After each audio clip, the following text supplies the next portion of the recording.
Chapter 866. Strong winds rolled up, smoke and dust flew everywhere. The figures of the two people who were fighting had long been concealed. In the sky, Icaros and Astrea flapped their wings and blew away the dust cloud. The illusory frames in their eyes were still rotating, proving that their vision wasn't obstructed by the cloud. The black gas that enveloped the surrounding space and isolated the outside world gently blew away all the smoke and dust inside. When the dust settled, only a huge hole was left on the ground. It appeared in this hidden world, showing the desolation of this world. The figures of Wu Yan and Marcus slowly appeared at this time. The huge claws and the huge lightsaber were still rubbing against each other, creating sparks. They were still in a deadlock. Ah! Black chi surged on his claws. Marcus kept exerting strength while roaring unwillingly. He tried to smash the light blade in front of him to make his attack work. However, the light blade seemed to have an inexhaustible amount of strength. It spread like a pair of wings. Ping! With a soft muffled sound, an unparalleled force passed through the light blade and continuously acted on the hand claw. It shook the claw and even the slowly fluctuating black gas. Suddenly, Marcus seemed to have hit a wall and was shaken back under the effect of the light blade. Bastard! Marcus cursed and landed on the ground again. He was furious that his attack had been nullified. While he was furious, the light ribbons suspended on both sides of Wu Yan quickly rolled up and intertwined into a huge light wall before crashing down with a loud bang. Marcus' expression changed. He couldn't care less about cursing anymore. His figure rapidly retreated, instantly widening the distance between them. The huge wall of light brushed past his body, majestically rushing past him.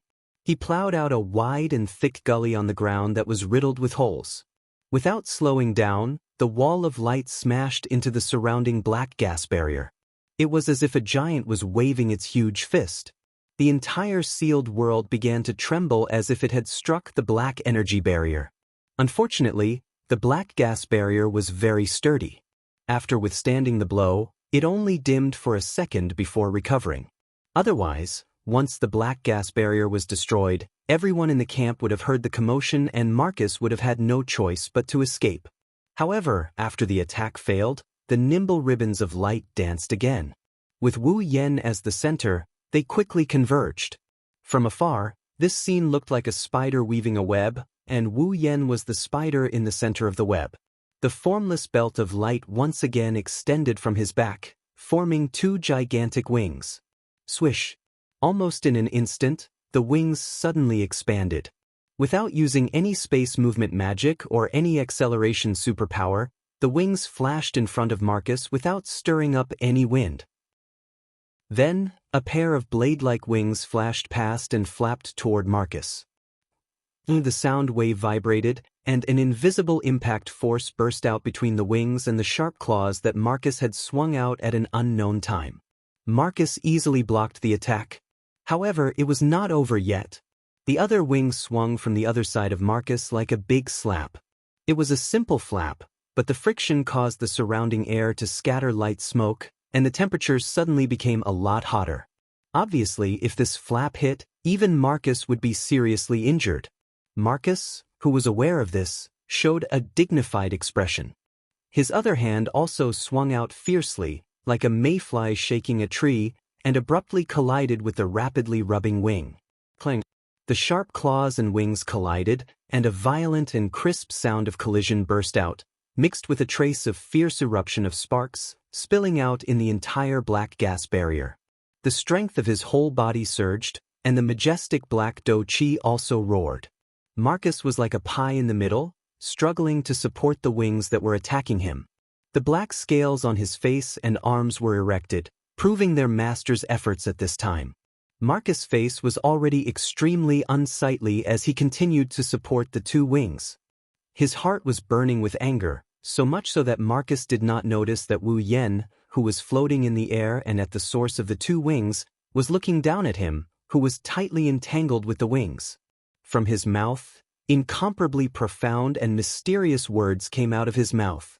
As a series of inexplicable words came out of Wu Yan's mouth, the flow of magic on his body began to flow in a different pattern from before, accompanied by an inexplicable sacred power.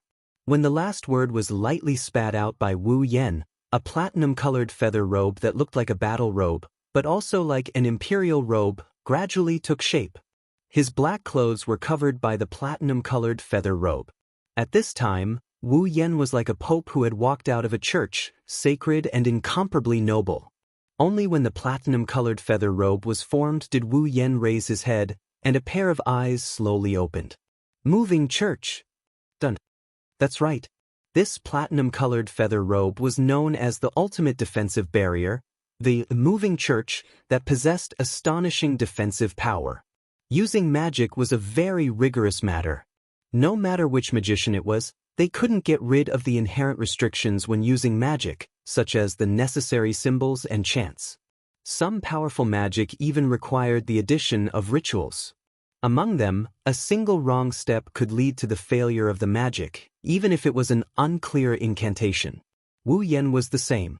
Although he had the 103,000 magic books that could be said to be all-encompassing not only magic, but also yin-yang technique, boundary technique, and sealing technique. However, among these magic methods, as long as they were powerful and had powerful effects, they had to go through certain procedures. It was similar to chanting incantations. And there was no doubt that the moving church was known as the ultimate defensive barrier, so naturally it also required a very strict chanting of incantations. Wu Yan was also not an exception. Even if he had the infinite martial refining to familiarize himself with the magic methods in the Book of Witchcraft, he still couldn't get rid of the shackles of magic. To be able to get rid of the shackles of magic and use magic at will, only the legendary demon god could truly do it. For example, Alistair was such a character. Don't think that Alistair was weak just because Wu Yan could threaten him. To put it bluntly, at that time, if there wasn't the terrifying Meteor Knight, and Alistair wasn't bound to the life support system, then even if there were 100 Wu Yan at that time, they still wouldn't be able to threaten Alistair. Demon God, that was already a realm, not a level. Therefore, no matter how familiar Wu Yan was with the magic methods in the Book of Witchcraft, he was still not a demon god. Therefore, in order to use a super advanced magic like the moving church, Wu Yan had to condense all the necessary elements into words and perform it through chanting. And to be able to do this, although Wu Yan wasn't a demon god, it was enough to make countless magicians look up to him. It must be known that chanting wasn't the only requirement to perform a magic spell like the moving church. Otherwise, in the magic catalog, from the beginning to the end, Intika wouldn't be the only one wearing the moving church. The only limitation was that the chanting time was too long and the restrictions were too great. Without the necessary rituals and preparations, the moving church on Wu Yan's body would automatically dissipate once the magic power output stopped. Unlike Intika's moving church, which had completed all the necessary procedures, the magic power would continue to flow in the moving church. Even if magic power wasn't poured into it, the magic power would continue to multiply and exist. In addition, it took a long time to chant, so Wu Yan needed to use the light ribbons on his body to stall Marcus to buy time for himself. Therefore, Marcus didn't know that the light ribbons that could stall him weren't actually controlled by Wu Yan. They were moving on their own. Of course, spending so much time chanting the moving church wasn't because Wu Yan wanted to use it to increase his defense. With the body of a true ancestor, he didn't need to defend himself. He had other purposes for chanting the moving church. Chapter 867. Closing his eyes slightly, Wu Yan began to recall all the knowledge engraved in the depths of his memory, all the knowledge in the 103,000 books of witchcraft. In an instant, countless spells flashed through his mind like flowing water. Like the most sophisticated program running, the spells flowed through Wu Yan's mind at an extremely fast speed and were scanned by Wu Yan's consciousness. Until a certain moment, a very memorable magic spell was imprinted in his mind and stopped at the center of his consciousness. All the spells flowing in his mind suddenly stagnated. His golden pupils quietly exposed to the air, Wu Yan's lips slightly opened, and at a speed that was neither fast nor slow, but was the most efficient and concise recitation of some words that were completely incomprehensible to the human mind. Along with the long voice that sounded like a long speech, a magic array that was the same diameter as his height swelled up at an unimaginable speed and covered the void in front of him. St. George's Sanctuary. Bang!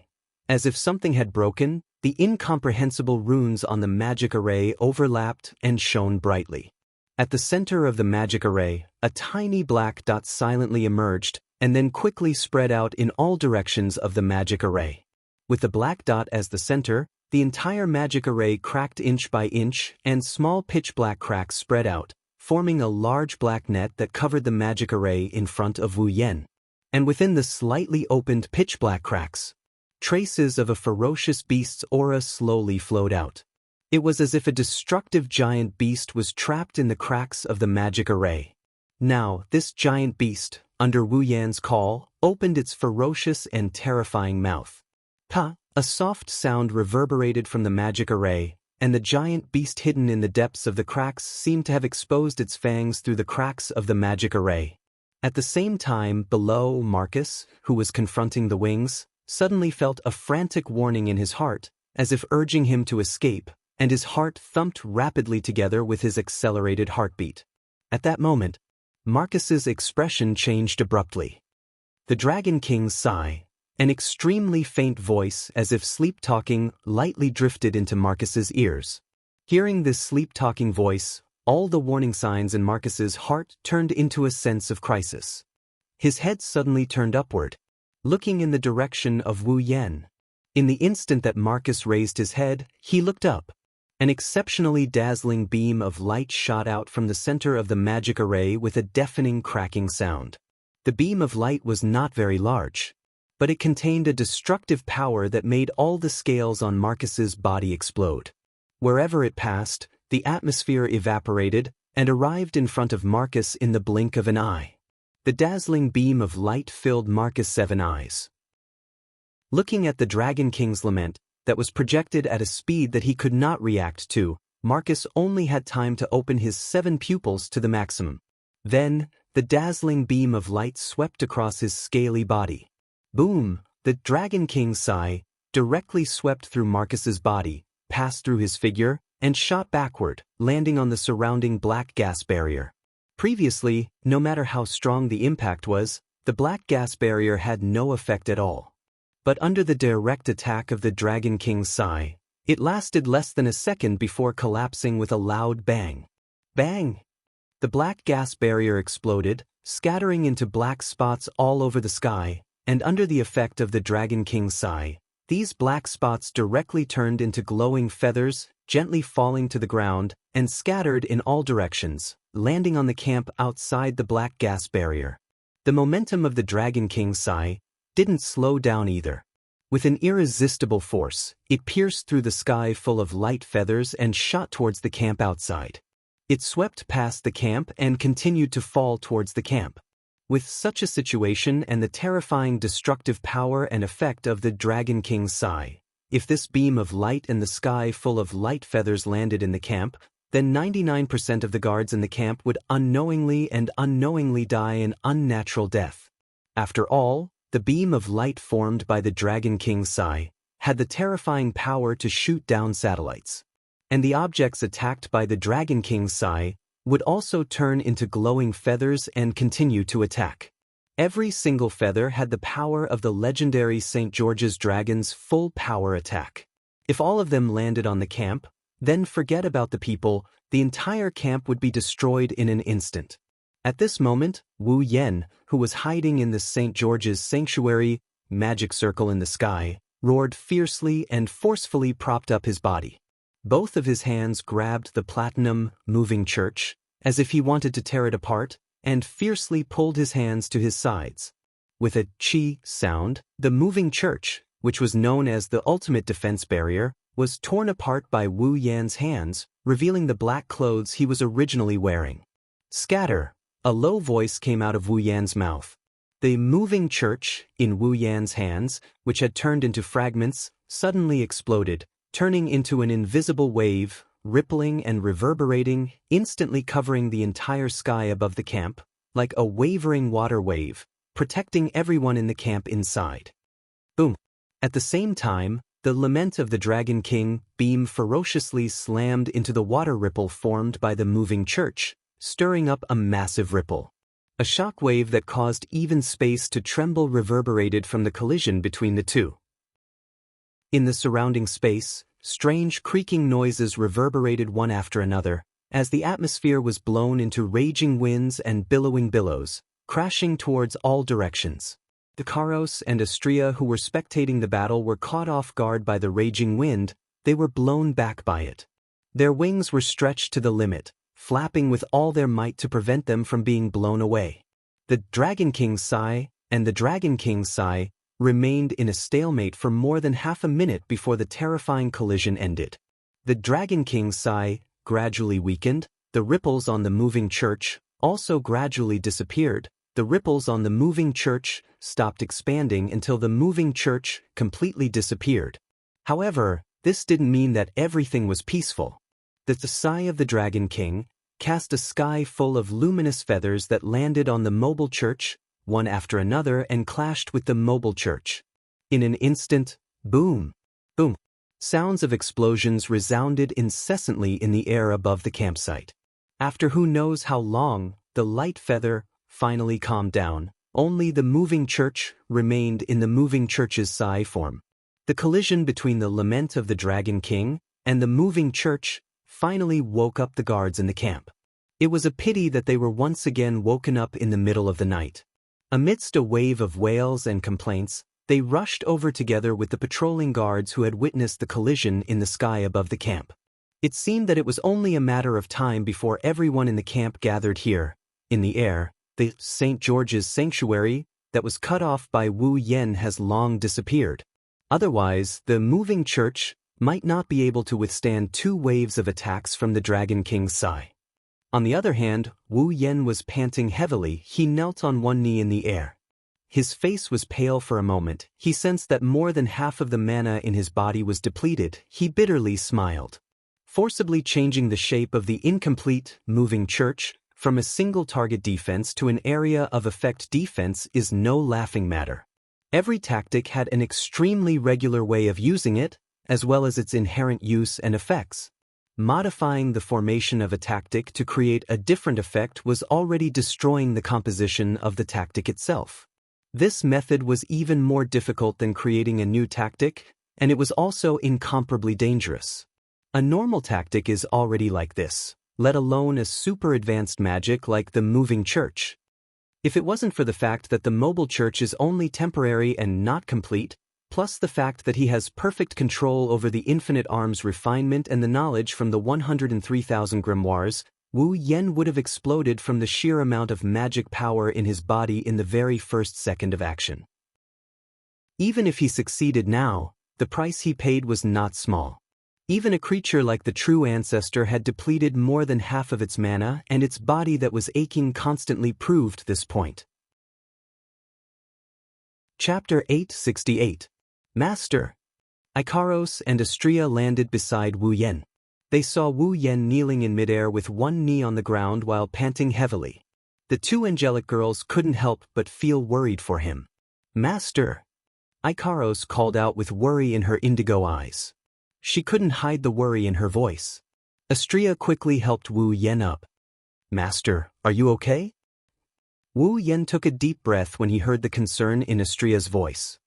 He suppressed his exhaustion and allowed the true ancestor body to recover on its own. He shook his head at the 2 girls. Don't worry, I'm fine. I just used up a lot of energy. Ikaros and Astria relaxed after hearing this. The 3 of them looked down at the ground together.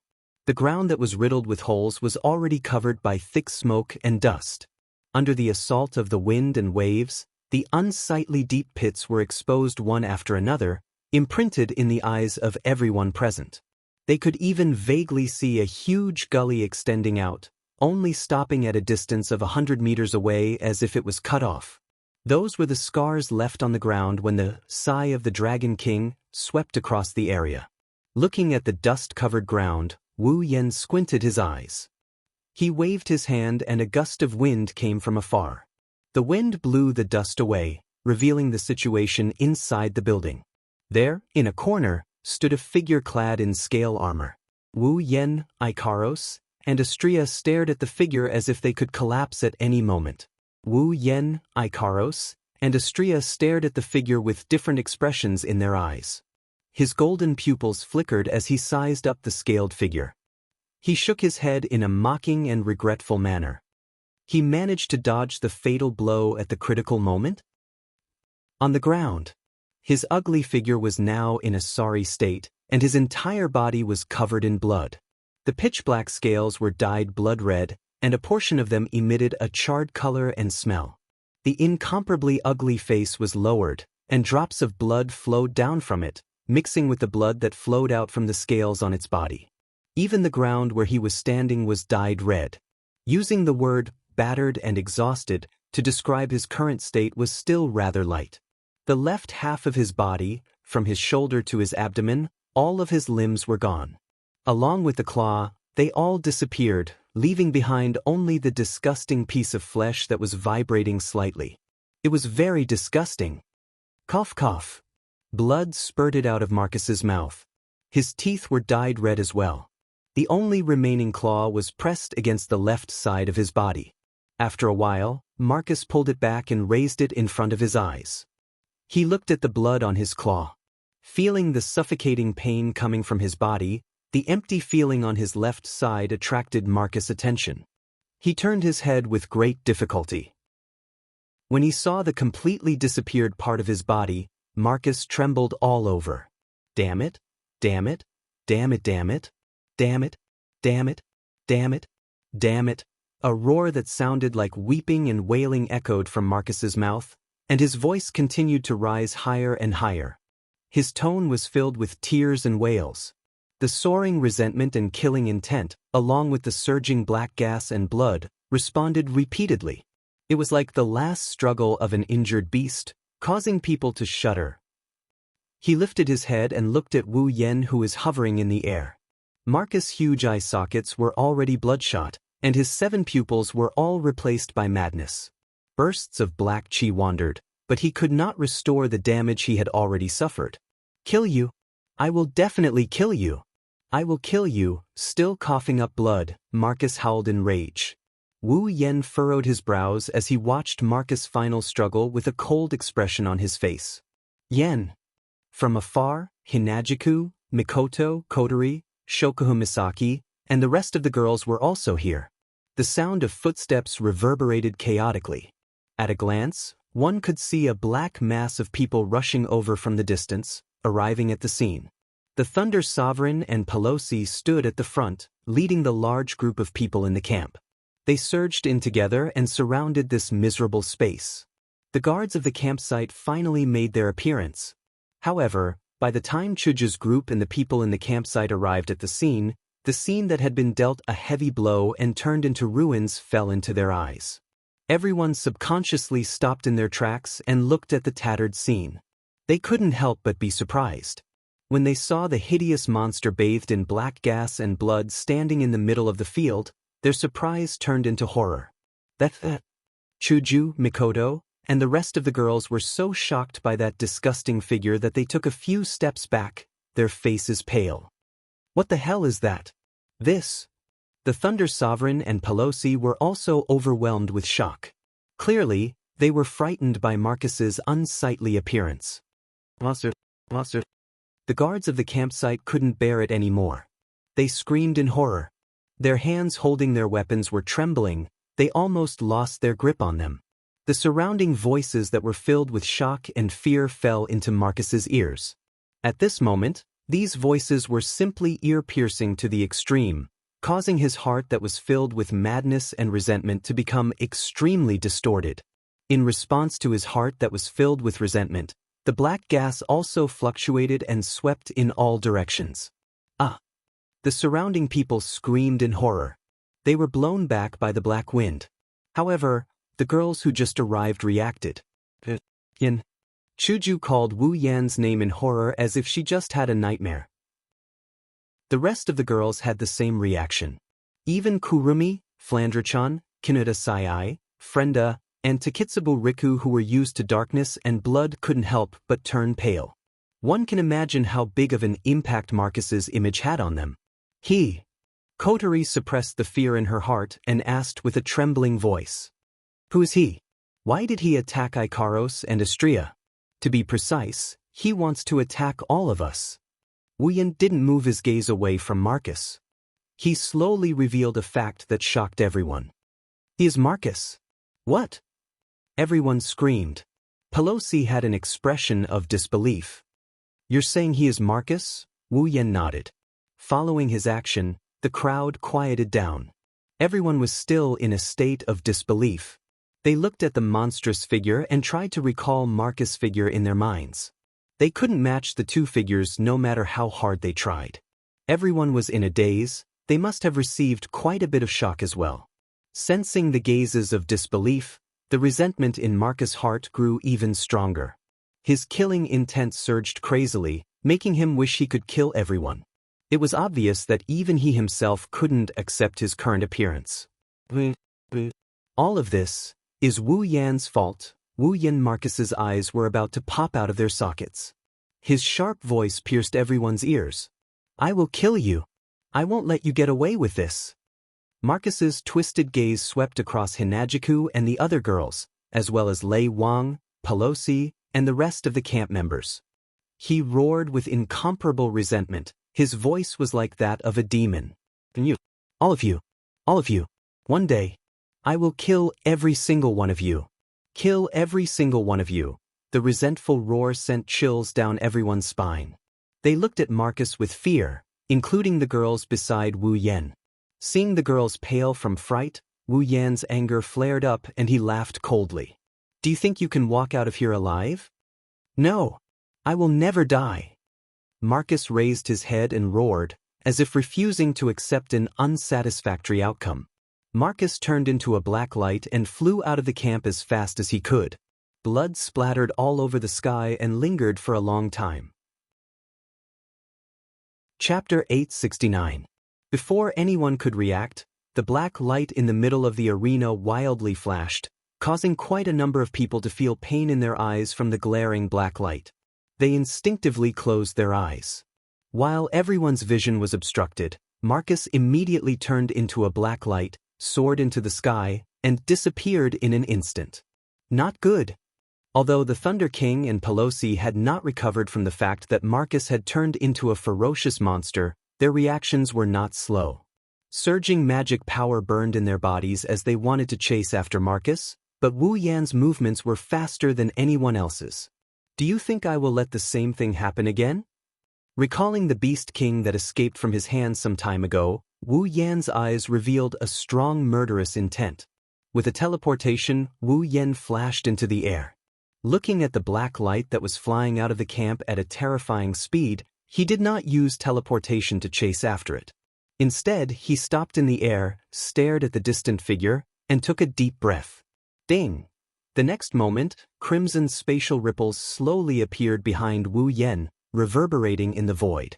In the blink of an eye, it formed a rather large crimson light curtain, like a brightly colored door, standing on top of it and soaring into the sky. His gaze turned cold as the gate of Babylon opened. Wu Yan stretched out his hand and slightly reached behind him.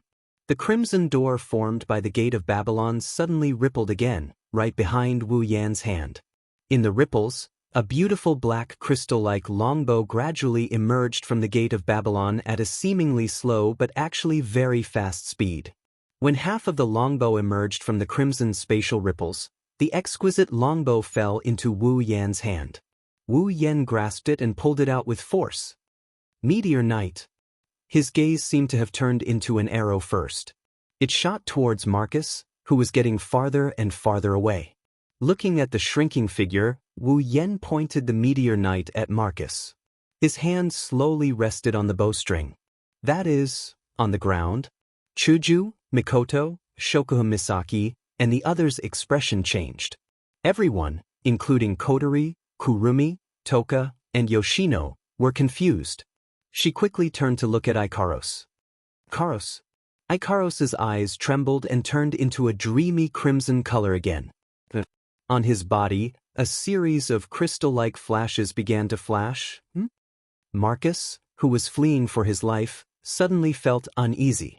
his movements paused slightly, and even his speed slowed down a little. Following this uneasy feeling, he turned his head and looked behind him. With this look, his sinister and ugly face covered in scales changed dramatically. Like a pair of wings made of black crystals, the light and nimble longbow flickered with a starry night light. Gradually, it emitted a breathtakingly beautiful fluorescence in the night sky, expelling the darkness above the camp. Specks of starlight converged like bees returning to their hive. They collided with the center of the bow amidst the sweet sound effect. They wandered around the meteor night bow. After a while, they slowly solidified. An arrow shrouded in silver light and starlight appeared between the bow and Wu Yan's bowstring. The arrow was aimed at Marcus's silhouette. Everyone on the ground was mesmerized by this beautiful scene.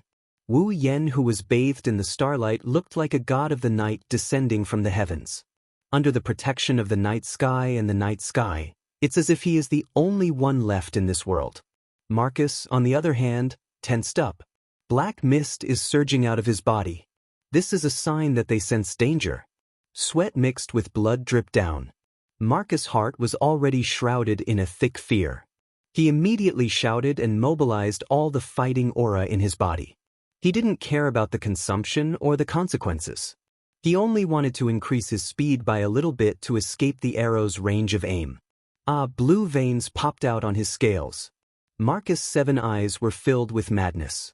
Stifled screams were squeezed out from his throat, but Marcus was completely unaware of it. He desperately shot towards the horizon.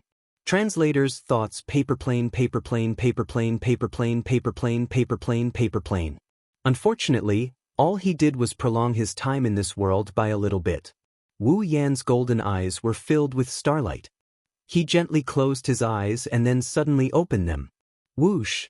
Starlight bloomed in the darkness of the night. The arrow, which had turned into a meteor, streaked across the sky and flowed forward with a very pleasant sound effect. Under everyone's gaze, it met Marcus' figure head-on. No, Marcus shrieked in despair when he sensed the fatal crisis and the aura of death behind him. The meteor fell on his body. Chi! A soft cry, accompanied by a tearing sound, echoed from the distant horizon. The space in front of them was suddenly torn into 2 halves. Cracks began to appear one after another. In the middle of the cracks, Marcus was howling in pain. His originally tattered body was pierced through by the meteor shower, leaving behind a terrifying bloody hole. Then, under the tearing of the starlight, his body was gradually crushed into nothingness. Bang! A spatial ripple spread out. Bits of starlight wandered back and forth. They merged into the void and quietly disappeared from everyone's sight. In an instant, heaven and earth returned to normal. It was as if nothing happened. Nothing changed. Only Marcus's figure that completely disappeared and Wu Yan's beautiful longbow that was still glowing with starlight silently told everyone what just happened. If there was anyone who saw the meteor night arrow, they would have noticed that at the moment the arrow was shot, a protective shield made of data crystals enveloped the space where Marcus was and isolated it. It was only when Marcus was wiped out that the protective shield quickly disappeared. At the same time, on the ground, Icaros's eyes also returned to normal. It's obvious that the protective barrier just now was her masterpiece. Without the isolation of the absolute defense circle, the terrifying shockwave from the meteor shower would destroy the camp mercilessly. After all, the mobile church was no longer around anymore. Until now, the people in the camp still haven't recovered from the dazzling and shocking scene. Their eyes are still unfocused. I'm afraid they won't be able to react for a while. Returning the meteor shower back into Gate of Babylon, Wu Yan's eyes returned to their wine-red color. His lips curled into a happy arc, showing his master's mood. But soon, his relaxed expression froze and he quickly turned his head to look forward. Squinting his eyes, Wu Yan stared at the direction Marcus disappeared. His eyes were filled with a strange gravity. After a while, he suddenly narrowed his eyes. In that undisturbed space, a small black light appeared out of thin air. The moment it appeared, it flew away with a speed faster than Marcus and disappeared into the horizon. The moment he saw the black light, Wu Yan's blood went berserk again. Just like when he saw Marcus turned into a monster, It's sending out a very corrosive message. They're talking. They're telling Wu Yan not to let that black light escape. Clenching his fist, Wu Yan's eyes flashed. After some hesitation, he shouted at Shokuhun Misaki and Kotori on the ground. Kisaki-chan. Kotori. I'll leave this place to you. Wu Yan didn't give the girls any time to react. He teleported and disappeared from where he stood. Yan. The girls subconsciously yelled. When Wu Yan disappeared from the spot, they realized what might have happened. They silently looked at the direction Wu Yan disappeared in and didn't say anything else. Chapter 870. At this moment, the light of dawn gradually appeared. The curtain of night quietly passed by on the horizon, gradually being replaced by a bright blue color. In the air, traces of coolness also dissipated, and vitality began to fill the air, indicating the arrival of a new day. There is a large city here. In terms of size, it is only slightly smaller than King City where the royal palace is located. In terms of development, the city is also rich in resources. Adding the two together, this city's status is probably at the top of the Ailu Empire. The arrival of dawn awakened the people in the city. Every household began to get up and do their work. The tightly shut doors were opened one by one. The businesses also began to operate normally. They were looking forward to the unexpected harvest in the new day. The people in the city didn't know that when they were busy, a black light broke through the sky and reached the sky above the city in an instant. Then, its body trembled and without any sound, it turned around and shot into the city, disappearing into the sky above the city. In the center of the city, there was a large and luxurious residence that was comparable to a castle.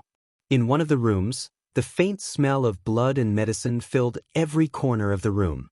It made this room, which looked extraordinary and was obviously the residence of a big shot, look like a sick room. It had lost its vitality. In the center of the room, there was a man in his 20s lying on a bed. Around him, there was a man who looked very similar to him, but was obviously older. Beside him was a middle-aged man who wasn't young either. There is no sound in the room, it's dead silent. The two young men are looking at the middle-aged man, waiting for the result. The middle-aged man frowned. After a while, he sighed. Seeing this, the two young men's faces sank, especially the one lying on the bed with a pale face. It's obvious that he's sick. His face is terrifyingly gloomy and his gaze is sinister. How is it? The pale man coldly asked the middle-aged man. The middle-aged man glanced at him and sighed again. Second young master, a large part of your body has been damaged, and some of your internal organs are showing signs of being damaged. If this continues, I'm afraid that second young master's injuries will become even more serious. Of course I know my injuries are serious. The pale man angrily shouted. Why else would I call you here? I'm asking if you have a way to treat my injuries. This.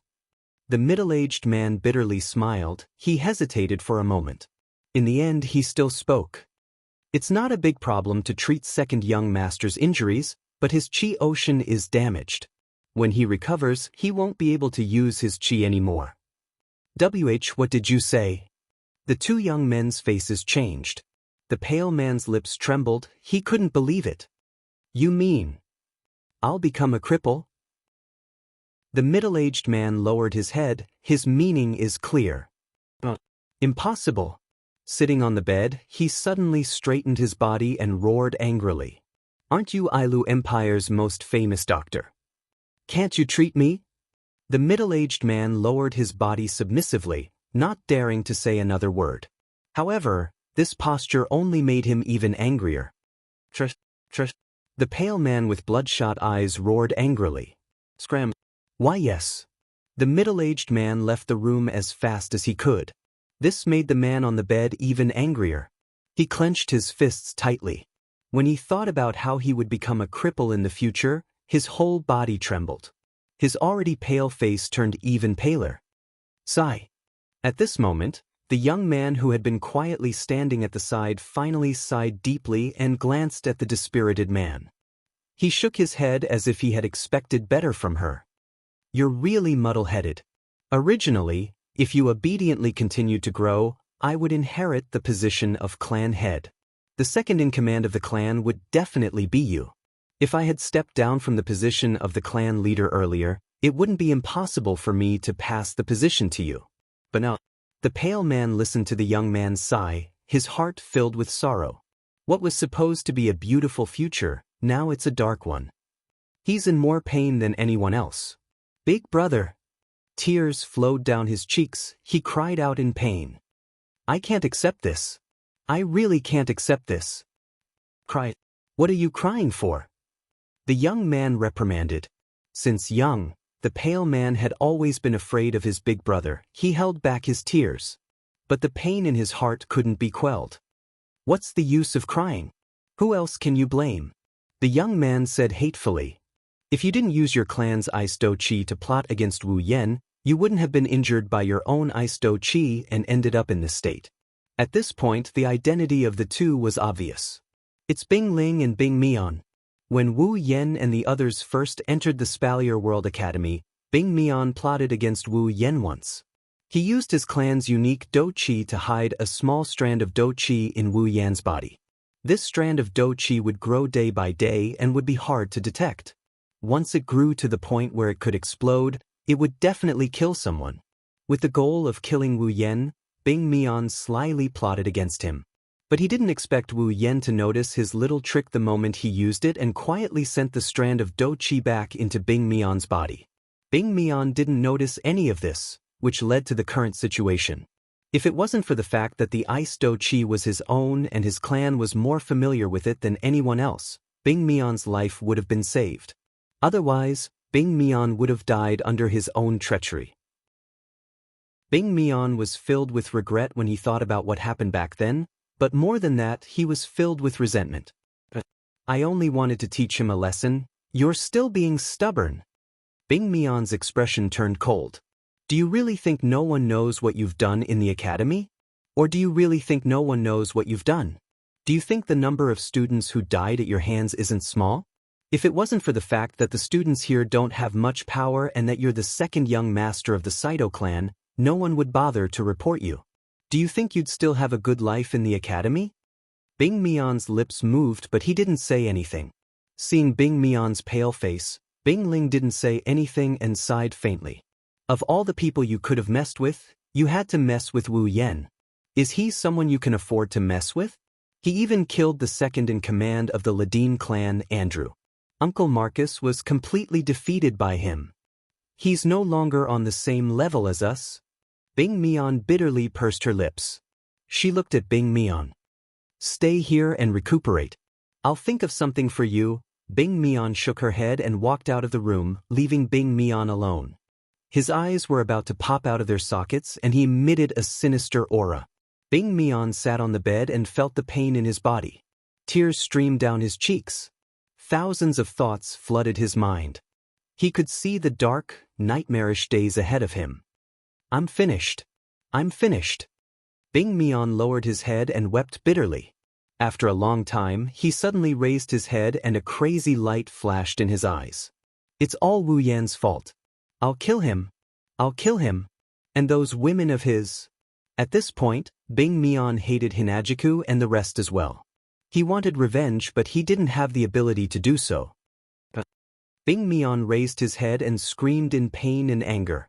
It was also at this moment that a black light shot in from the outside and rushed into Bing Mian's body. Bing Mian was stunned.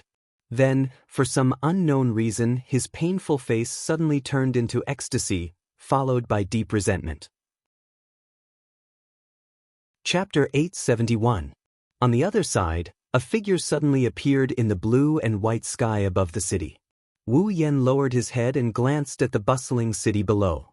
It was completely different from the behemoth forest camp. He frowned and floated in the air, motionless. It had been 3 days since He Guang flew away from the encampment. In these 3 days, Wu Yen gave up the idea of flying in order to track the black light that was several times faster than his normal speed. Instead, he used spatial transference and traveled day and night to follow the traces left behind by the black light. It had to be said that the speed of the black light was truly terrifying. It was probably far beyond the speed of a ninth-order powerhouse. Even some demigods who were not good at speed might not be able to match the speed of the black light. If it were not for spatial transference, Wu Yen would not have been able to catch up with it. Of course, in these 3 days, Wu Yen had paid a heavy price for chasing it all the way here. The distance from the behemoth forest camp to here was not that short. During this time, not only did he have to pass through several small cities, but there were also many natural barriers.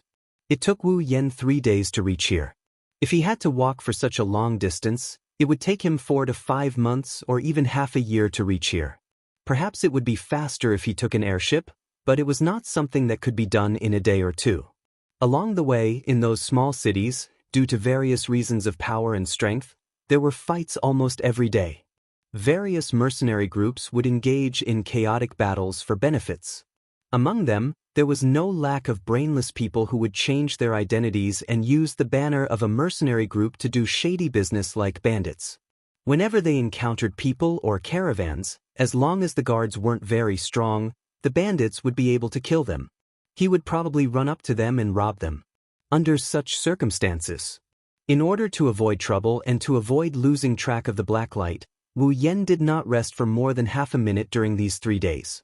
He kept using spatial transference all the way. It was very tiring. Fortunately, a true ancestor's recovery ability was heaven-defying. Under such extreme travel, Wu Yen would sometimes feel tired, but he would recover almost immediately. It was just that using spatial teleportation consumed a lot of mana. If not for Wu Yan's mana reaching an unimaginable level, he would have lost at least a few kilograms. Even though he had spared no effort in his journey, he still spent 3 days to reach this place. It was easy to imagine how far Wu Yen was from the behemoth forest camp. Casting his gaze at the bustling city below, Wu Yen thoughtfully stroked his chin, felt the flow of the true ancestor blood in his body, and scratched his cheek. It was because the true ancestor blood in his body reacted to the black light that Wu Yen was able to chase all the way here. But now, the true ancestor blood in his body was not as restless as it had been in the past 3 days. Instead, it was slowly calming down, which puzzled Wu Yen. Was it because the black light escaped smoothly and there was no way to sense it again? Or was it because the black light was in front of it so it was no longer anxious? Looking at the gradually expanding city in sight, Wu Yen muttered with some uncertainty. It should have run inside, right? Naturally, no one could answer this question. What should I do now? Rubbing his forehead, Wu Yen descended to the ground. He stood at the city gates. The black light was very likely in front of him, but Wu Yen did not choose to immediately go in to look for it. After all, he did not know what this situation was. What if the black light was not inside? After pondering for a moment, Wu Yen patted his cheek and said helplessly, "Let's go in and look, it's better than going back like this. But before that, I need to recover my mana." The 3 days of hurrying was not difficult for Wu Yen, who had the body of a true ancestor. However, he used a lot of mana in his body. He used a lot of magic in the battle with Marcus and used up more than half of his mana. After that, he immediately chased after Marcus. Now, his mana is almost depleted. Here, one must say that the true ancestor's mana is very powerful. He used super powerful magic including the Mobile Church, St. George's Sanctuary, and the Dragon King's Lament. In addition, he forcibly changed the structure of the Mobile Church and used up a lot of mana in the battle with Marcus. Everything added up, he only used up half of his mana. 3 days of continuous use of spatial magic must have consumed a lot of mana. Under such circumstances, he did not use up all of his mana. Even a demigod mage would not have such a large amount of mana, right? Ever since he exchanged for the energy system, Wu Yen took the time to refine his mana whenever he had the time. The results were mediocre. At least in terms of mana, no one in this world could compare to him, unless the gods appeared again, and they had to be mages. After exploring a mountain forest and not finding any traces of humans or beasts, Wu Yen was relieved. He found a secluded place and sat down cross-legged, closed his eyes, and began to recover his mana. As Wu Yen entered a state of cultivation, faint ripples of mana surged out from his body. Faint ripples spread out in the surrounding space, causing the atmosphere to howl.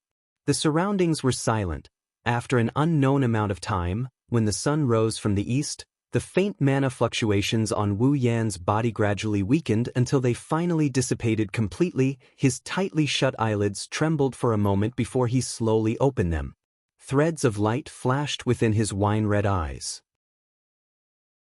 The originally somewhat lacking magic energy within his body began to crazily churn like a tsunami. It was as though it would never be used up, growing and multiplying endlessly. Of course, this was only an illusion. Wu Yan's mana could still be used up. It had been proven before, but it was very difficult. Standing up from the ground, Wu Yan patted the rain and dust on his body. He clenched his fists, and the corners of his mouth curled into a smile. It seemed that he was in a good mood. I didn't expect that after using up most of my mana and then recovering, it would have the effect of increasing my mana. After using up to the limit and then recovering to the full state, this was just like an athlete who used up his stamina to the limit and then broke through the limit. Mana cultivation had the same effect. It wasn't just Wu Yan, but other people who cultivated mana also had the same effect. Unless they had reached the true limit, there was no way to make a breakthrough. Almost everyone in the Spalier world knew this method of increasing mana, and they all knew how to use it. However, the extent of their mana increase was probably not as great as Wu Yan's. In addition to having the body of a true ancestor, more importantly, Wu Yan's mana was originally very large. It wasn't easy to use up such a large amount of mana, and it was very likely that he would recover faster than he used it up. And if he did, the harvest afterward would naturally be much greater than the average person's. Moreover, Wu Yan's magic power cultivation method is of the highest level. Combining the two together, the results are surprisingly good. It wouldn't be an exaggeration to say that Wu Yan's gains this time far surpasses the gains of other people in a lifetime using extreme magic power cultivation methods.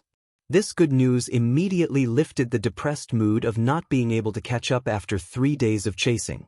After expanding his body, Wu Yan floated up and returned to the city gate.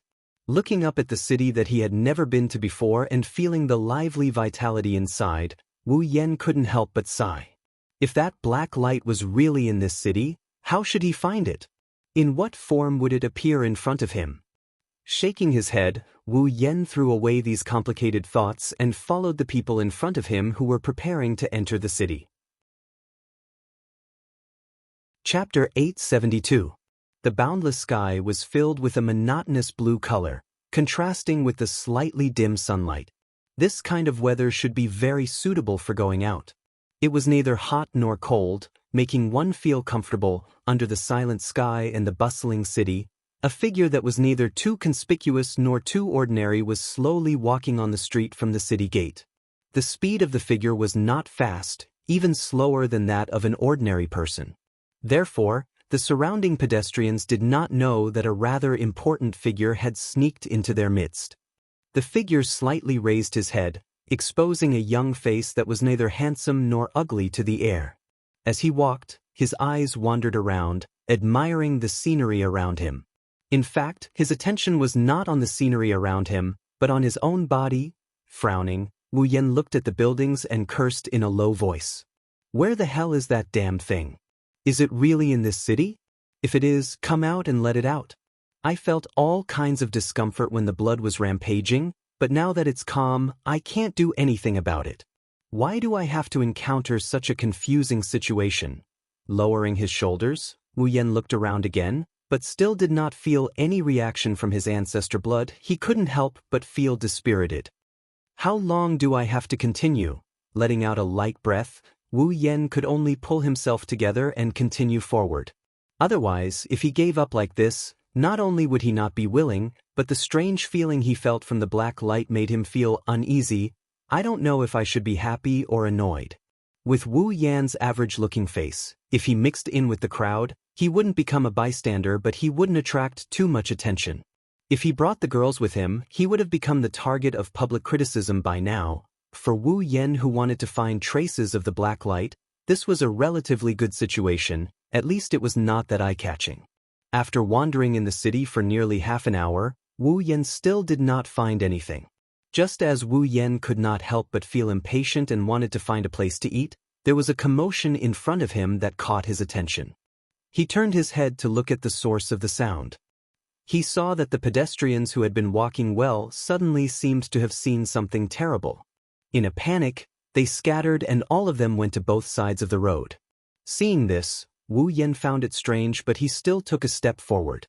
With a light tap on the ground, his body turned into a black shadow as he flashed into the crowd on both sides without anyone noticing. He did not want to be the first to stand out. It was better to pretend to be a passerby. Not long after, the entire street was filled with people, and at this time, a group of knights wearing luxurious armor walked over from the other side of the street, step by step. Their footsteps were very orderly, and from the looks of it, they seemed to be very strong. Seeing this group of knights walking over in a hurry, the people on both sides of the street couldn't help but exclaim. They couldn't help but look at them with envy. Being able to receive the admiration and support of others, for these ordinary people, seems to be a very admirable thing. Wu Yan, who was hidden in the crowd, silently glanced at the knights walking over, rubbing his chin. So arrogant? Looks like they have a big background. Standing next to Wu Yan, a passerby heard Wu Yan's words, at first stunned, then raised an eyebrow. A strange expression appeared on his face. Don't you know who they are? Wu Yan blinked his eyes and looked at the person beside him who doesn't have anything special about him. He didn't know if he should start a conversation or not. Wu Yan's reaction in the eyes of the passerby is that he's afraid of being called ignorant and embarrassing, so he silently acquiesced. The strange expression in his eyes became more intense. He then patted Wu Yan's shoulder with an "I understand you" expression. He grinned. It's fine, young people, I understand. Wu Yan's mouth twitched. He laughed dryly. He didn't explain. Then, brother, which family is this group of knights from? They seem to have a big background. Hey, you asked the right person. The passerby coughed with a grin and put on an "I'm an expert" look. While Wu Yan resisted the urge to punch him, the passerby started bragging. That's the Saito family's knights, huh? Wu Yan was shocked. He was surprised. The Saito family? No way. The passerby was also shocked. Don't you know that this is the Saito family's base? This is the Saito family's base? Wu Yan was shocked. He was speechless. He didn't expect that after he killed the second in command of the Saito family, Marcus, he would end up in the Saito family's base. Is this the legendary ape dung? No wonder that Knight Order is so arrogant. Wu Yan chuckled. They have the Empire's second most powerful family behind them. It's normal for them to be arrogant. Tisk, what's there to be arrogant about? The passerby curled his lips in disdain. So what if they're the Empire's second most powerful family? They're still humiliated. Wu Yan was interested. He asked, "What's going on here? Seems like you're not up to date, brother." The passerby didn't know he was referring to a Tier 9 combatant as brother. Otherwise, he would be on cloud 9. Do you think the knights are here to show off? They're here to help. Wu Yan paused for a bit. Did something happen to the Saito family? This is a big deal. The passerby looked around, as if he was trying to prevent others from eavesdropping. He whispered to Wu Yan, "Did you know that the Saito family was haunted last night?" Haunted? Wu Yan narrowed his eyes. He was serious this time. His intuition told him that the haunting must have something to do with the black light he was looking for. Can you tell me more about it? I heard about it from others. The passerby scratched his head. I heard that the patrolling guards in the Saito family heard the howling of ghosts in the middle of the night. So that's what it means to be haunted? Wu Yan turned to the passerby. If that's the case, there wouldn't be a need to summon the knights back from outside. The passerby recalled the version he heard and said with a shudder, "The point is, every time the ghost-like sound is heard, the patrolling team will find 1 or 2 corpses that have been eaten by some wild beasts, leaving only bones behind." Wu Yan frowned when he heard this. Their corpses were eaten by some wild beasts. Wu Yan muttered as he looked at the direction where the knights disappeared. His wine-red eyes flashed with an indiscernible intent. This is indeed a little strange, right? I knew it. The passerby put his hands on his waist to show off. I have a friend who works as a guard in the Saito family. He told me that last night, the ghost-like noises were heard more than 10 times. Every time someone went to check it out, they would find the corpses of guards, patrolmen, and even servants. All of them were bitten and their flesh looked like it had been eaten. It was very scary. It's only been one night. The passerby showed 2 fingers. In just one night, more than 20 corpses were found in the Saito family. The cowardly higher-ups were scared out of their wits. That was why they called in the knights from outside to investigate the Saito family, but I'm not surprised. The passerby sneered. He continued, "It's not like the Saito family hasn't had a monster before. Their second-in-command was seen turning into a ferocious monster a few days ago and was killed by someone. It's not strange for another one to appear. That's why the Saito family is so nervous." Wu Yan didn't listen to what the passerby said after that. Wu Yan looked in the direction where the knights left. He ignored the passerby's call and walked over. Chapter 873. This city is worthy of being the base of Ailu Empire's second most powerful family, the Saito family. It's one of the largest cities in the empire. Not only does it cover a large area, it's also crowded with people. Perhaps it's due to the good weather, the streets are filled with people. Even though it's not overcrowded, it's still livelier than a normal city. Following behind the knights, Wu Yan didn't run around aimlessly like before. Wherever the knights passed by, the people on the street would automatically make way for them. Also, the knights are rushing back to provide support, so they are very efficient. This made their journey a lot more efficient. Even so, it took Wu Yan about half an hour before the knights slowed down. Unbeknownst to Wu Yan, the streets are no longer as crowded as before. The area of the street is gradually widening. A large building the size of a castle appeared at the end of the street. It's exposed to the knights and Wu Yan. When they saw this large building, the originally aggressive knights suddenly changed. The arrogance on their faces suddenly disappeared, and only a trace of seriousness and respect remained on their faces.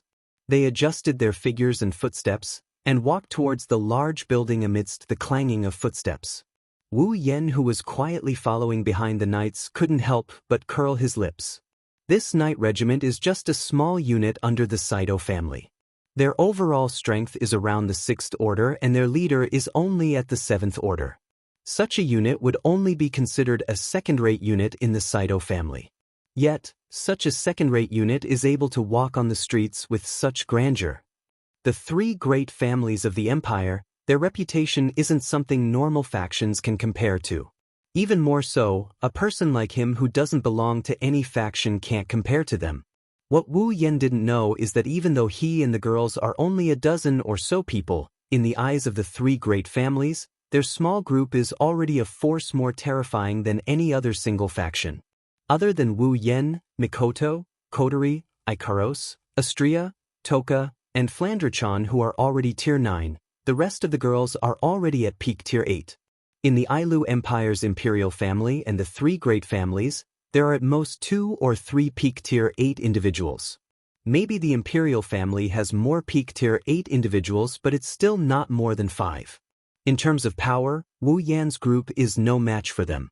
Forget about the 3 great families, even a small family can beat them. However, in terms of top-tier combat power, other than the Council, there is no faction in the Spalier world that can match up to them. Besides, behind Wu Yan's group is a limitless and immensely powerful Misaka Corps. When the 20,000 sisters reach their peak, they won't be any weaker than any faction in the Spalier world. This isn't even taking into account his title as the princess fiancée. Also, the daughter of the number 1 family in Ailu Empire, the Lori family, is interested in him. If you think about it carefully, Wu Yan's faction is already very powerful. In front of the large building, the Knight Order has already arrived. Wu Yan noticed that there isn't only one Knight Order in the building. There are many other groups that are bigger than the Knight Order gathered from all directions. They lined up in an orderly manner like an army. At first glance, it's a majestic sight. Obviously, the Saito family didn't just send back a regiment of knights, they also recruited a lot of people from other places. It seems like the monster that appeared in their house made them very nervous. It's not that the Saito family is afraid of death, It's just that the Saito family is in a very bad situation. 3 days ago, the news of Marcus turning into a monster in the camp spread like wildfire throughout Ailu Empire and the Spalier world. Now, even a normal person knows that the second in command of the Saito family has turned into a monster and was killed. The Saito family has lost a lot of face because of this.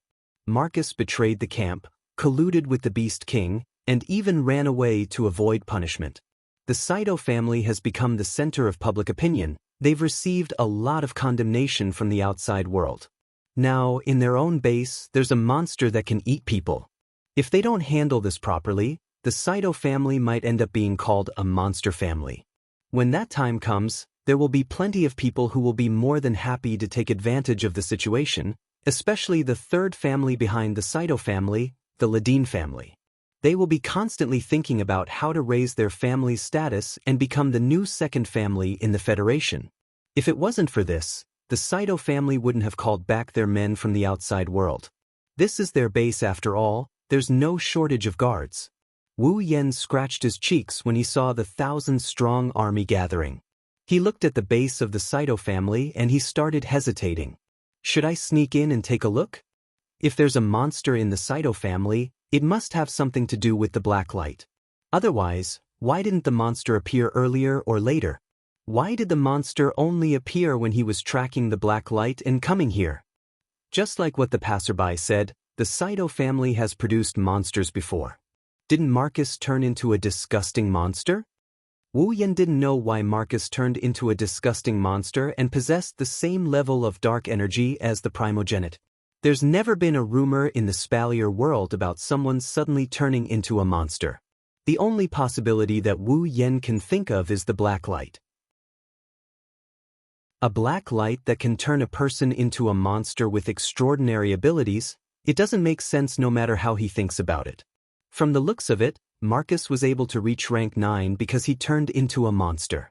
If Marcus turned into a monster because of the black light, then the black light's ability to increase a person's level or even rank would be heaven-defying. Is there such a thing in the Spalier world? Wu Yan has been thinking about this question for 3 whole days, but he still hasn't come up with an answer.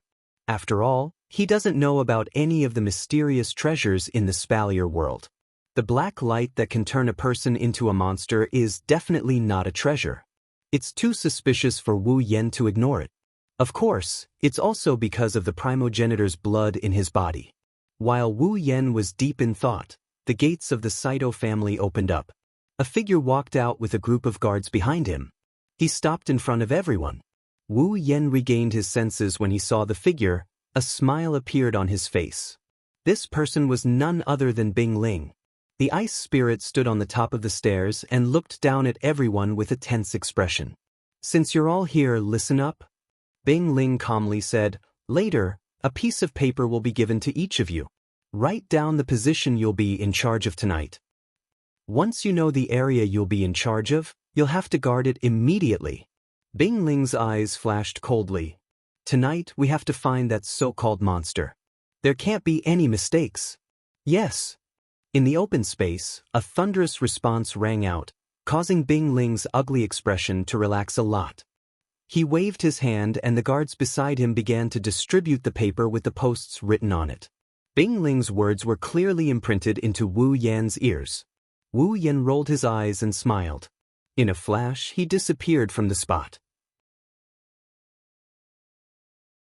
Chapter 874. Night gradually shrouded the entire city. After the initial ruckus during the day, the teams that were transferred back from outside the Saito family are now on alert in their respective areas. Many of them were nervous when night fell, but more of them were curious. They were curious about the true identity of the monster. As a member of the Saito family, they are well aware of how powerful the Saito family is. Don't think that they're powerful just because they have the title of Saito family. In fact, only they themselves know that they're just a group of subordinates in the Saito family. Otherwise, they wouldn't have been sent to other places. Those who stay in the Saito family are the true core of the Saito family. Here, Tier 6 warriors are only patrolling guards, Tier 7 warriors can be seen everywhere. Even Tier 8 warriors can be seen coming in and out of the Saito family's base. One can only imagine how powerful the Saito family is. However, even with such a group of people living here, they didn't find any traces of the monster. In fact, about 20 people died in one night. They couldn't help but feel nervous and curious about the situation. A crescent moon hung in the dark night sky. The slightly cold moonlight poured down from the horizon and covered the Saito family's residence with a layer of silver gauze. It was a bit dazzling. At this time, very few people in the Saito family were able to sleep because they knew what was going to happen tonight. They also knew what was going to happen. Under such circumstances, how could anyone fall asleep? Those who participated in the hunt for the monster held their breaths. They were on high alert and their eyes were wide open. They were trying to find the monster. They don't want to become food for the monster.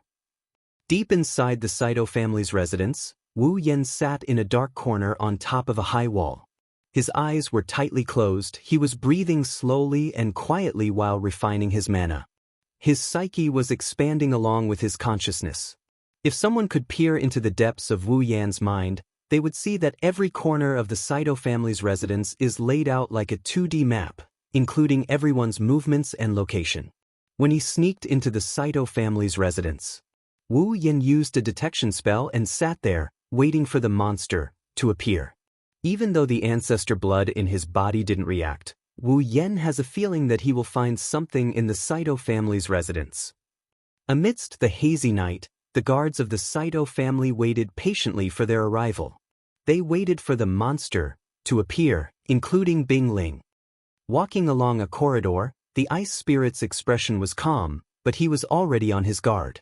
At the same time, he felt helpless. How could he not know what his family was facing now? His uncle colluded with the Beast King and betrayed his comrades. Furthermore, he had turned into a monster that was neither human nor ghost and was killed by someone. This had already caused a huge uproar in the entire family. Now that a man-eating monster had appeared in his home, there were already rumors going around that the Saito family was actually a monster in disguise. If he can't catch the monster, then the Saito family will be in a lot of trouble. Shaking his head in frustration, Bing Ling sighed as he recalled Wu Yan's silhouette. Bing Ling had mixed feelings about Wu Yan. Not only did he defeat him, now, he's a legend in Silveria World Institute. He's so far ahead of me that I can't catch up to him no matter how hard I try. He even killed my grandfather who's a peak tier 9 and father who's also a peak tier 8, the strongest uncle in the family. To be honest, Bing Ling hated Wu Yan, but his rationality told him that Wu Yan's actions were not wrong. Bing Ling had mixed feelings about Wu Yan. He hated Wu Yan a little, but he also admired Wu Yan a little. In short, he had mixed feelings. The ice spirit sighed again and smiled bitterly. Why did it have to happen when father went out to deal with Uncle Marcus's matter? Just as the ice spirit was muttering softly to herself, suddenly, a very soft sound suddenly rang out, causing Bing Ling, who had thousands of thoughts in her mind, to be startled. Her eyes narrowed, and she immediately rushed towards the source of the sound. His figure turned into an afterimage as he blended into the darkness. He flew past corridor after corridor before quietly hiding in a dark corner. Whoosh! The ice spirit only felt a gust of wind not far in front of him, bringing with it a whistling sound. In the wind, a huge black shadow appeared in it, and in a flash, it shot towards a corner. Then, a blood-curdling scream suddenly exploded in the darkness. Like a deadly cold current, it enveloped the bodies of everyone in the Saito family. In an instant, everyone felt a chill run down their spines. Even the ice spirit felt the same. Gritting his teeth, Bing Ling leaped around the corner and arrived at the source of the screams. Then, he saw a figure that was covered in scales and had a lizard-like tail on its back lay on the body of a guard and buried its head deep into the ground. As it moved up and down, a series of strange, chilling, gnawing noises sounded from within. Along with the noises, blood splattered from the guard's body. "It's eating people!" The ice spirit's face paled. Then, she made up her mind and rushed toward the monster. The undulating head of the monster suddenly stopped moving, and a red light flashed from its eyes. Just when the ice spirit thought that the monster was going to pounce on her, the monster jumped up without hesitation, and a black aura wrapped around its body. With a whoosh, it shot to the other side, trying to escape. Bingling's eyes were cold. He jumped up and followed the black figure. His body was covered in an icy blue combat energy.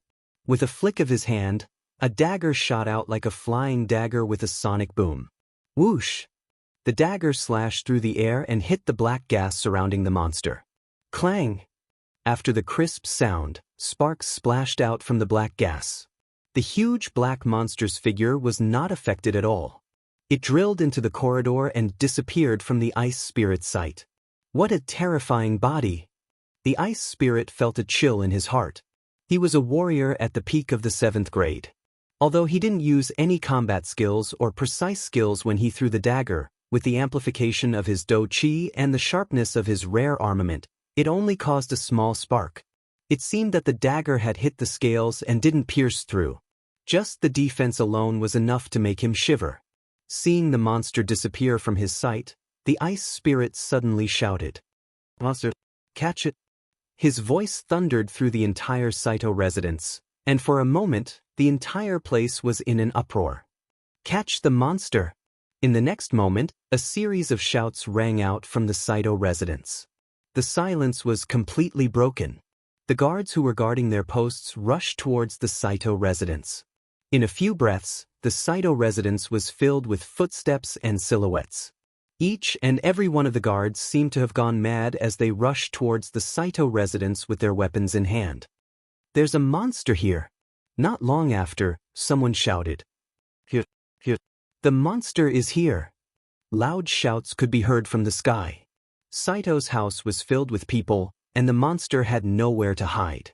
The guards all saw it. Then shouts, and screams rang out one after another. On the other side, Wu Yen, who was sitting on the wall, opened his eyes. He turned his head and looked in a direction. His wine-red eyes glowed with golden light. In his body, the blood of a true ancestor began to flow faster. "It is here." Feeling the blood in his body, Wu Yen took a step and disappeared. "This time, I will not let you escape."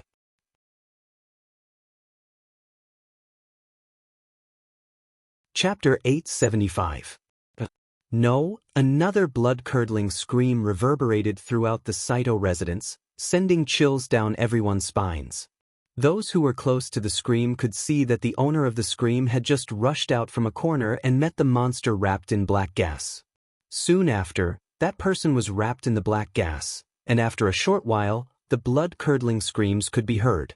The mass of black gas soared and left its original spot. It then flew in another direction. It looked like it was running away, but if one looked closely, they would find that the monster in the mass of black gas was very familiar with the surrounding terrain. The reason it was moving back and forth was mainly to hunt for food. That's right, hunt. One by one, the people who were hit by the black gas disappeared one after another. Miserable screams were heard. When the surrounding people suppressed their fear and raised their weapons to charge forward, the black gas would fly away again. Every time this happened, there would be an additional set of white bones on the ground. Soon after, the black gas pounced onto another unfortunate guard. "Ah! Help! Help me!" In a short period of time, another 3 guards were buried in the monster's mass of black gas. Hearing the desperate screams in the air, the surrounding guards were all terrified. Their hands holding their armaments began to tremble, and their faces were as pale as paper. They no longer dared to charge forward. As soon as the ice spirit arrived, the scene of skeletons all over the ground, miserable screams, and horrified guards holding back their fear mercilessly entered his eyes.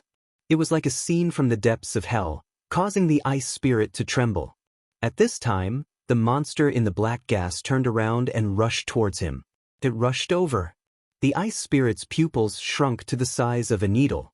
He watched as the black gas blotted out the sky and was about to pounce on him in the next moment. He inadvertently glanced at a skeleton on the ground and his heart suddenly tightened. If the black gas pounced on him, he would end up like this. He would end up like the skeleton on the ground. The ice spirit's eyes were wide open. He let out a loud roar and gathered all of his dou qi. The dou qi flowed into the dagger in his hands and met the black cloud head-on. Bang! The dagger hit the black gas. The dagger collided with the dagger with a muffled sound, causing circles of black gas to ripple. However, it only lasted for less than a second before the dagger in the ice spirit's hand began to vibrate and began to crack with a "kacha" sound. Rare armament. It actually cracked. Bing Ling's face was red and the veins on his hands were popping. Blood splattered everywhere. Bing Ling felt as if he had crashed into a giant mountain. His bones were wailing, and his dou qi was dispersing. He was afraid that his armament would be destroyed soon, and he would be the one to break it. They would also be devoured by the man-eating monster. Die, you bastard! Just as the ice spirit couldn't help but feel despair, several angry voices rushed over like a wave, accompanied by the sound of something breaking through the air. About 7 or 8 figures appeared around the ice spirit in an instant. Fighting chi and magic power surged out, and they crashed into the black cloud with a loud bang. Boom! A violent gale swept across the area. The energy turned into a violent impact. With the two as the center, the sound reverberated in all directions. With a deafening roar, the ground cracked inch by inch from the impact, and the walls were also affected. Cracks spread from the top of the walls. The aura in the air indicated that the 7 or 8 figures that had rushed over were all powerhouses of the 8th stage. Bang! In the collision, the 8th stage 8 powerhouses seemed to have the upper hand. Relying on their advantage in numbers, they sent the black gas flying. Young master! One of the stage 8 powerhouses helped Bing Ling up. He was panting and his hands were trembling. His face was pale. Are you okay? I'm fine. The ice spirit shook his head with some difficulty. Then, he looked at the mass of black gas that seemed to be unharmed by the combined attack of the 8 powerhouses of the 8th order. The ice spirit felt that his hands were almost torn apart, and his heart was filled with lingering fear. If the 8th stage 8 powerhouses of the family didn't arrive in time, even if he didn't die, his hands would be crippled. To be able to almost kill him with a single attack, and to be able to withstand the combined attack of 8 stage 8 powerhouses, this monster's strength is definitely at the peak of the stage 8 realm. Peak of the stage 8, no wonder no one was able to do anything to it last night. This kind of monster must not be allowed to stay in the family. Everyone. Bing Ling decisively gave the order. Don't let it get away. Young master, don't worry. But at this moment, just as the 8 stage 8 powerhouses finished speaking, the black gas ball suddenly flipped over, bringing a gust of wind with it as it rose into the air. Under the gaze of everyone present, it flew towards the direction with the least amount of people. Not good. Bing Ling was shocked. Don't let it get away. Monster! Don't even think about escaping. The 8 stage 8 powerhouses shouted angrily, their bodies surging with dou qi and magic. Just as they were about to chase after the monster, a figure appeared and dispelled their thoughts, causing them to freeze on the spot. And the direction that the figure was in was the direction that the monster was rushing towards. Bing Ling and the other stage 8 powerhouses reacted, but they didn't have time to see the figure's appearance. They could only cry out in alarm. Careful! However, the figure ignored their cries of alarm. Not only did it not dodge, it leaned forward and faced the monster. Fool! Seeing this scene, Bing Ling and the powerhouses of the 8th order couldn't help but curse loudly. Everyone in the surroundings couldn't help but close their eyes, as if they were afraid that in the next moment, that stubborn idiot would turn into a pile of bones in front of them. However, everything that happened in the next second stunned them. Bang! The black gas ball and the figure violently collided, and a monstrous force evaporated the atmosphere in the space. A few guards who were closer to the scene were even blown away by the force of the force. A violent storm reverberated through the entire scene, engulfing every corner and blowing everyone back. Pang! Everyone only heard a muffled sound. Then, the monster that everyone felt was difficult to deal with was actually sent flying by the figure. It smashed into the opposite wall, instantly shattering the wall, and was covered by the falling rubble. As for the figure, It landed lightly on the ground, and even its clothes were not messed up at all. Everyone was petrified on the spot, their faces filled with horror. The monster that 8 Stage 8 powerhouses had to join forces to barely push back was sent flying in one move by the other party. Could it be that he was a Stage 9 powerhouse? Unlike the other guards and Stage 8 powerhouses who were stunned on the spot, Bing Ling froze the moment he saw the figure. His eyes were filled with disbelief. Wu Yan, it's you. Wu Yan. Everyone shuddered at the same time. The way they looked at the figure changed. As members of the Saito family, how could they not recognize the name Wu Yan?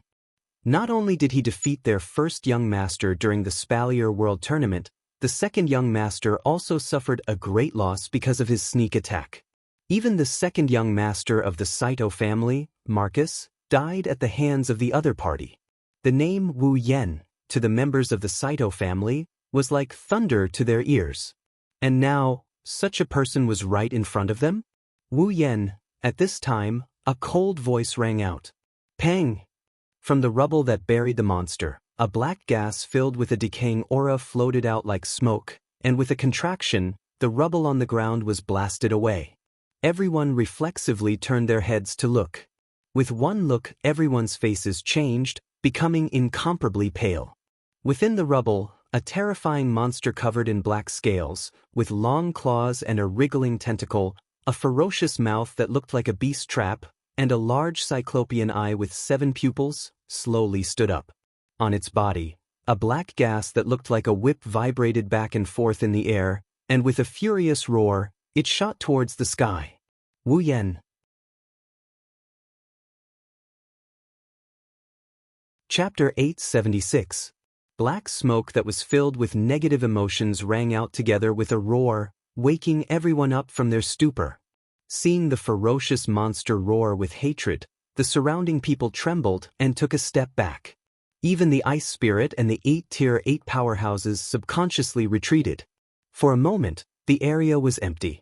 Only Wu Yan and the monster were left standing there, facing each other. His wine-red eyes narrowed slightly.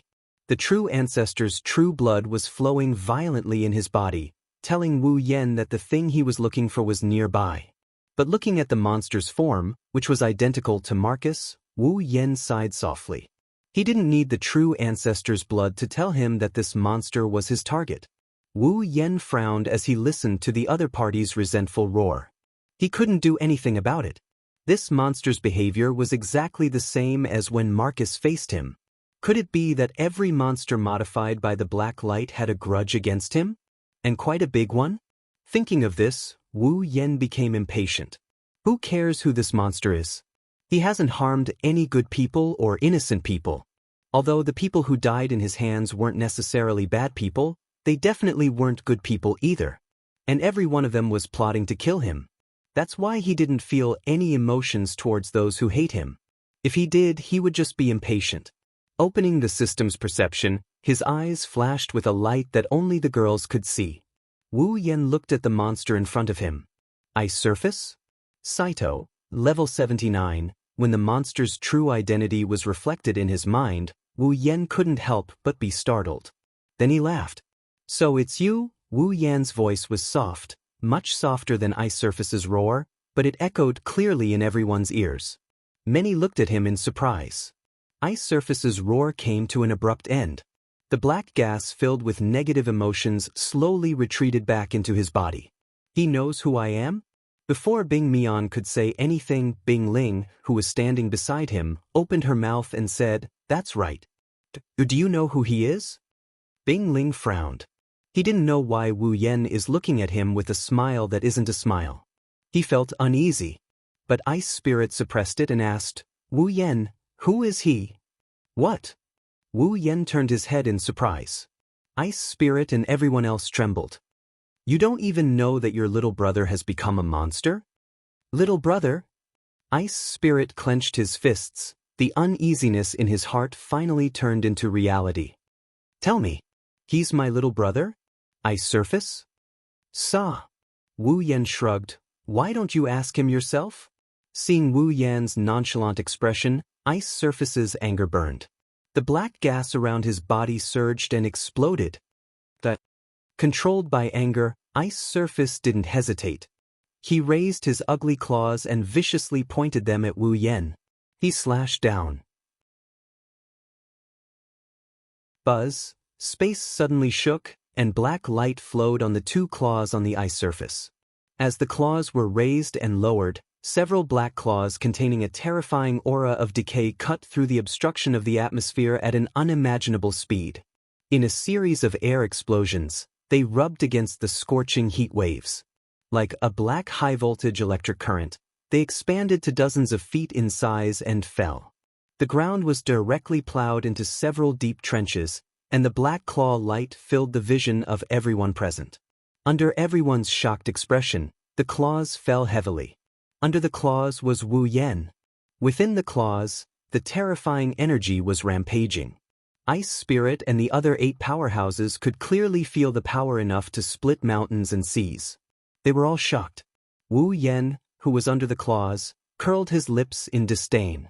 He didn't use any magic, nor did he use any of his skills. He just raised his hand and slapped the claws above his head. Clang, a sharp ringing sound like the ringing of a bell rang out, turning into a sound wave that spread out in all directions. In an instant, the thick layer of the ground was crushed into powder. The surrounding walls collapsed directly and were blown up by the explosive wind, swirling around and spreading out. Young master, it's dangerous. Seeing the tornado-like shockwaves, the 8 Type 8 powerhouses beside Bingling were shocked and hurriedly channeled their Do-Chi and magic, shielding Bingling behind them. However, the surrounding guards were not so lucky and were all struck by the shockwaves.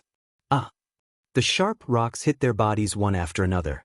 With a pung-pung sound, the guards were sent flying backwards one by one. They fell to the ground in the distance and could no longer get up. Of course, this little bit of aftershock was not enough to kill these guards who had some strength. It was just a temporary loss of consciousness. Apart from Bingling and the 8 powerhouses of the 8th stage, everyone else was lying on the ground. Not a single one of them was able to retain their consciousness. No way. Bingling and the rest of the Type 8 powerhouses sucked in a breath of cold air. Just the shockwaves. One of the powerhouses couldn't help but gulp. His face was no longer as calm as before. Just the shockwave alone is already so powerful. Is that monster really the second young master? The ice spirit gritted his teeth and stared fixedly at the claw in front of him. His eyes were fixed on the claw light that was descending slowly. Against the wind and waves that were blowing towards him, his eyes did not move away. Ha! Bing Mian laughed sinisterly as he looked around at the ruins and the guards lying on the ground. His laughter was like thunder. Do you see that? Do you see that? This is my current strength. My full strength. Ha ha. While laughing maniacally, Ice Spirit stuck out his tongue and licked his mouth full of sharp teeth. His 7 eyes were filled with ecstasy. It seemed like he was very satisfied with his current state. Furthermore, unlike Marcus who hated himself for turning into a monster, Ice Spirit didn't seem to care. To him, with his current strength, let alone a monster, he could even turn into an insect. After all, he was originally just a small Tier 7 powerhouse. Due to his injuries, he was crippled. But now, his strength was comparable to his father, who was the strongest in the family other than his grandfather. With his black Do-Chi, he was even stronger than his father who was at the peak of Tier 8. Ha!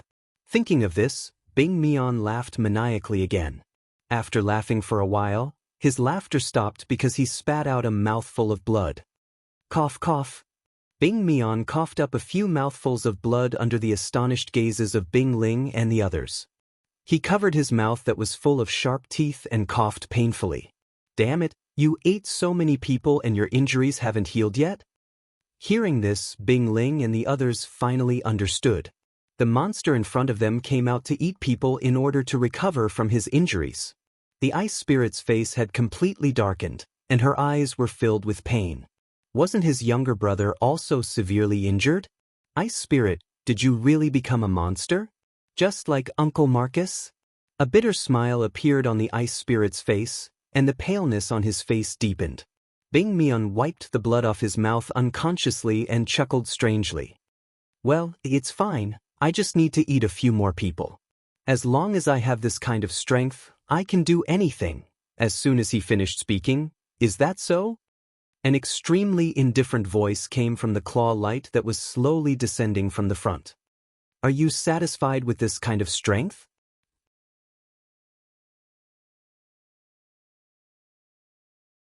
Chapter 877. Are you satisfied with just this level of strength? Following that, the claw lights that covered the sky stopped descending. Slowly but surely, the claw lights were lifted up and Wu Yan's figure was exposed under the claw lights. His black robes fluttered in the wind. His robes swayed and his bangs fluttered under the claw light. Under such circumstances, his wine-red eyes were calm and emotionless. Looking at Bing Mian, who was frozen, Wu Yan smirked. If this is the strength you are so proud of, then please be prepared.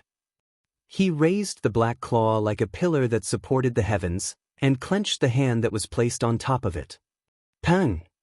Instantly, the terrifying claw light that could tear everything in its surroundings apart seemed to have been crushed by something terrifying. With a muffled sound, it scattered into black spots that filled the sky.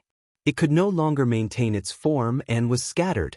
As for Wu Yan, other than his robes fluttering, there was not a single wound on his body.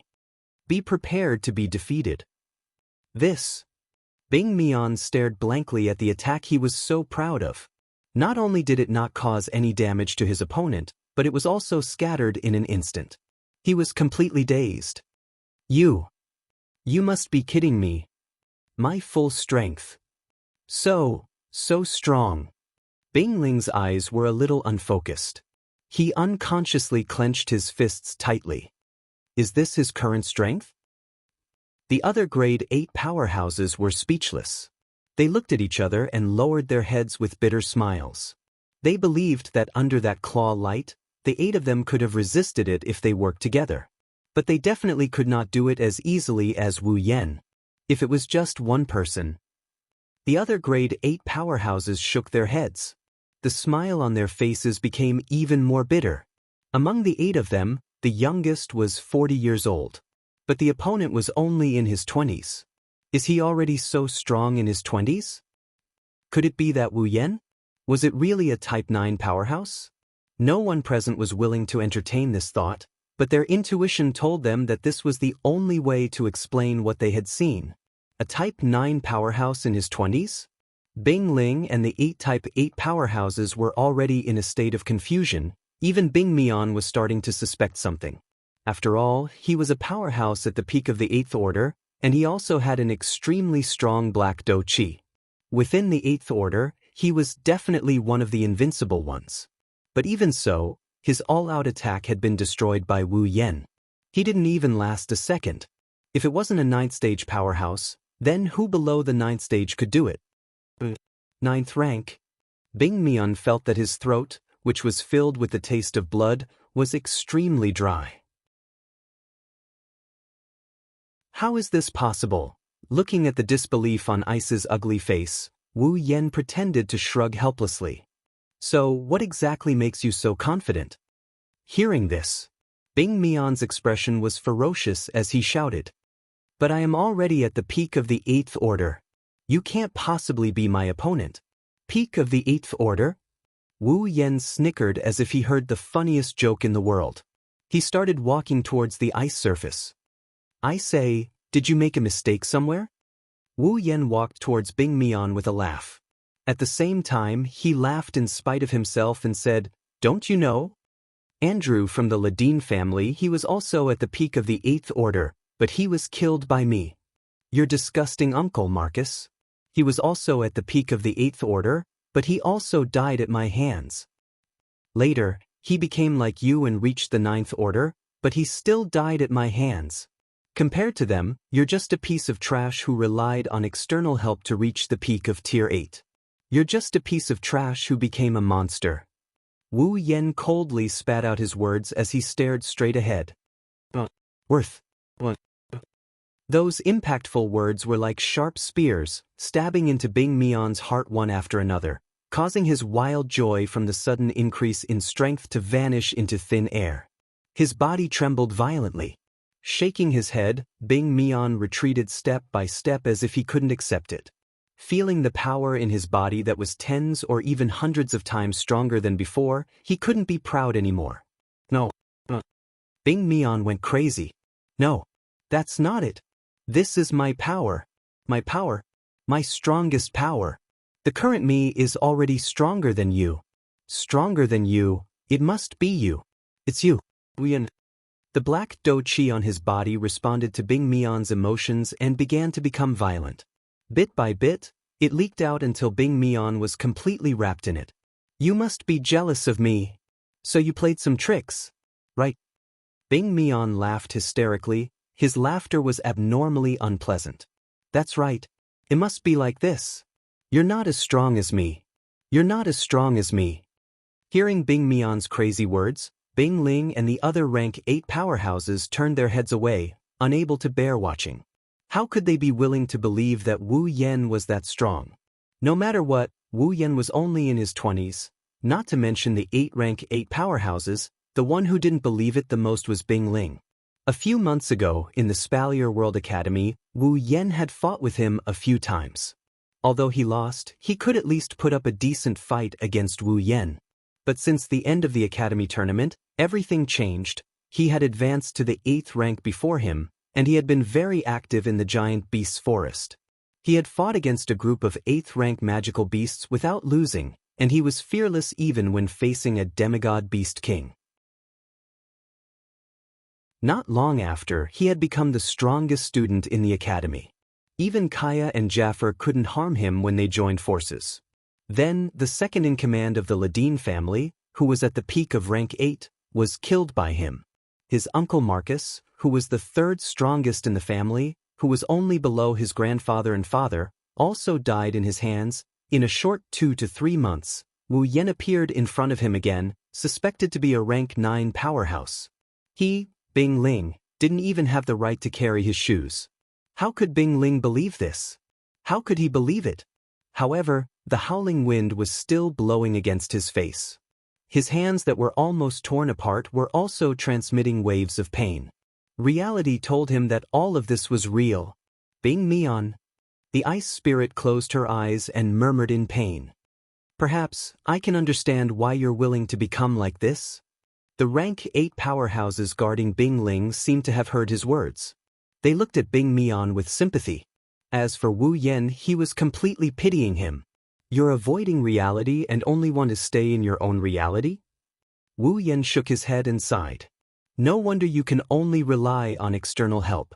Without external help, you can't reach your current level.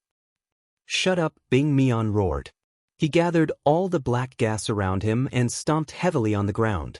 The ground was instantly crushed. Bing Mian bent down and shot forward. He raised his claws like spears and stabbed towards Wu Yan's chest. I'll kill you. Bing Ling and the others watched as Bing Mian charged towards Wu Yan with black gas. Bing Ling saw Wu Yan's nonchalant expression and understood. Victory and defeat seemed to have been decided. Looking at the abominable-looking monster charging towards him with extreme speed, Wu Yan's heart strangely calmed down. Traces of magical power flowed on the surface of his body. No one could see it. The magical power flowed along with the blood in his body. After circulating in his body, it surged into Wu Yan's mouth. Wu Yan took a deep breath and shouted coldly, "Freeze!"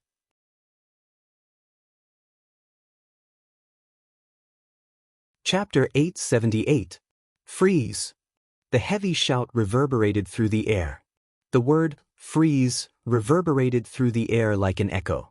Along with the word, freeze, an obscure magic power started fluctuating in a mysterious manner. The moment the word, freeze, was uttered, the unstoppable figure suddenly froze in place. His sharp claws were only a few centimeters away from Wu Yan's chest. The ferocious monster was already in front of Wu Yan. Bing Mian used all his strength to stab his claws, but he couldn't close the distance between them and Wu Yan's chest.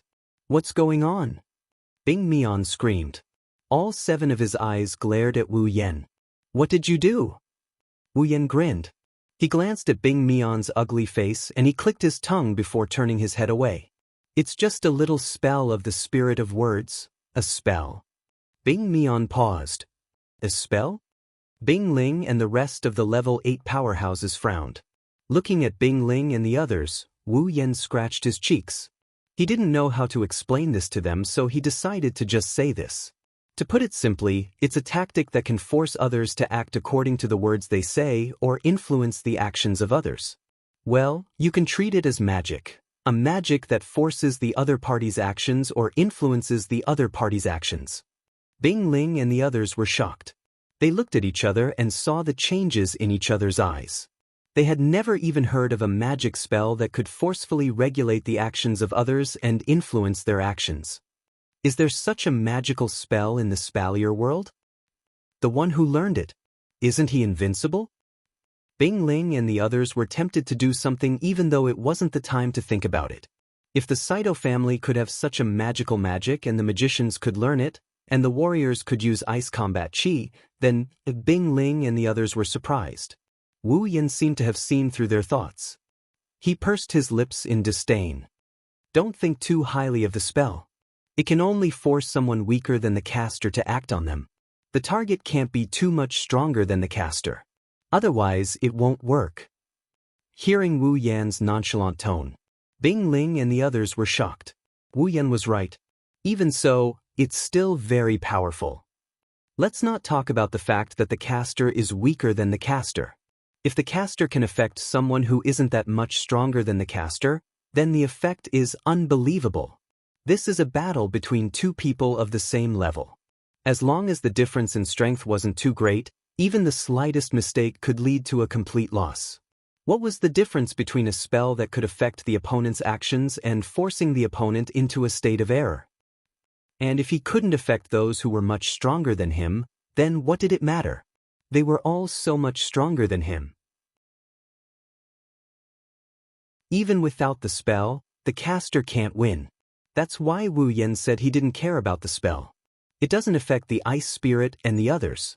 Of course, if they want to obtain it, it depends on whether they have the ability. But let me go. Bing Ling and the others were preoccupied with their own thoughts. Bing Mian's roar woke them up. They looked up and saw black energy surging around Bing Mian as he roared. He continued to struggle, but no matter how hard he struggled, he was unable to move in the slightest. The difference between the peak of the 8th level and the 9th level is too great. Wu Yan's spell isn't something a peak of the 8th level like Bing Mian can break free from. Let me go. Let me go. Bing Mian screamed at the top of his lungs. He looked like a ferocious beast trapped in an invisible cage. No matter how hard he roared, he couldn't break free. Don't waste your energy. With your strength, you won't be able to break free from my spirit language spell. Wu Yan narrowed his eyes and said, furthermore, your current strength doesn't even belong to you. I think you should obediently hand over the black light that turned you into this state. Black light? Bing Ling and the others were stunned. Black light? Bing Mian was also stunned. Then he struggled even harder. You're jealous of my current strength, so you want to steal it? Let me tell you, that's impossible. Hearing this, Wu Yan wasn't angry. Instead, he was happy. Sure enough, it was that black light that turned Bing Mian into this state. If that's the case. Wu Yan's eyes turned cold as he said indifferently, then you can go to hell. Then, Wu Yan's hand exploded with electricity. Blue and white sparks flashed as he pressed down on Bing Mian's chest. Bing Ling was shocked when he saw that Bing Mian was about to die in Wu Yan's hands. Wait. Wu Yan paused and frowned. What? Do you want to keep this monster alive? Bing Ling's face twisted into an ugly smile. He shook his head bitterly as he looked at the ferocious Bing Mian. Bing Mian was a completely different person from before. Wu Yan, can you let me deal with him? Wu Yan's frown deepened when he heard Bing Ling's words. No matter what, Bing Mian was still his brother. It was reasonable for him to make such a request. With Wu Yan's personality, he couldn't be bothered with a piece of trash that he could forget with a wave of his hand. It wasn't impossible for him to let Bing Ling deal with him. But the problem is, Bing Mian's body must have the black light that caused him and Marcus to become like this and can greatly increase their strength. With that black light on Bing Mian, Wu Yan didn't want to let Bing Ling deal with him, no matter how reasonable it was. After all, that black light was an indescribable existence that could fend off the true ancestor's blood in his body. The fact that the true ancestor's blood in his body reacted to it multiple times proved that the black light was no ordinary thing. Wu Yan couldn't be at ease if he kept something like this. Just as Wu Yan was about to refuse, Bing Mian suddenly screamed in pain. Ah no! No, it was as if something had drilled into Bing Mian's body and stirred it up. He roared in incomparable pain, and in the midst of his roar, the black scales on his body actually began to recede amidst a surge of black gas. What? The sudden change shocked everyone. Before they could react, the scales on Bing Mian's body had completely disappeared, revealing his original skin. Bing Mian's original body and appearance gradually recovered under Bing Ling's pleasantly surprised gaze. But just as Bing Mian was about to fully recover, a black light shot out of Bing Mian's body with lightning speed.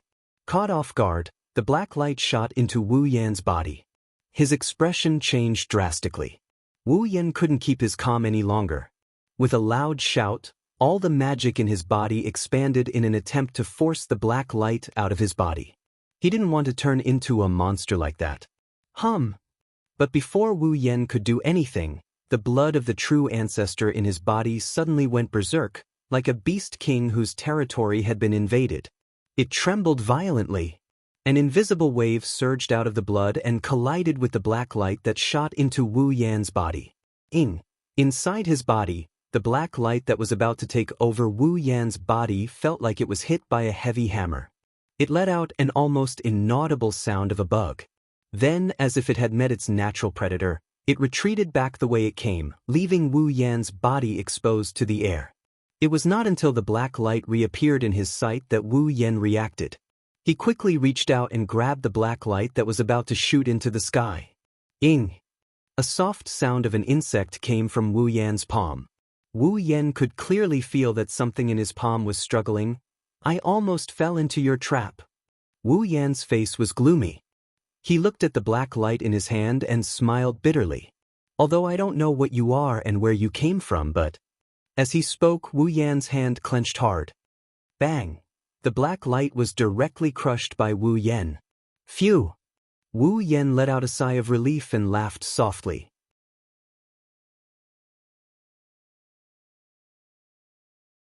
Chapter 879. Behemoth Forest, Campsite. At this time, the soldiers stationed in the campsite were all busy forming teams and carrying out their tasks for the day. They all rushed towards the Behemoth Forest. Some went to the Behemoth Forest to hunt magical beasts and provide them with resources to ensure the normal operations of the Empire. Some went to patrol and check for signs of magical beast activity in the Behemoth Forest so that they could report back in time if a magical beast attacked again. Some continued to search for traces of the Beast King in an attempt to take down this potential threat. The entire Behemoth Forest campsite was operating in an orderly manner without the slightest abnormality. It was likely that those who came to see this scene would not be able to imagine that just a few days ago, this campsite was still a mess. It had to be said that after Wu Yan left the campsite, the entire campsite became much more peaceful. There were no more conflicts for no reason, no more monsters mysteriously appearing, and no more major incidents in the middle of the night that woke everyone up. It was simply too peaceful, causing the soldiers to be somewhat unaccustomed to it. It was only now that these soldiers realized how good their previous lives were. Although there were unavoidable dangers in the Behemoth Forest, at least they were safe in the campsite. But when Wu Yan was still here, the campsite was filled with incidents one after another, causing them to be unable to sleep. Compared to now and before, it was simply like hell. In addition, every incident that happened was extraordinary. Peak 8th rank powerhouses were killed, the sky was shattered, and even some of the higher-ups in the past turned into monsters. This series of events brought quite a shock to these pitiful soldiers. Now, everyone was nervous, afraid that they would be woken up by some noise in the middle of the night, and then encounter the sky shattering or monsters appearing. It was to the point that the Thunder King and Pelosi began to suspect that Wu Yan was a jinx. Of course, it did not matter what the people in the campsite thought of Wu Yan. Here, There were still people who missed him and were looking forward to his return. In the eastern region of the campsite, in a large tent at the edge, a large table was placed in the middle of the tent, and the girls were seated around it. Not a single one of them was absent. Plates were placed on the table. It was obvious that the girls were having their meals. However, looking at the plates on the table, the girls looked at each other. As they looked at each other, they swallowed a mouthful of saliva. Their faces were filled with strange expressions. None of them had made up their minds to touch the food on the plate. This was because the things placed on the plate were all shapes and sizes that gradually increased from top to bottom. In the middle, they were twisted like stairs, and there was even a small curved point at the top. It looks like excrement from a human body. The girls stared blankly at the plates filled with the same food. Forget about Chuju and Mikoto, even the gluttonous Astria and Toka couldn't touch a single plate. The atmosphere was eerily silent. The bow-tied hair ornament on the back of 10 Fragrance's head moved slightly like an ear. Every time this happened, it meant that 10 Fragrance was in a very good mood. Or perhaps, her heart was wavering. Toka pointed at the food in front of her and asked in a daze. Her question broke the eerie silence. "Do you want to eat?" Chuju's eyebrows twitched as she looked at the oddly shaped food. She thought she saw a ball of green gas floating out of it. Mikoto couldn't keep her cool. She said with difficulty, "What is this?" Shokuha Misaki had a bright smile on her face, but that smile looked forced. "Misaka-san, don't you know what cookies are?" Cookie. Mikoto's mouth twitched, her finger trembled as she pointed at the object on the plate. "Are you sure it's a cookie?" "Ha!" Shokuha Misaki laughed dryly. "Perhaps the shape is a little weird, but they are definitely cookies. If you don't believe me, you can try." All the girls shuddered when they heard the word try. Kotori couldn't help but ask, "What do you mean by try? Why is there something like this for lunch today?" "Not this thing, it's the cookies." Shokuha Misaki grumbled. Kotori ignored her and continued with her questions. "Then why are we having cookies today?"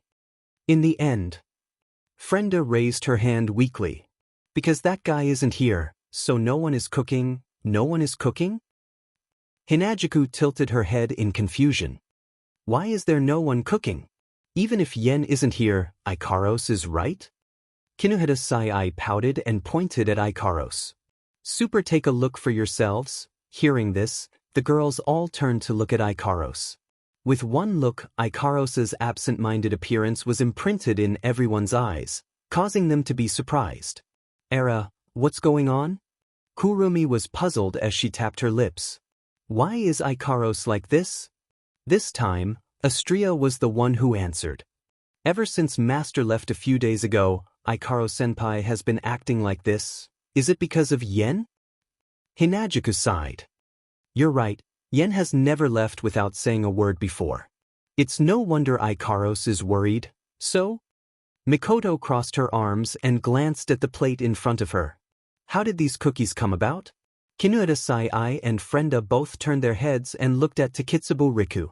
Their expressions clearly said, "You explain it," causing Takitsubo Riku to shrink her neck and speak. "Well, Ikaros didn't seem to be in a good mood, so I didn't ask her to cook today." "I see." Kotori nodded and went straight to the point. "Then, who cooked today's meal?" Silence once again returned to the scene. The girls shifted their gaze to Kinuheda Sai, Frenda, and Takitsubo Riku. Their gazes were filled with pressure, causing the three girls who had been fighting in the dark department for a long time to feel fear. Seeing this, a few hints of threat appeared in the eyes of the group of young girls. From the start, Kinuheda Sai and the other two were the ones explaining the situation. It seems like they know the inside story. Under the pressure of the girls, Kinuheda Sai, Frenda, and Takitsubo Riku could only pout. They slowly shifted their gaze to Shokuha Misaki, who had an unnatural expression on her face.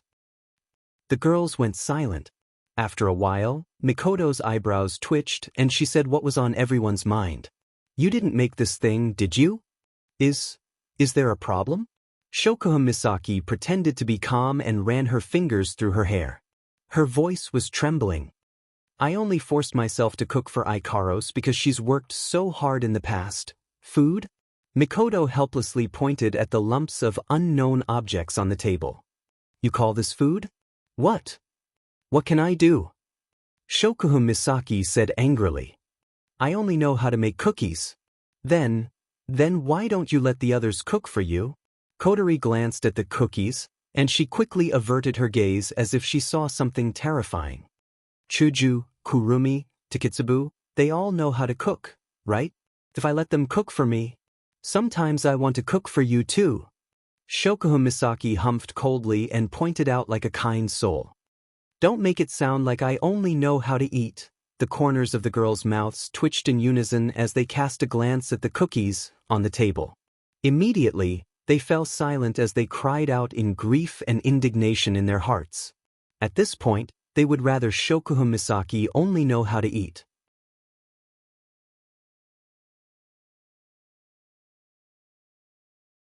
Chapter 880. In this silent atmosphere, Shokuhun Misaki seemed to have seen through the girl's thoughts. She couldn't help but feel awkward for a moment, but she quickly returned to normal. Even though there are only cookies, with this amount of cookies, I'm sure I can eat my fill. Shokuhun Misaki smiled awkwardly as if she was showing off. It's not like I've never treated snacks as food before. That's something only you would do. Mikoto is speechless. Even Mikoto, who has always been at loggerheads with Shokuhun Misaki, couldn't help but laugh. Who would have thought that the seemingly perfect Shokuhun Misaki would have a weakness other than her stamina? Compared to being able to eat my fill. Chuju picked up a piece of cookie hesitantly. She asked out of curiosity. I'm more curious, how did you make it into this shape? Yes. Of course, the cookies made by this queen can't be the same as normal cookies. It has to be different. Shokuhun Misaki said matter-of-factly. I spent the entire morning researching this. I combined all the content of Tokuwadai's home economics class with Kinuhara's, Frenda's, and Takitsubu's memories to create this super high-quality cookie. It's combined.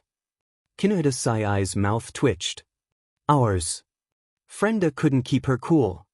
Memories. Takitsubu Riku said weakly. The three girls' shoulders slumped as if they received a heavy blow. They sneaked a peek at the creative cookie.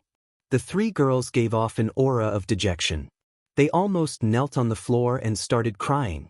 No matter who it was, if someone peeked at their memories of making cookies and managed to create something like this, they would probably be devastated. Hinajiku, Mikoto, and Kotori looked at Kinuhara Sai and the other girls with pity and sympathy. Astria and Toka opened their mouths as if they wanted to console the three girls, but nothing came out of their mouths. They froze on the spot. What kind of attitude is this? Shoko Misaki stomped her feet angrily. This isn't just a cookie. This is already a work of art. The girls' heads tilted and they almost fell to the ground. Then let me ask you. Mikoto sighed and looked at Shokuhun Misaki with disdain. What should I do to make such a work of art? How would I know? Shokuhun Misaki pouted unhappily. I just wanted to make some creative cookies. After the results were out. That's why they became like this. The girls exchanged glances. They were all speechless. What kind of attitude is this? Shokuhun Misaki screamed in frustration. This empress personally cooked for you. Not only are you not grateful, you're actually looking down on me. They're just strange in appearance. The taste is top-notch. Shokuhun Misaki grabbed a piece of cookie and stuffed it into her mouth. In the next second, Shokuhun Misaki's chewing stopped abruptly, and her eyes widened in shock. Seeing this, the girls nervously swallowed their saliva. How is it? Shokuhun Misaki didn't answer the girl's question. She just stared at them with her eyes wide open. She didn't move at all, as if she was a wooden puppet. The girls were confused. Flandra-chan, who was sitting on a chair, flapped her broken wings and flew to Shokuhun Misaki's side. She tilted her head curiously and poked Shokuhun Misaki's cheek with her finger. Then Shokuhun Misaki's body fell to the ground and her eyes rolled back into her head. She couldn't get up anymore. This time, All the girls widened their eyes and looked at the cookies in their hands. They screamed and threw the cookies away. Shoko, Kinuheda Sai, Frenda, and Takitsubu Riku cried out and ran to Shokuha Misaki's side. They fed her water and gave her first aid. This isn't just a cookie. Kotori took a step back with lingering fear. This is simply poison. The girls nodded without any hesitation, no longer daring to look at the cookies on the table. Astria clutched her stomach and whimpered. I'm hungry, Toka pouted pitifully. Me too. The girls felt a headache coming on when they saw how unhappy the two gluttons were. They knew that if they don't feed these two gluttons well, they're going to cause a ruckus. What are you girls doing? At this moment, a familiar voice rang out from the entrance of the tent. It entered the ears of everyone present, causing the young ladies to be stunned before they were overjoyed. Ikaros's eyes suddenly lit up. Her originally slack pupils constricted, filled with deep longing. Her worries were all put down. Master? Ikaros. Wu Yen, who appeared out of nowhere, smiled at Ikaros. I'm back. Wu Yen saw Shokuha Misaki, who was being treated by Kinuheda Sai, Frenda, and Takitsubu Riku. His expression changed. What's wrong with Kasaki-chan? Master? Shido. Oni-chan. Before Wu Yen could check out the situation, Astria, Toka, Flandra-chan, and Yoshino pounced on him and they hung themselves on him one after another. Master, you're finally back. Astria and Toka cried their hearts out. We missed you so much. I missed you girls too. Wu Yen patted the two girls on the back. But why do I feel like something's not right? You're finally back. Hinajiku, Mikoto, and Kotori released a sigh of relief. They greeted Wu Yen in a cheerful manner. Welcome back. Wu Yen raised an eyebrow. He had a strange feeling in his heart. I'm glad you girls are welcoming me back. But when did you girls become so gentle? Ma, don't mind it. Chuju patted Wu Yan's shoulder. You just need to know that we've never wished for you to come back so much. Now that you mention it, I'm even more concerned. Wu Yen smiled awkwardly. He pointed at Shokuha Misaki, who was lying on the ground. What's wrong with Kasaki-chan? The girls glanced at Shokuha Misaki and replied calmly. She's fine, she just ate something wrong. Something wrong? Wu Yen found it harder and harder to understand the girls' thoughts. Did I miss something? Well, don't mind her, she's reaping what she sowed. Mikoto waved her hand casually. Her face was a little anxious. All right, Yen, you haven't eaten yet, right? Not yet. That's great. Mikoto clapped her hands. Then hurry up and prepare dinner. Wu Yen was speechless. I thought you girls wanted to cook dinner for me, but it turns out you want me to cook dinner. What's wrong with that?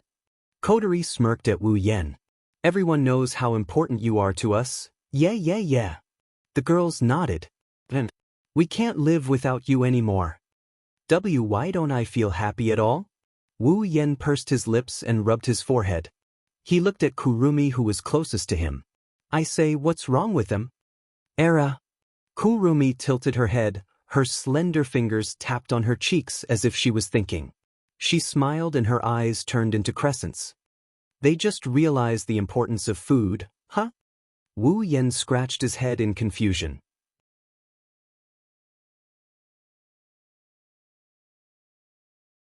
Chapter 881. You, delicious. I'm so happy. Wait, that's mine. What? Don't fight over it. Flan's cake. The table full of dishes was gradually decreasing at an incredible speed. At this moment, all the girls seemed to have turned into gluttons, displaying an unprecedented level of eating. Even Kwang-san, who usually paid attention to etiquette and ate in small mouthfuls, was eating at a speed 5 times faster than before, even though her eating movements were still graceful. Wu Yen and Ikaros, who are still holding 2 plates of food in their hands, are completely dumbfounded. Looking at the scene that has turned into a battlefield and the girls who didn't care about their image and fought over a dish, the two of them couldn't react in time. Wu Yen is depressed. He doesn't understand why the girls are behaving so strangely after his return. That's right, strange. With a sigh, Wu Yen placed the 2 plates on the table. In the next second, countless hands reached for the plates, and with a series of clanking sounds, the dishes were all taken. Wu Yen was speechless. Have you not eaten for a long time? Ugh. Coterie swallowed a mouthful of food and waved her chopsticks at Wu Yen. You don't understand. That feeling of having to risk your life 1 second and then being in a paradise the next. Wu Yen looked at Coterie with an exasperated expression. Can you please say something I can understand? Too bad. Coterie threw Wu Yen to the back of her mind as she immersed herself in eating. Wu Yen sighed again. He looked like he had aged a lot. He turned around and he looked at Shokuha Misaki, who is still eating. She looked weak, but she didn't stop eating. His face fell again. I say, Masaki-chan, are you really okay? Wu Yen rubbed his forehead as if he had a headache. I don't know what happened, but if you're not feeling well, it's best if you don't eat. At the end of his sentence, Wu Yan's voice became weaker and weaker. Weaker and weaker. In the end, he was left speechless. His face was filled with astonishment. Wu Yen looked at Shokuha Misaki in shock as tears streamed down her face. His voice trembled as he cried out sorrowfully. Don't mind me. Let me eat. Wu Yen wiped the cold sweat off his forehead and he cautiously said, Well, at least slow down your eating. Don't mind me. Let me eat. You. Don't you get fat easily? Don't mind me. Let me eat. I. Don't mind me. Let me eat. Wu Yen was speechless. He glanced at the girls who were slowly bulging their bellies and didn't say anything else.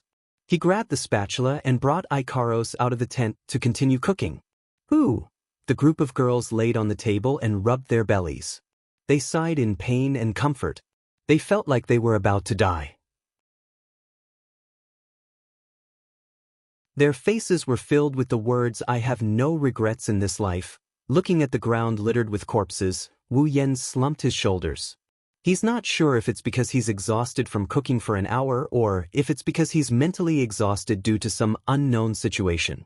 Or maybe it's a combination of both. He's physically and mentally exhausted. Are you all full?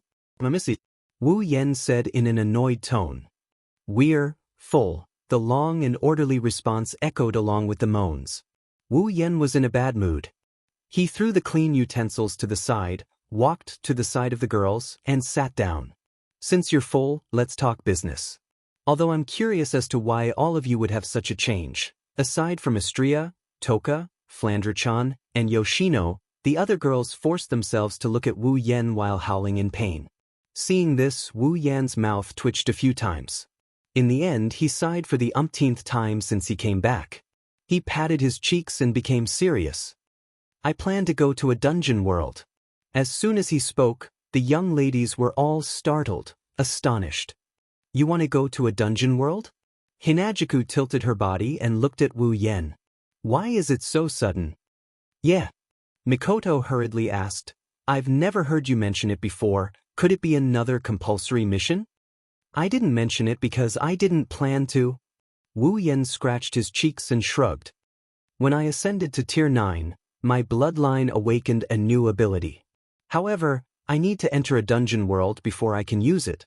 So, this is a last-minute decision. Wu Yen glanced at the girls and said, So, this time, any of you want to come with me? Let's go to a dungeon world together. The girls were tempted.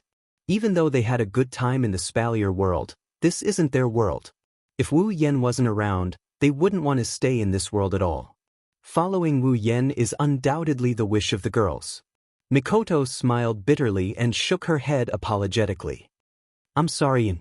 My sisters are still here and I'm worried about them. I won't be able to go with you this time. Mikoto's words reminded the girls that there are still 20,000 sisters in the camp. I see. Wu Yen furrowed his brows for a moment before relaxing them. Indeed, I'm worried about the sisters too. Wu Yen turned to Chuju and said, What about you, Chuju? Me. Chuju pondered for a moment before shaking her head. I'll stay with Mikoto. We'll stay too. Kaneda Sai, Frenda, and Takitsubo Riku also chose to stay without hesitation. After spending some time with the sisters, they've developed some feelings for them. Are Chujune-san and Mikoto-ne-san going to stay as well? Astria blinked. She hesitated for a moment before saying, "Then I'll stay with Chujun and Mikoto." Sure, Shido. Toka looked at Wu Yen and then at Astria in a flustered manner. The bow on her hair fluttered a few times.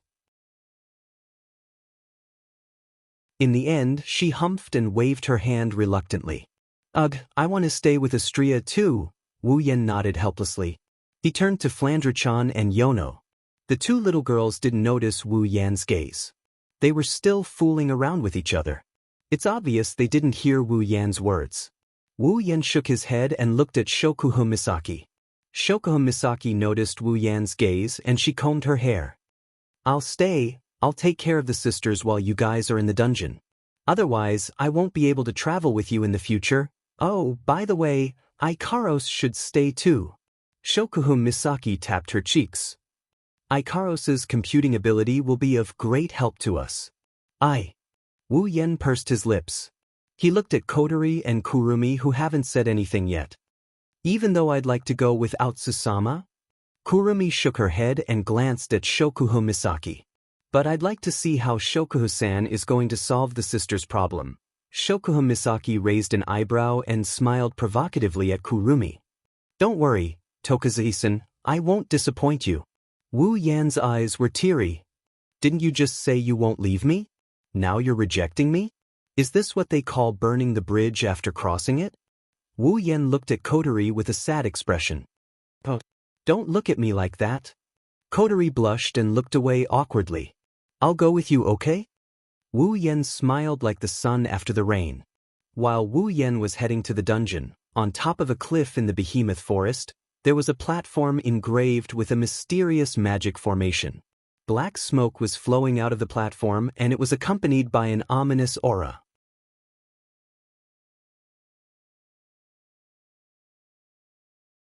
Chapter 882. This place was an ocean that stretched as far as the eye could see. The blue color that was deeper than the sky rippled as the waves surged. The sparkling reflection of the arc light seemed to contain a high temperature that could burn a human body. As it swam, it emitted heat that was visible to the naked eye. The sunlight poured down and shone on this boundless ocean, as if it wanted to evaporate it. The heat had already caused the air to distort, causing the surrounding temperature to rise to a frightening level. Occasionally, ships of various sizes would enter and exit this scorching hot sea, wandering back and forth. Under the assault of the hot wind and the response of the steam whistle, they would unswervingly move in a certain direction. There were also some large fishing boats that swam aimlessly here, casting down heavy fishing nets to catch fish. However, in this kind of weather, even if they saw fishing boats, there would be many people who would doubt whether there was any harvest or not. Did the fish die from the heat? In the middle of this boundless ocean, there was an island. To be more precise, it's called an island. It's more like a city floating on the surface of the sea. Itagami Island. That's the name of this island, or more accurately, the city.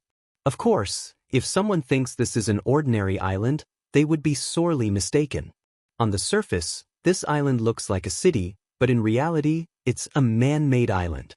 It's made of resin, metal, organic matter, and other materials. With the help of magic, it's a man-made island floating in the Pacific Ocean. It's called an island. However, on this island, there are more than 560,000 people living here. It's a very special place. Because other than being called Itagami Island, it has another name, Demon Special District. It's a man-made area created to protect the endangered demon race and research their body structure and abilities. It's a city where humans and monsters can coexist. On this island, most of the residents are researchers and their family members. There are also people with special abilities who have been recognized by the city. Of course, on this island, the most important thing isn't humans. It's the demon race that is used as research subjects. Beastmen, fairies, half-demons, artificial life forms, vampires, these races that only exist in fantasy can be found here. And they were collectively known as the devil race. However, these species that only existed in legends were not in a good situation here. Now, the destruction of the natural world and the battle between humans had caused the number of demons to decrease greatly. It was to the point where they were on the brink of extinction. That's why humans allowed the demons to stay on this island and protect them. In return, the demons' body structure and special abilities must be analyzed and studied by humans. Itagami Island. It was an artificial city built for this very purpose. Because of this, the demons were granted the right to move around Itagami City openly. They were allowed to study, work, and live like humans. It wasn't strange for them to live together with humans. Because of this, the citizens of Itagami City recognized their right to live like humans. The demons who lived normally were known as the registered demons. Even though Itagami City was a city where both humans and monsters coexisted, not every street was filled with beastly beastmen or vampires bearing their fangs. Almost all demons had the ability to morph into human form. Usually, their appearance was exactly the same as that of a human. It was also very easy to identify demons. All the demons would be equipped with a wristband with a restriction ability or alarm function, which was similar to the universal ID card of demons. They could distinguish humans from demons through this wristband. However, only those demons who had been recognized and wore this wristband could explain themselves. Those demons who didn't have any ID card didn't have such a wristband. Fortunately, Itagami Island is a special city for the demon race. Normally, it doesn't accept visitors from companies, research institutions, or family members. The main business of the island isn't sightseeing either. Therefore, the security check to enter the island is quite strict. Normal tourists can't enter. Also, due to the warm current, the temperature here fluctuates slowly. Even during winter, the average temperature can reach above 20 degrees Celsius. Plus, Itagami City is located in the tropics, so it's like summer all year round. On this hot and humid island, the body temperature was higher than what was shown on the thermometer. In a sense, the wind that was heated by the sea in midsummer was even stronger than the hot wind in the desert. Such an environment was extremely cruel for ordinary humans. Therefore, not many people would want to come here for sightseeing. After all, from another point of view, this place could be considered as the entrance to a huge laboratory. Therefore, demons that haven't landed on Itagami Island would never appear on the island. Unless they don't use their powers for the rest of their lives, they would be arrested the moment they are detected for their demonic energy. Of course, there were exceptions for those with special backgrounds. For example, the existence known as the strongest vampire in this world, the fourth true ancestor, was such a case. Speaking of which, it must be mentioned that in this world, vampires were the most powerful existence among all the demons. They were known as the most powerful immortal branch of the demon race. Their resilience and physical abilities were far superior to that of ordinary humans. They could eat ordinary food like humans, and could also replenish their magic power by sucking blood. Naturally, they also had the general urge to suck blood like vampires. However, the blood-sucking impulses of the vampires here were not triggered for no reason, but because of sexual impulses. As for the reason why vampires are known as the strongest demons, it is because they have a trump card. Vassal beasts. Only vampires can truly control vassals.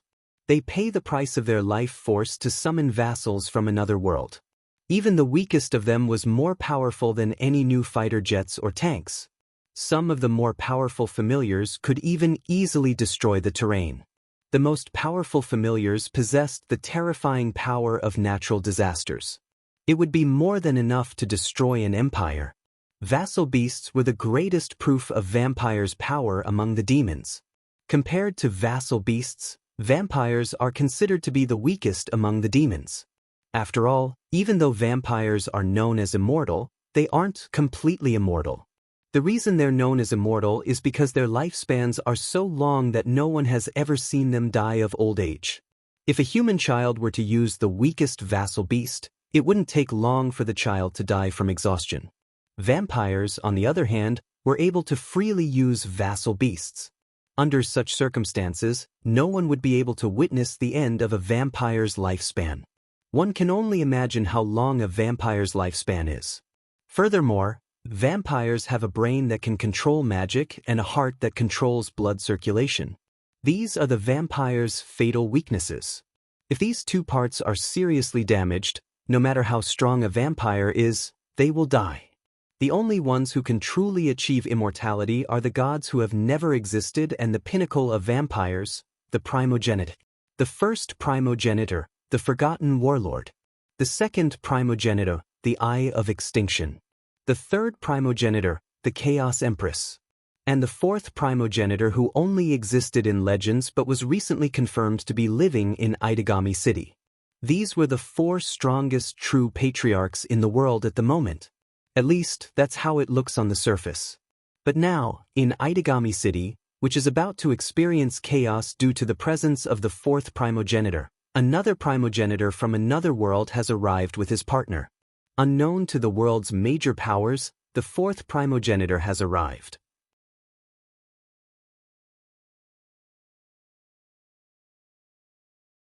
Chapter 883. The scorching heat from the sun baked the earth mercilessly.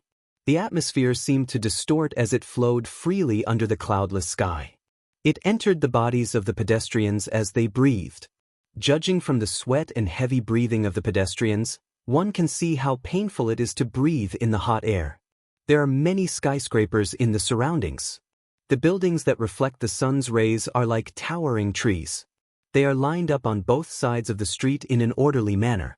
There are as many pedestrians as there are hairs on a cow, but there aren't many vehicles. The pedestrians who passed by were all sweating profusely. They couldn't wait to get away from this sea of suffering and find a cool place to save their muddled heads. However, amidst the bustling flow of people, there were two people who stood out from the crowd. Not only were they not in a hurry to leave this street that had no shelter and received all the sunlight, they stood in the middle without moving at all. And this scene had been going on since 30 minutes ago.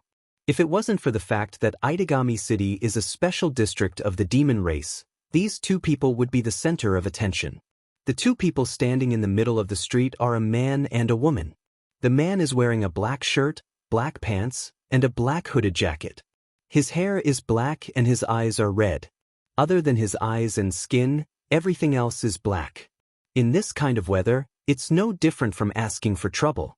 After all, black is the color that absorbs the most heat. Not to mention he's wearing a jacket.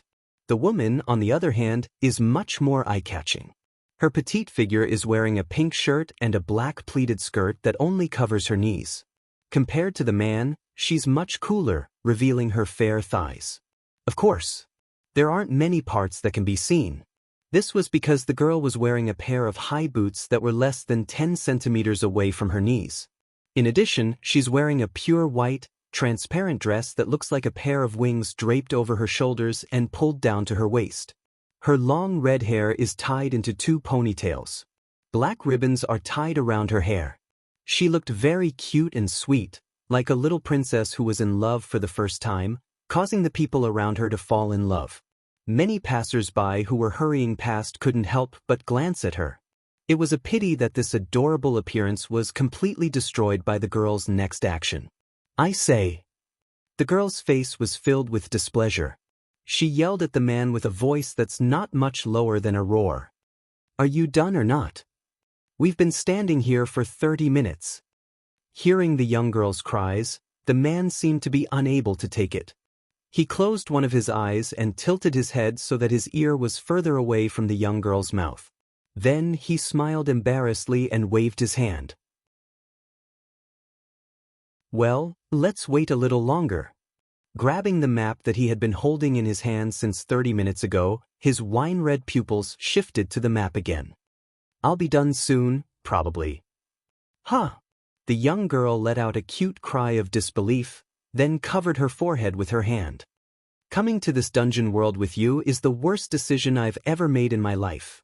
Yes, the man and woman standing here are Wu Yen and Kodari from the Spalier world. It's been about an hour since I arrived in this world, or Itagami Island.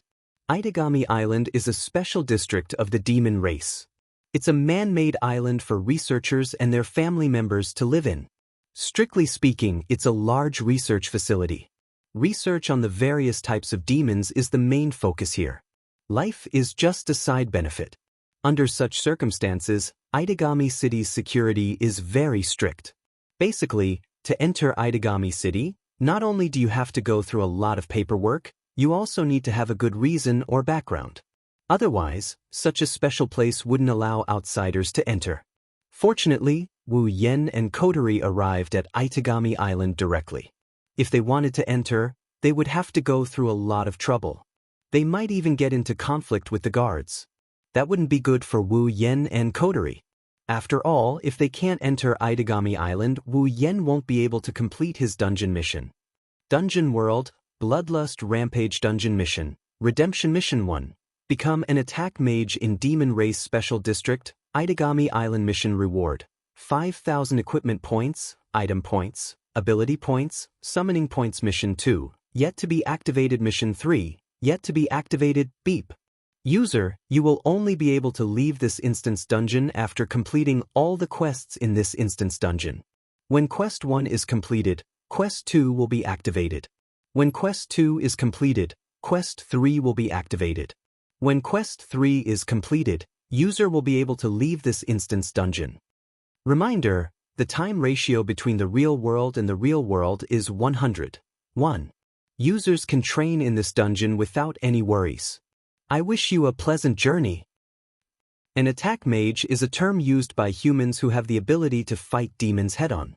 For example, magicians who have mastered powerful magic, psychic abilities and are known as overachievers, or humans who have extraordinary strength and are comparable to demons. These types of people can become attack mages.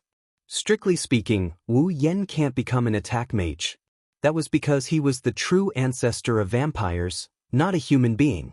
Even if he wanted to be called a general term, he should be called a demon. It was impossible for him to be called an attack mage by a human being who had the power to fight against demons.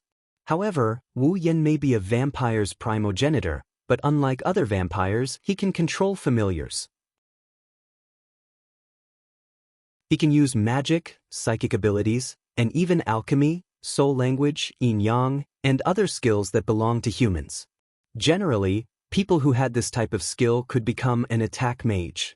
Because of this, Wu Yan's position is a bit ambiguous. When he first came to this world, he got to know a bit about this world from the system. He's a bit confused. He's not sure if he can become an attack mage as the true ancestor of vampires. But, since the quest required him to do so, he's going to have to do it. Becoming an attack mage was easier said than done, but harder said than done. The difficult part was that you had to have skills that could rival the demon race, such as magic, superpowers, etc. Only then could you become an attack magician. The easy part was that as long as one had the ability to fight against the demon race, then one would have the qualifications to become an attack mage. If the first mission only required him to become an attack mage, it wouldn't be that hard to complete the first mission.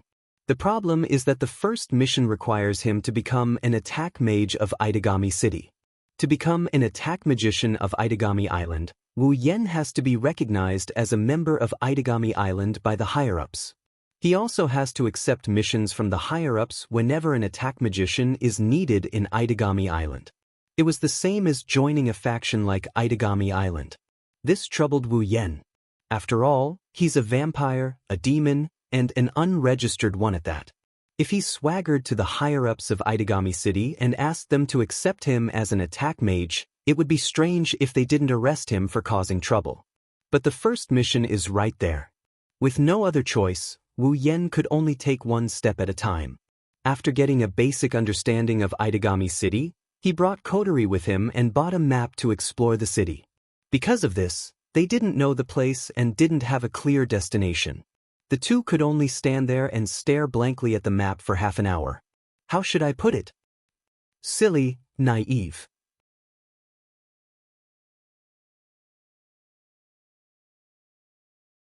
Chapter 884. Under the scorching sun, even Wu Yen couldn't help but sweat beads on his forehead and trickle down his cheeks. Even his throat started to dry up and his wine-red eyes started to ache. The current temperature is at least 40 degrees Celsius. It's not a normal heat. If a normal person was exposed to the sun for more than half an hour, they would have already gotten heat stroke. Wu Yan didn't get heat stroke, but he still felt unbearably hot. After looking at the map under the sun for so long, it's normal for his eyes to feel sore. Compared to Wu Yan, Kotori didn't sweat at all. As a flame manipulator, this temperature is nothing to Kotori. However, she still noticed Wu Yan's sweaty appearance. She blinked her eyes and her heart ached for him. Kotori took out a handkerchief from her pocket. She hesitated for a bit, but she couldn't muster the courage to wipe his sweat. She shoved the handkerchief into his hand and turned her head away in a huff. Hurry up and wipe it off. Look at your head full of sweat. Don't make it stinky. Wu Yan was stunned. He chuckled when he realized what was going on. Well, I'll gratefully accept the kindness of my cute little sister. Although I'm quite dissatisfied with the fact that there's no need to wipe my sweat. Who would wipe your sweat? Kotori blushed and pretended to be angry. Who do you think put us in this situation? You want me to wipe your sweat? Don't even think about it. I can't help it. Wu Yan wiped the sweat off his forehead and he complained. We don't know anyone here and we don't have a destination in mind. It's inevitable for us to wander around here. Kotori furrowed her beautiful brows. Don't you know the situation of every dungeon? Don't you know what to do first? Ha! Wu Yan laughed dryly. Although I am very familiar with some instance dungeon worlds, it is impossible for me to be so familiar with every instance dungeon world. Unfortunately for me, this is the case. Unfortunately, this dungeon is the type that I'm not familiar with. That's right. Wu Yan wasn't as familiar with the Bloodthirsty Rampage world as he was with the Whirlwind Butler, Forbidden Tome Catalog, Date Battle, and Sword God's Domain. When he first transmigrated to the Spalier world, the Bloodthirsty Rampage world was just released. Although he was an otaku, he wouldn't let go of any good anime. However, he wasn't as familiar with it as he was with the old world. That's why Wu Yan only had a rough understanding of the Bloodthirsty Rampage world.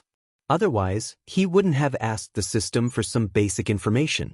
As for the plot, he didn't completely forget it, but the parts he remembered were intermittent. There's not much left. This is the main reason Wu Yan became a headless chicken. Anyway, Kotori unwrapped a pearl and put it in her mouth. It's not a good idea to stay here. Let's find a place to stay. That's what I thought from the start.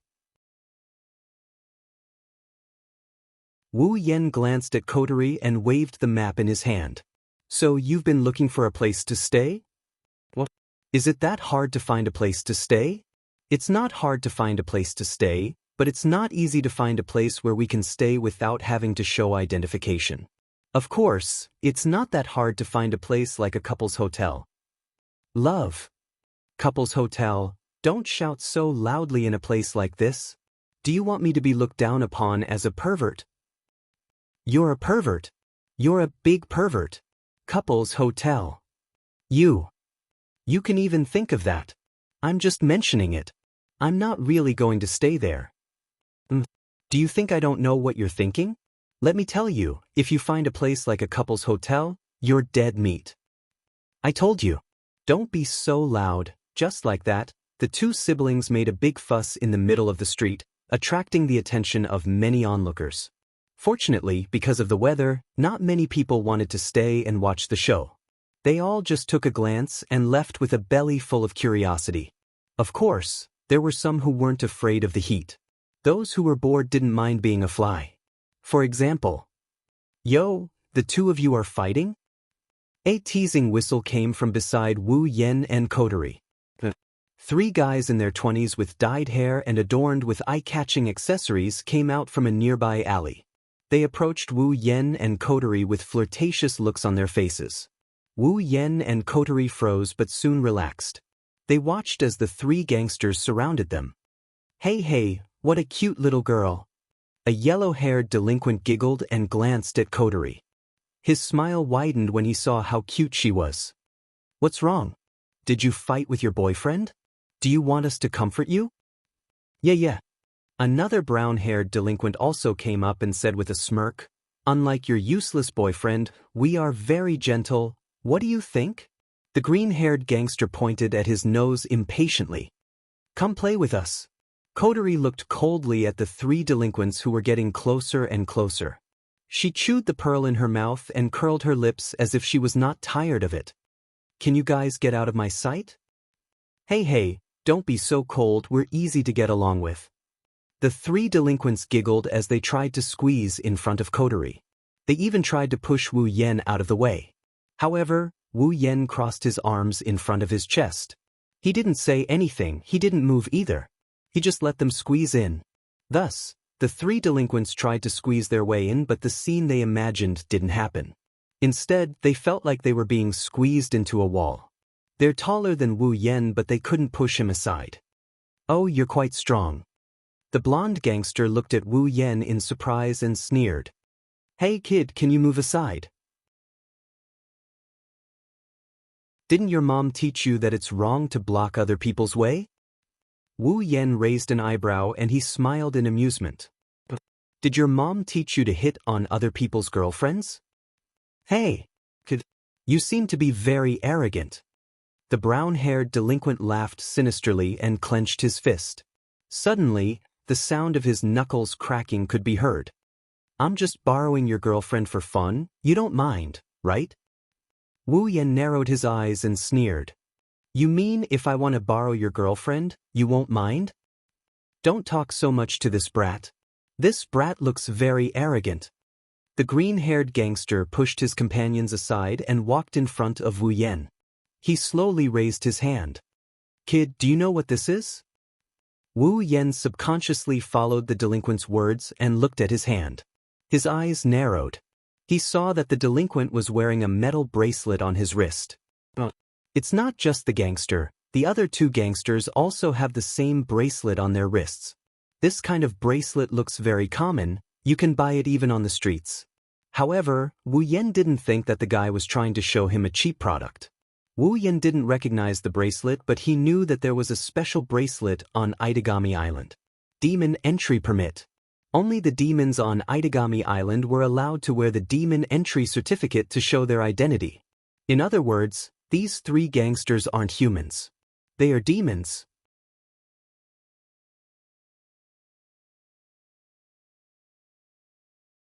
Chapter 885.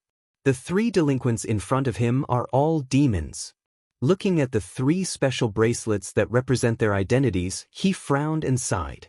In this world, even demons can be delinquents? Should I say as expected of the Demon Special District? Or should I say it's a far cry from my impression? However, this also proves that the demons have fully integrated into the lives of ordinary people in Itagami Island. It's time for me to change my perspective on the demons. Many thoughts flashed through his mind in an instant, causing him to look like he's frozen in place. In the eyes of the three delinquents, his demeanor is no different from being frightened. Instantly, the three delinquents giggled in delight and delight. How about it? Do you understand? The blonde delinquent had an annoying smile. He put his arm around Wu Yan's shoulder and waved the Demon Land Permit in his hand. This is the demon race's landing certificate. We are all demons. Do you understand what this means? This means. Without waiting for Wu Yan's reply, the other brown-haired delinquent puffed out his chest and shouted. In our eyes, you are a mere human. You're just an ordinary human being. You're just a piece of cake. Do you understand? The green-haired delinquent seemed impatient. He waved his hand at Wu Yan like he was swatting a fly. If you understand, then get out of my way. Wu Yan looked at the three demons. He didn't interrupt them, but his gaze became colder and colder. He was no longer as interested as before. You. Wu Yan looked up. His wine-red eyes were emotionless. Are you done? The three delinquent demons were stunned by Wu Yan's sudden change in tone. Their eyes were filled with confusion. In the past, they had done things like today many times, relying on their status as demons to back them up. Bullying the weak. They do it almost every day. But when they do, they will. Then, the demonic entry permit in their hands would sound the alarm when they used their demonic energy, alerting the guards of Itagami Island. When that time comes, they won't be able to get away with it. But as demons, they don't need to use demonic energy to bully ordinary people. It was also because of this that every time they flashed their devil landing certificate and revealed their identities as devils, the ordinary people they bullied would obediently listen to them. No matter how unwilling they were, they didn't dare to act on the spot and let them do as they pleased. Over time, these 3 devils became more and more unscrupulous. But this time, it's different from the past.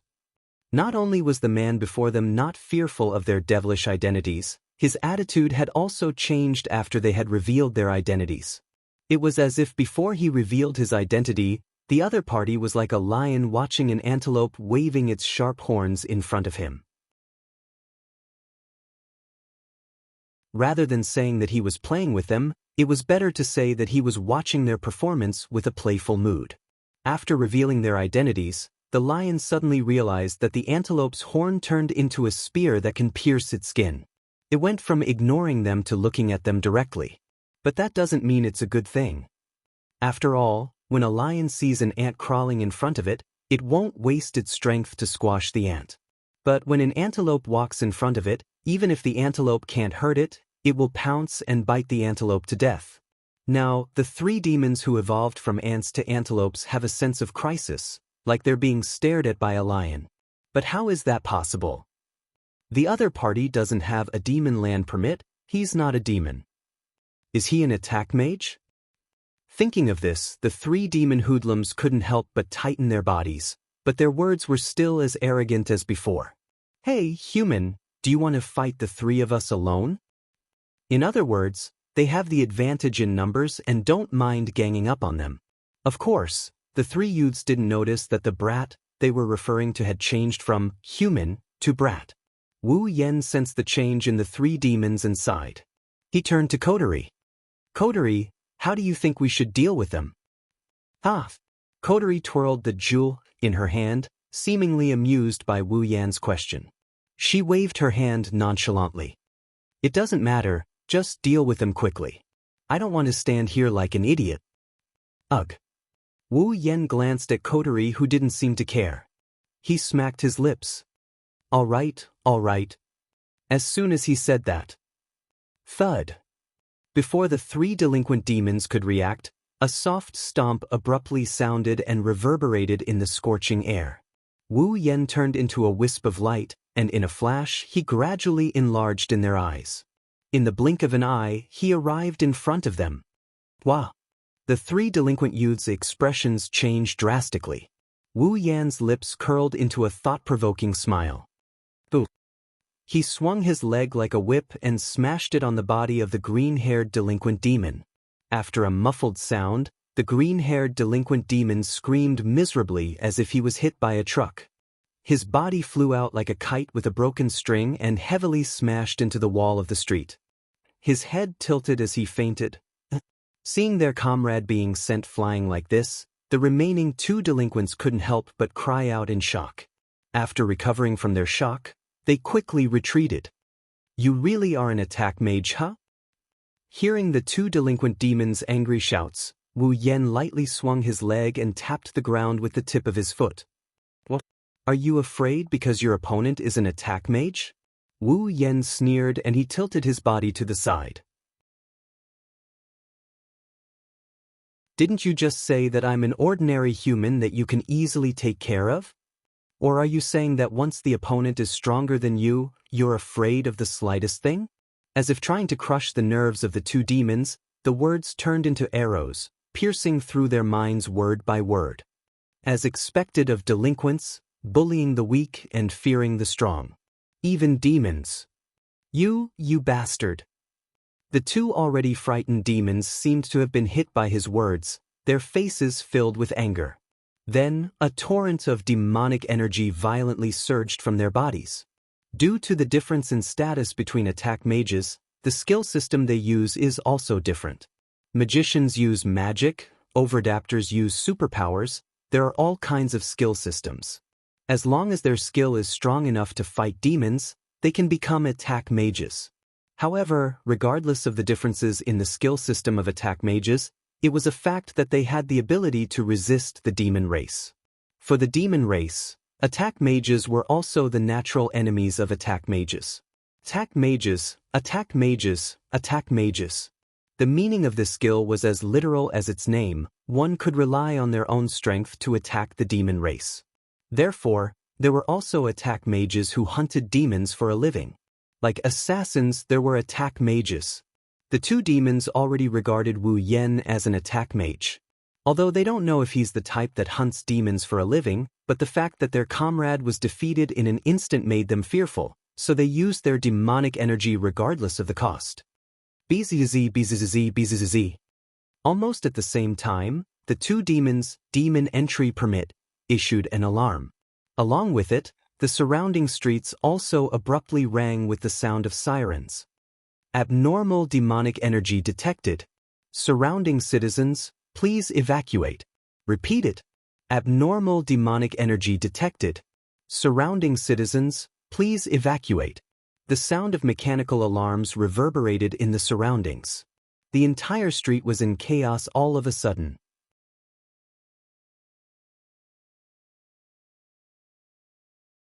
Chapter 886.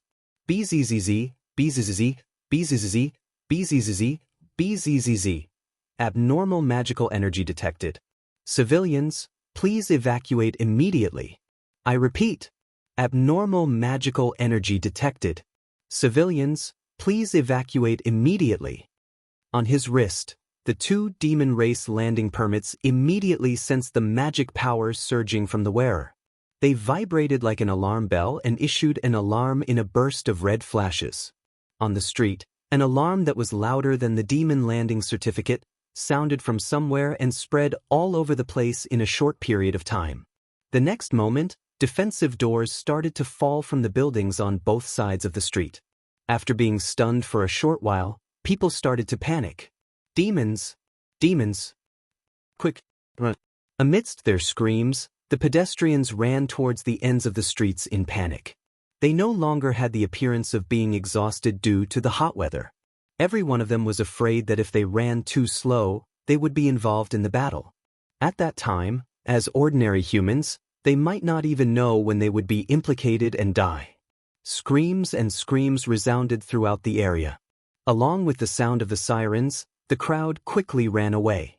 Wu Yan and Coterie exchanged glances with each other when they heard the sirens echoing in the area. There was an alarm. Coterie looked displeased. This Itagami Island, does it forbid demons from fighting? I don't think it's that bad, right? Wu Yan looked around and smiled bitterly. But it seems like we've gotten ourselves into some unnecessary trouble. Even though Wu Yan has a basic understanding of the situation in Itagami Island, he didn't expect to see a battle in the city. The result is like a fire. But then again, it makes sense. There are normal humans living in Itagami City. When demons fight, their power isn't something normal humans can handle. That's why demons fighting in Itagami City isn't a big deal. But when demons use their magical energy, it's not a big deal. In fact, it was no different from a large-scale disaster. Under such circumstances, it's impossible for Itagami Island to not have any rules or regulations. It's just that Wu Yan and Yukari aren't familiar with the rules here. Now, the two demons had used their magic power, and the alarm had been sounded. The enforcers of Itagami Island should be coming soon. At that time, they would be in big trouble. It's not that Wu Yan and Coterie are afraid of Itagami City's law enforcers, it's just that they are trespassers without proper registration. Once they started patrolling, then, the fact that the two of them did not register their identities would be exposed. They would definitely be investigated, but that was still a small matter. The key was, if that happened, how would they complete the first dungeon quest? This was the disadvantage of Wu Yan not being familiar with the original work. This time. Thus, it was displayed. It seems that if we really make a fuss, it will be very big. Coterie finally showed some seriousness in her red eyes. She told Wu Yan calmly, "Let's settle this quickly." Wu Yan nodded, no longer teasing. However, the two of them spoke as if no one else was around, infuriating the two demons. "Damn it! I'll show you what's good for you." The two delinquent devils shrieked as if they had gone mad.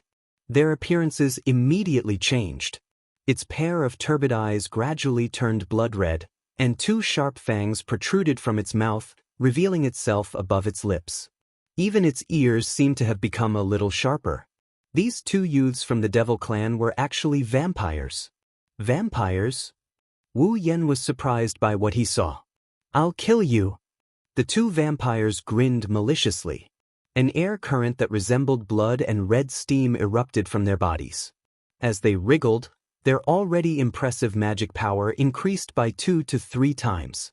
The red steam swirled like a whirlpool. In the end, the two streams of red steam formed two horned beasts. They hovered in the air and roared. Hiss! A sharp screeching sound shook the entire area, and the atmosphere started to fluctuate violently. Under the effect of the tearing atmosphere and the surging magic power, the security doors on both sides of the street started to deform slightly, as if they were directly hit by some terrifying heavy weapon. Looking at the two horned beasts howling at him, Wu Yan's eyes flashed with an indescribable glint. Are these familiars? The trees on the street began to fall, the ground began to crack. Even the iron pillars of the street lamps groaned as if they would collapse at any moment. All of this was caused by the mana from the familiars. What a strong magic power, what a destructive power! Wu Yan gasped in shock. It's no wonder he reacted that way. From the feedback he received from system perception, Wu Yan knew that the two vampires before him were only at rank 7. They had just reached the lowest rank of rank 7. However, the vassal beasts they released were already at the peak of class 7, and were even showing signs of breaking through to class 8. What does this mean?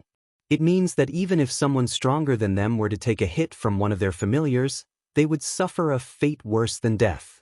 These familiars give their masters the ability to challenge those above their rank. In fact, they might even be able to challenge those above their rank.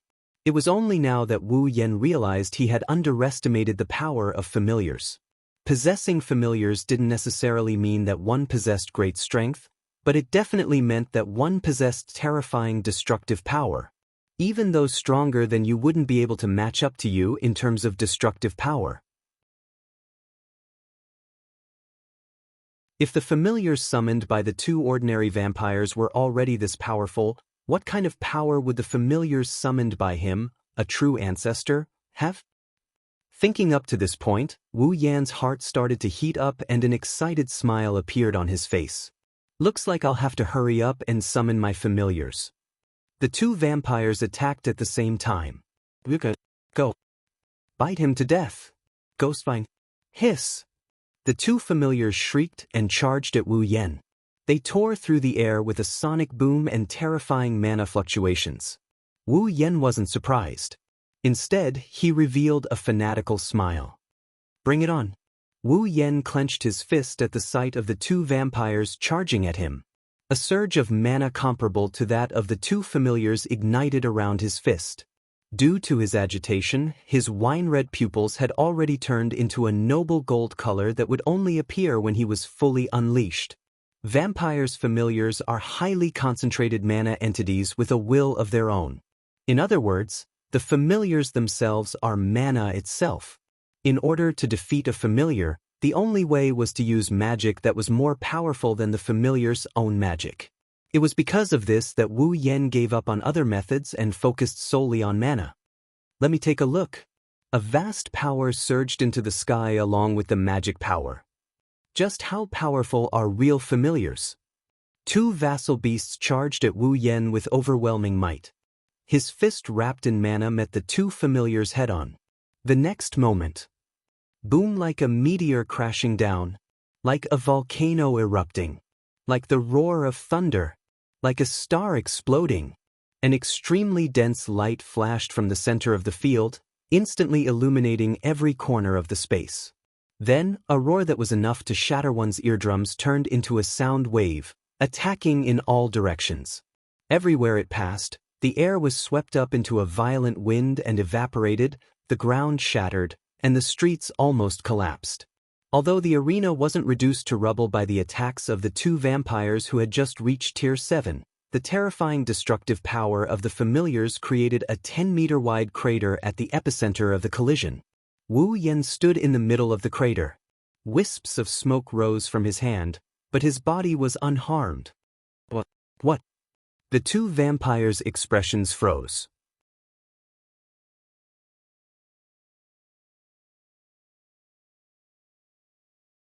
Chapter 887. When everything calmed down and everything returned to normal, the atmosphere in the air was deathly still. The two vampires were completely dumbfounded, and they no longer had the slightest reaction. The reason why vampires were known as the most powerful demon race was because they could freely command familiars without suffering the side effects of devouring lives. But now, the familiar beasts they were so proud of had been stopped by someone else's bare fists, and the other party was completely unharmed. Even if the other party is an attack mage who specializes in dealing with demons, the two vampires couldn't accept it. Little did they know, Wu Yan's heart was also in turmoil.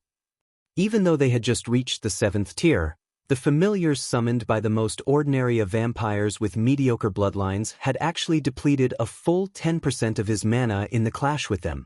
Wu Yan isn't some random vampire, he's a primogenitor who stands at the pinnacle of all vampires.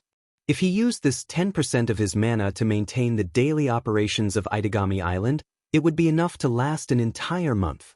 And now, this 10% of his mana was used up in the clash with two vampires' familiars. No wonder vassal beasts were called the strongest among the demons by vampires.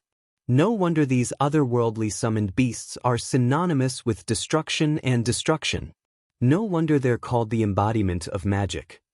He flexed his hand, which is still smoking. The two vampires aren't done yet. But Wu Yan's eyes were filled with joy. He's fully experienced the might of his familiars. He believed that the familiars he summoned would be several times stronger than the familiars summoned by the two ordinary vampires.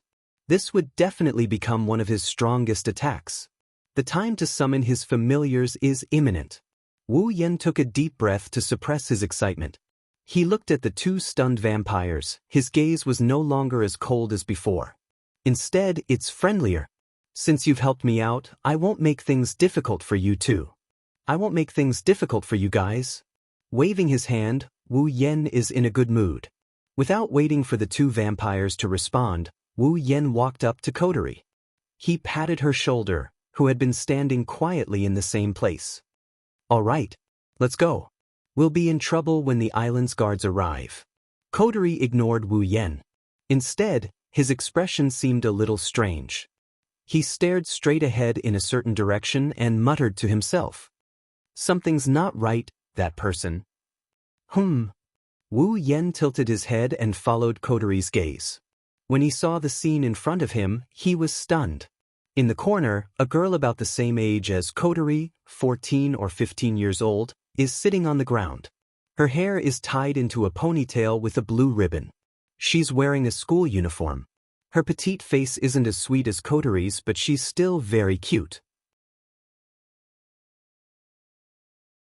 Her big round eyes have the same burgundy color as Wu Yan's. However, her eyes are filled with extreme fear and terror. She stared blankly at Wu Yan and the two vampires. Her emotions are clearly directed at Wu Yan and the two vampires. Wu Yan frowned when he saw the girl slumped on the ground. That girl. Wu Yan scratched his face and lowered his head. He seems a little familiar. Kotori seemed to have heard Wu Yan. She shifted her gaze from the girl to Wu Yan. Her eyes are filled with disdain. Have you fallen to the point where you call a cute girl a familiar face? This sentence successfully woke Wu Yan up from his memories.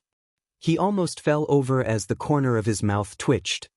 Am I that thirsty? Who knows? Kotori pursed her lips and hesitated. Is that girl okay? She doesn't look right.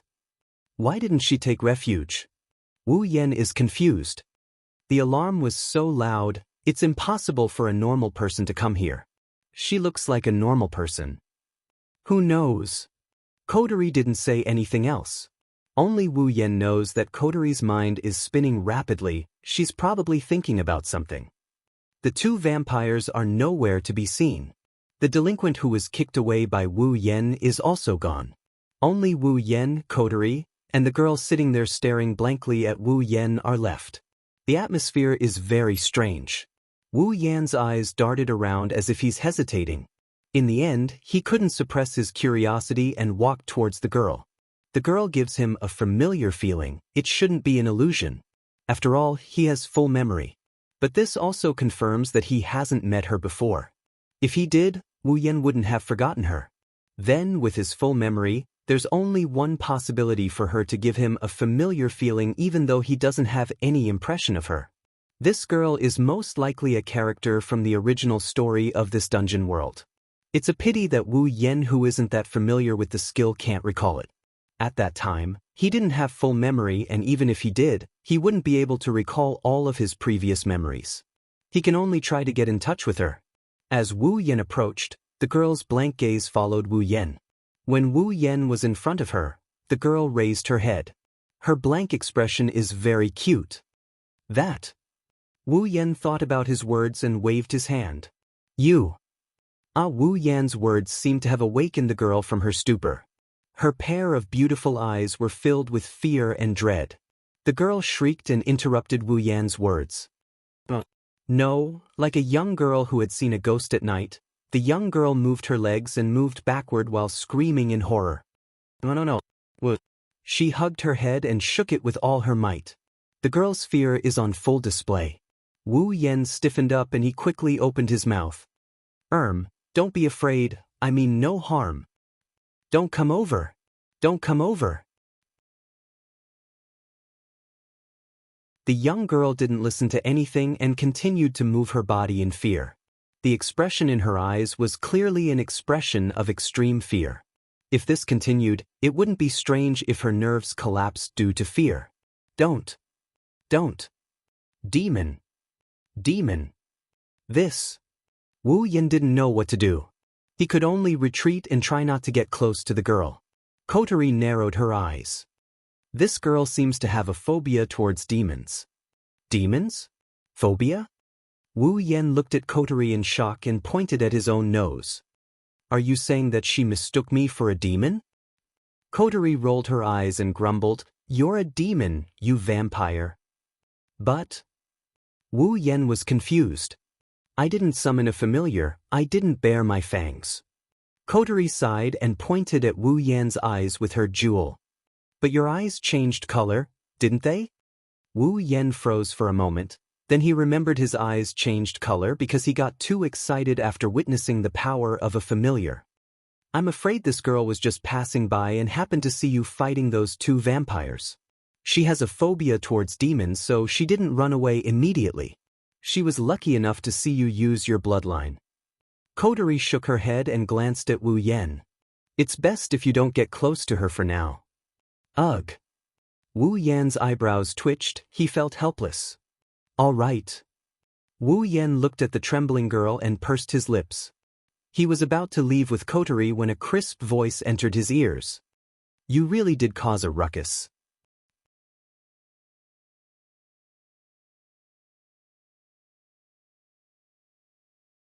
Chapter 888. It's really a big mess, a crisp, tender, and majestic voice echoed. Wu Yan and Coterie, who were about to leave, froze. Someone's here. That's not the main point. The most important thing was that the two of them didn't even notice that someone had come. After exchanging glances with each other, the two of them relaxed their bodies and slowly turned around. They raised their heads and looked in front of them. Dust was still rising from the crater caused by the familiar beast's attack. Pieces of gravel rolled down from above and landed in the pitch-black crater, producing a strange rustling sound. Small but clearly visible cracks spread out from the center of the crater, stopping only when they were about 10 meters away. With that as the boundary, the rest of the streets were still intact. In the middle of the smoking crater, a petite figure is standing there. She's even smaller than Coterie and only slightly taller than Flanderchan. She was wearing a black pleated gothic lowly outfit. She looked like a princess, but also like a noble. Her long black hair hung down to her waist and was divided into several bundles. The ends of her hair were slightly curled up like a tornado. It didn't look exaggerated, but it was very pleasing to the eye. She's holding a parasol in one hand and a lace fan of the same color as her outfit in the other. Her face is exquisite. Her facial features are as beautiful as a sculpted doll. Even Wu Yan, who's used to being surrounded by beauties, can't find anything wrong with her face. She looks very young. She's a beautiful girl. To be more precise, rather than calling her a beautiful young lady, it would be more appropriate to call her a young girl. Her height. She's not even 1.5 meters tall. Blinking his eyes, Wu Yan's expression is more or less one of shock. Could it be the person who snuck up behind me without me noticing? Could it be this little girl? He and Kotori exchanged glances with each other as they looked at the petite girl. They both activated their system perception. They scanned the girl. Natsuki Nangong, level 82. When the words level 82 entered Wu Yan and Kotori's mind, they froze in shock. Then they became even more shocked. The little girl in front of him was only a little older than Flandre-chan and Yoshino. She's a Tier 9 powerhouse. This. Wu Yan opened his mouth. He didn't know whether to laugh or cry. You can't judge a book by its cover. Kotori nodded in agreement. Her red eyes kept sizing up the girl. But she's pretty cute. The goth girl named Natsuki seemed to have sensed something she didn't like. She met Wu Yan and Kotori's gazes with her sapphire eyes. She slowly parted her lips. So it's you too? The source of the abnormal mana. Wu Yan and Kotori reacted. They frowned and looked at Natsuki. Could it be? Wu Yan asked Natsuki Nangong with uncertainty. You're an attack mage of Itagami Island? Yes. Well, there are people who have taken up such positions. Natsuki raised her parasol. She used an immature yet dignified voice to say that. Wu Yan couldn't help but feel a little helpless. I didn't expect an attack mage to be dispatched for a small brawl. Itagami Island's security sure is good. A small brawl? Natsuki Nangong looked at Wu Yan with a smile. She pointed at the hole in the ground. So this is considered a brawl? If that's the case, I'll have to re-evaluate your abilities. But you are right. Nangong Natsuki changed the topic and slowly walked over. It's just an abnormal mana, there's no need to dispatch an attack mage. Natsuki walked over to Wu Yan and Kotori. She walked past the two of them and stopped next to the girl with a phobia of demons. She stared down at her from above. My students are trembling in fear. As a teacher, I can't ignore it. Teacher? Kotori stopped spinning her pearl and looked at Natsuki Nangong strangely. You said you're a teacher? Although your reaction is similar to what I expected, it still makes me a little unhappy. Natsuki clicked her tongue and turned around to look at the girl who was paralyzed on the ground. You're Koju's sister, Koju Nagisa, right? Nangong Natyu's serious face didn't change at all, but there was a trace of pity in her eyes. Pull yourself together. Ugh. The girl called Nagisa and Nangong finally noticed someone standing in front of her. She looked up in fear and saw Natsuki Nangong's petite figure. After being stunned for a moment, Xiao Nagisa finally reacted. There was a teardrop at the corner of her eyes as she threw herself at Natsuki. Sensei Nangong. All right, stop crying. Natsuki Nangong sighed and patted Nagisa's shoulder. She then turned to Wu Yan and Kotori. Her gaze turned hostile. You guys seem to have made my student cry. Oi, wait a minute, don't accuse an innocent person. Wu Yan quickly shook his head to prove his innocence. Yeah. Kotori pointed at Wu Yan with one hand on her waist. He's the one who made that girl cry, not me. Kotori. Wu Yan was at a loss for words. Strictly speaking, Nagisa was the one who was afraid. But if he didn't approach her, she wouldn't be this scared. It's not wrong to say that he made her cry. No, I definitely didn't make her cry. Wu Yan tried his best to deny it. He said righteously, how can I do something as ungentlemanly as making a girl cry? Kotori's gaze turned hostile. You rascal, you've been plotting all along, haven't you? Why would you come to such a conclusion? Seeing the two siblings ignore her and stand in front of her, quarreling as if there was no one else around, Nangong Nayu's forehead was filled with wrinkles. However, if one looked carefully, they would see that the faint trace of wariness in her eyes was slowly lowering. Even Nagisa, who was looking at Wu Yen with fear, was stunned by the scene in front of her. The fear in her eyes was still there, but it wasn't as strong as before. Enough! Natsuki Nangong couldn't stand the noise and raised her hand to stop them. If you want to flirt, you can continue later. Don't be an eyesore here. Why would you come to such a conclusion? Who's flirting? In short, Natsuki Nangong closed her eyes and placed the parasol on her shoulder. The two of you, come with me. Tell me what happened. Of course, if you want the guards to investigate, that's fine as well. Natsuki raised her parasol and she started walking down the street. Nagisa followed her with a panicked expression. She didn't want to stay in the same place as Wu Yen even if she had to die. She followed behind Natsuki and she didn't want to stay in the same place as Wu Yen. Wu Yen was speechless as he watched Natsuki Nangong leave with Nagisa. He couldn't help but complain. She's leaving just like that? Aren't she afraid we won't follow? Of course not. Of course she's not afraid. Kotori said exasperatedly. She has the strength of a tier 9, and she saw our faces. Plus, she was able to hide behind us without us noticing. It's easy for her to find us on this man-made island. That's true. Wu Yen had a headache. He asked Kotori, then should we follow? Of course. Why wouldn't you go? Kotori revealed a seductive smile as her eyes lit up with interest. Maybe we can get some information from her. After all, you're not that familiar with this world. That's true. Wu Yen muttered and nodded. Then let's follow.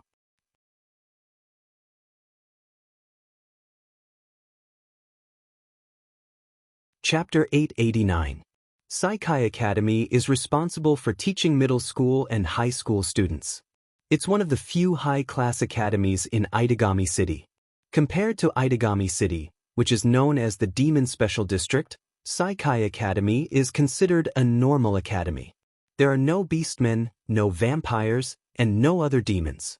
The students here are mostly normal humans. One of the reasons why the term basically was used to describe the academy was because the registered demons wouldn't come here to study. However, some unknown demons could hide their identities and move about in the academy. Although there weren't many examples, it wasn't like there weren't any. The second reason is that the term normal humans is used to describe them. After all, humans like magicians and superhumans with superpowers would not be any different from normal humans on the surface. There was an office in a staff office building in Kaihai Academy High School. It was located on the top floor of this office building with a very broad view. Its location was even higher than that of the headmaster's office of Kaihai Academy. Its interior was also very luxurious. The ground was covered with a thick carpet embroidered with dazzling patterns. Luxurious mats were hung on the wall near the entrance. Each piece of furniture looked like valuable antiques from a long time ago. In addition to the fact that it took up more than half of the entire top floor, anyone who walked in here would probably think that it was the room of a royal family instead of a teacher's office. This luxurious office is Natsuki Nangong's office. Natsuki Nangong is an English teacher in Saikai Academy's high school. She's also an instructor in Itagami City's police force. She's a professional attack magician. Itagami City is a special district for demons. Here, powerful demons can be seen everywhere. Compared to these demons, they are nothing. Normal humans are no doubt the weakest, let alone middle school and high school students. In order to prevent the normal students from being affected by the demon invasion, all educational facilities in Itagami City were strictly regulated, in order to ensure the safety of normal students. Therefore, it's necessary to assign a certain number of attack magicians to the educational facilities. Natsuki Nangong. She's one of Itagami City's attack magicians assigned to Saikai Academy. However, Natsuki Nangong prefers her position as a teacher. To her, teaching is her true profession. Attack magician is just a side job. She's different from her immature and dignified appearance. Natsuki Nangong loves her job as a teacher. It shows how much she loves her students. Even if the student was not taught by her, like Nagisa, who was a student of Saikai Academy Junior High School, she was loved by Natsuki even though Nagisa was older than Natsuki. According to Natsuki Nangong, she's 26 years old this year. 26 years old. Looking at the petite 15-year-old girl sitting on the large luxurious sofa, Wu Yen couldn't keep his cool as he smirked. Why, you're about the same age as me? I couldn't tell. Natsuki looked a bit unhappy. She frowned as she looked at Wu Yen with a surprised look. You're about the same age as me? Aren't you a demon? The general vitality of the demon race was much higher than that of humans. Among them, the vampire race was known to be immortal, and their lifespan was almost infinite. Although the average demon race's lifespan was not as long as the vampire race's, it was more than enough for them to live for 100 or 80 years. That's why one can't judge a demon's age by their appearance. Natsuki Nangong thought Wu Yen was at least 40 years old. What are you surprised about? Wu Yen couldn't help but ridicule Natsuki Nangong. If someone like you can be 26 years old, why can't I be a little younger as a demon? Natsuki Nangong looked at Wu Yen meaningfully. It's not like I've never seen a young demon before. Natsuki Nangong closed her eyes and sipped her tea. However, this is the first time I've seen a young devil who possesses such a powerful devil power like yours. The strength of demons was largely related to their age. The longer they lived, the stronger the magic power they stored, and the stronger their strength. Although there was no lack of existences who were born with very powerful magic power, no matter how powerful they were, their innate magic power could not reach Wu Yen's level. With Natsuki's strength, even if she couldn't sense how much mana Wu Yen had, she could still faintly feel it. Just this little bit was enough to surprise her. If Wu Yen was really the same age as her, then the abilities of this demon who came out of nowhere, Nangong Natyue felt that she seemed to have underestimated this seemingly harmless young devil. Of course, Natsuki Nangong didn't know that unlike the demons in this world who slowly grew their magic power over time, Wu Yen had a method to cultivate his own magic power. Furthermore, it was the best kind of method. In terms of magic power, forget about the demons who have lived for a long time, even the 4 primogenitors in this world might not be able to compare to him. The reason why the true ancestors were so powerful was because they were the oldest vampires. They had lived for the longest time and were immortal. The vast amount of time they had accumulated was the source of their power. Through the long period of time, they had increased their magic power. Coupled with their unlimited life force, their familiars were naturally the most powerful of all vampires.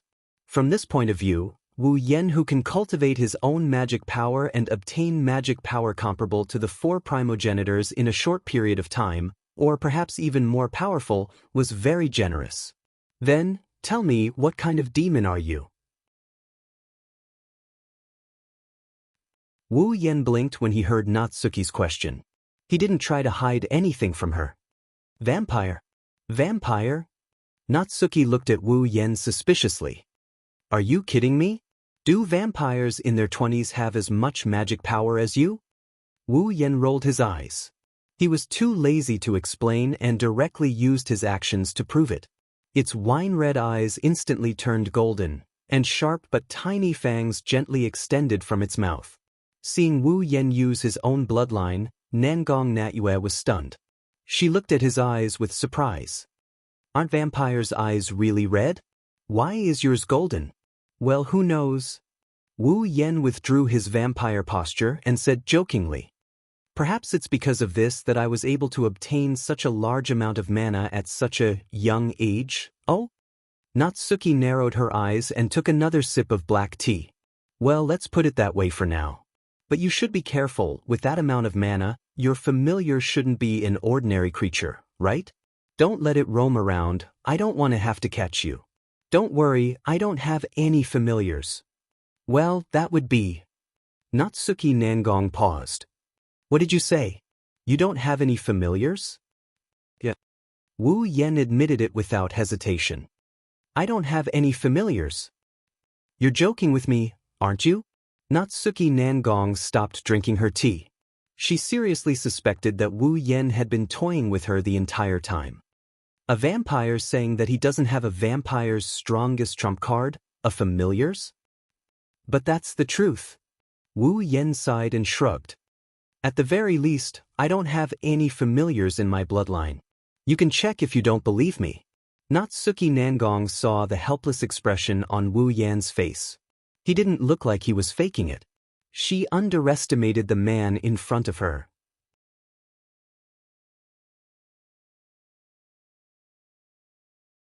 Chapter 890. Familiars are very important to vampires. Apart from their near-limitless vitality, vampires were considered the weakest among the demons in terms of physical strength and battle prowess. The reason why they were known as the strongest among the demons was due to the powerful vassal beasts that were bred in their blood. Therefore, vampires were the best of the best, and familiars were the best of the best. Once a vampire was born, the first thing they would do would be to summon their familiars from the other world and nurture them in their own blood for their own use. But now, a vampire in his 20s not only possessed tremendous magic power, but he also didn't have a familiar beast. Yet, he was able to single-handedly take on 2 vampires who had summoned their familiars. Originally, the only reason Natsuki Nangong had shown up at such a place was because one of her students was there and something seemed to have happened. Otherwise, as a top-level attack mage, she wouldn't have shown up for something as common as the detection of abnormal mana. Instead, she brought Wu Yan and Nagisa here. It was just a spur-of-the-moment thought of protecting Nagisa. Now, Natsuki Nangong is really interested in the man in front of her. No matter how you look at it, this vampire is different. He is full of mysteries. If possible, Natsuki Nangong would like to unravel all these mysteries. What an incredible vampire! Natsuki Nangong didn't hide her curiosity. Her gem-like eyes stared at Wu Yan as if she wanted to see through him, but she didn't ask. Natsuki Nangong is smart enough to know. He won't tell her the real secret. Wu Yan, on the other hand, felt a bit uncomfortable being stared at by this little girl, who is full of charm in all aspects. He picked up the cup of black tea in front of him. He covered his face like he was trying to hide something. Don't look at me like that. I don't have a familiar yet, but I will have one sooner or later. Besides, I'm not a vampire who only relies on familiars. I know some magic. Magic? Nangong Natsuki shook her head. In the demon race, only a very small portion of them knew magic. They were all innately powerful existences and all of them were well-known figures.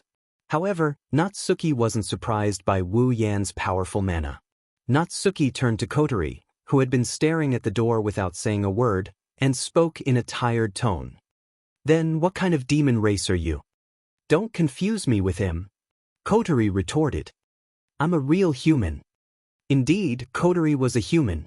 She only became an elf because she was forcefully stuffed with elf energy. To be more precise, she was a human with elf energy.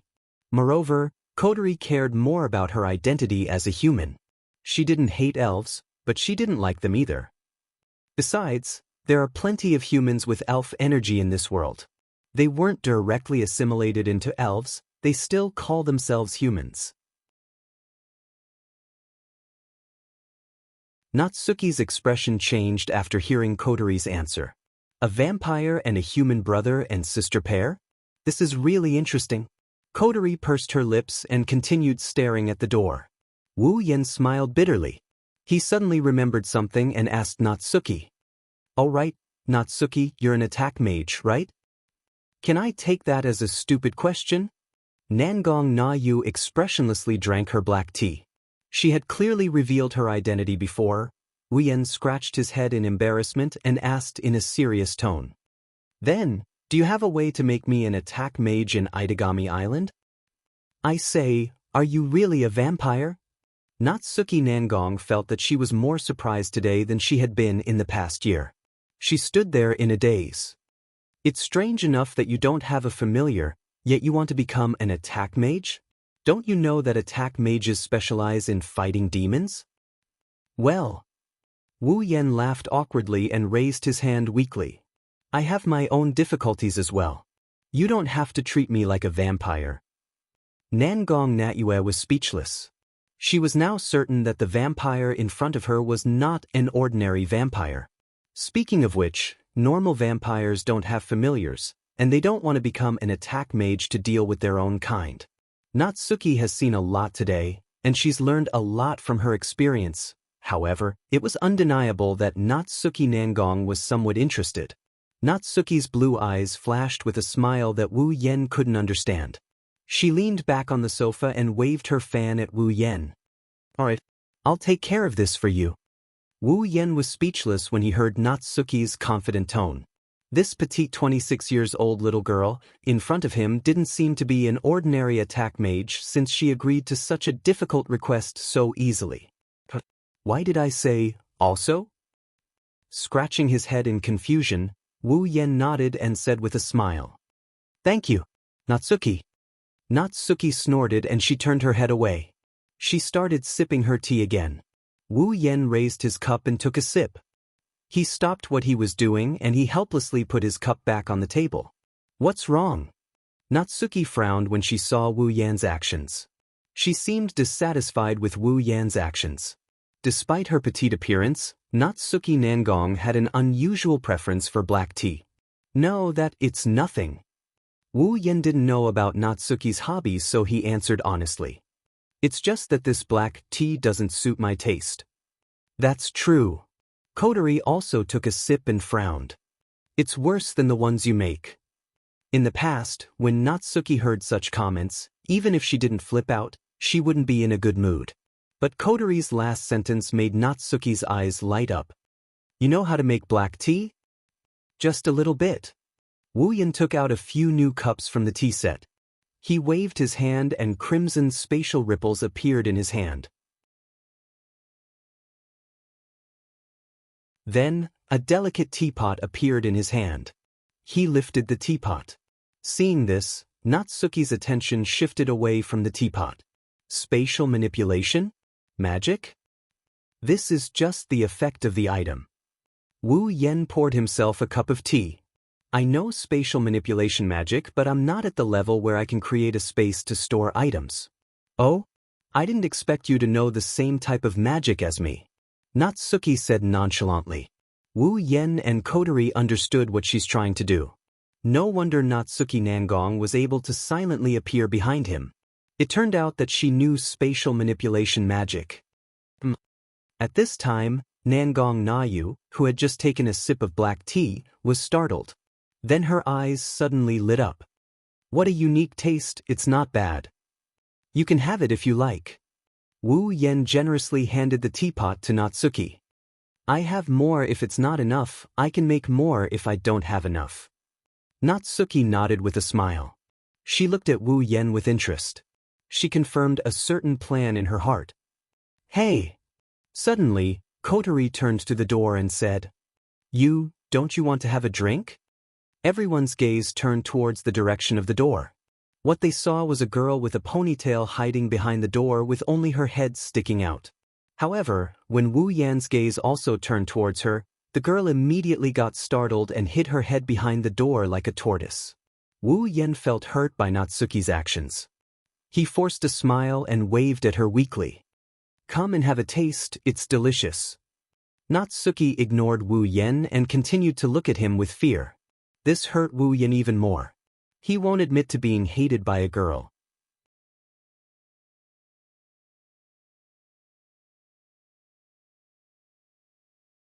Chapter 891.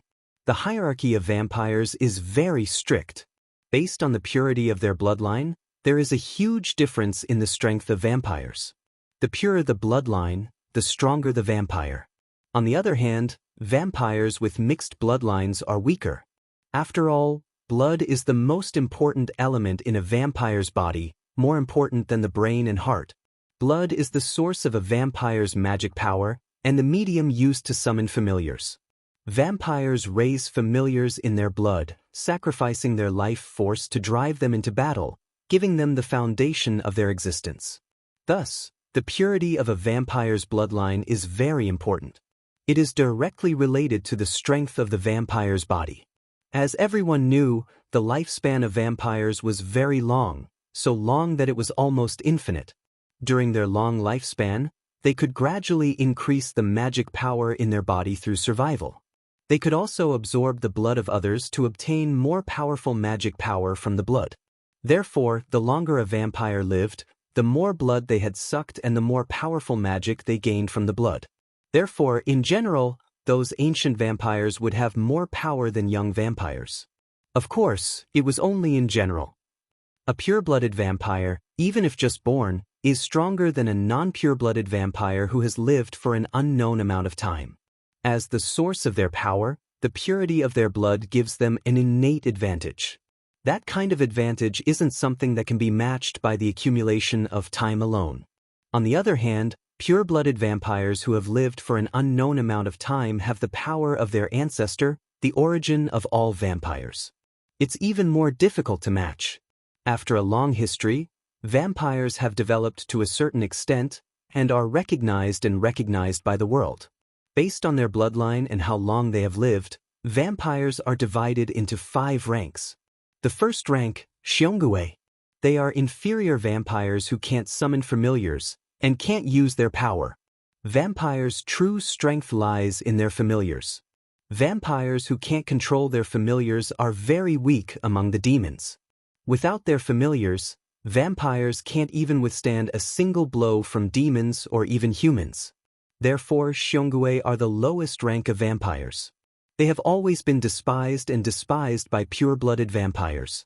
The second level, the younger generation of vampires. They were also the most ordinary of vampires. Their bloodlines weren't pure, and they hadn't existed for long. As a result, their magic power wasn't very abundant, and the familiars they could command weren't very powerful, but they were still far more powerful than the average demon. Even the weakest familiars were more powerful than the latest fighter jets and tanks.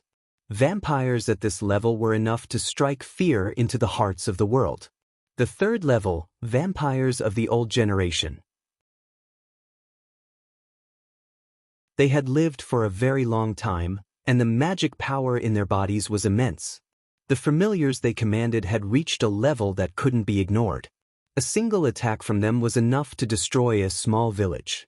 Some pure-blooded old generation vampires were even more powerful. If left to their own devices, it was not impossible for them to destroy a city. Their existence itself was seen as comparable to an army. One could only imagine how powerful the old generation of vampires were. The fourth rank, Elder. They were the purest vampires, the second-generation vampires only second to the true ancestor. They were acknowledged by the true ancestor and were given a portion of the true ancestor's blood. Although they weren't necessarily the true ancestor's flesh and blood, the true ancestor's blood contained the true ancestor's blood. But because they have the blood of the true ancestor, blood is the source of vampires' magic power, and their power is incomparably powerful.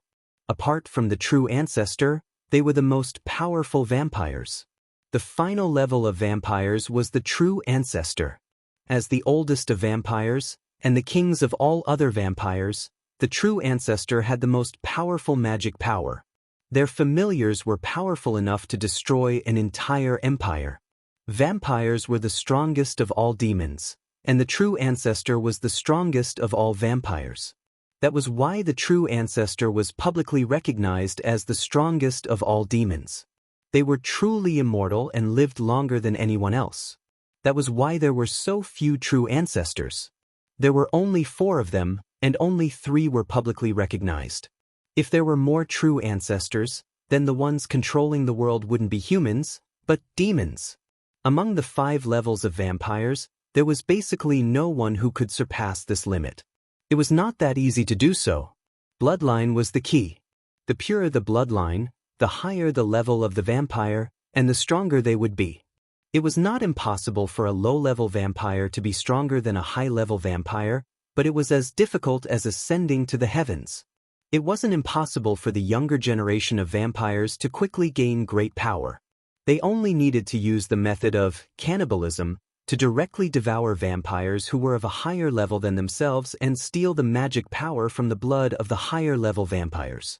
In other words, they had to steal the bloodline that symbolized the existence and power of other vampires. However, this method wasn't very practical, devouring the blood of stronger vampires. Even if they sucked all of their blood dry, their body would be taken over by the stronger vampires. Then, they would be devoured by the stronger vampires instead. It was very dangerous, unless they were stronger than the vampires themselves, or if the vampires were tired of living and gave their blood to them, they wouldn't succeed. This was the main reason why younger vampires couldn't defeat higher-ranked vampires. Of course, there were exceptions. Just like how there were humans who were born with superpowers like the Overadapters, there were also a small number of vampires who had special abilities that were different from other vampires. If this ability could greatly increase one's strength to the extent of surpassing vampires of a higher level, then the vampires would be able to break through the limit of level.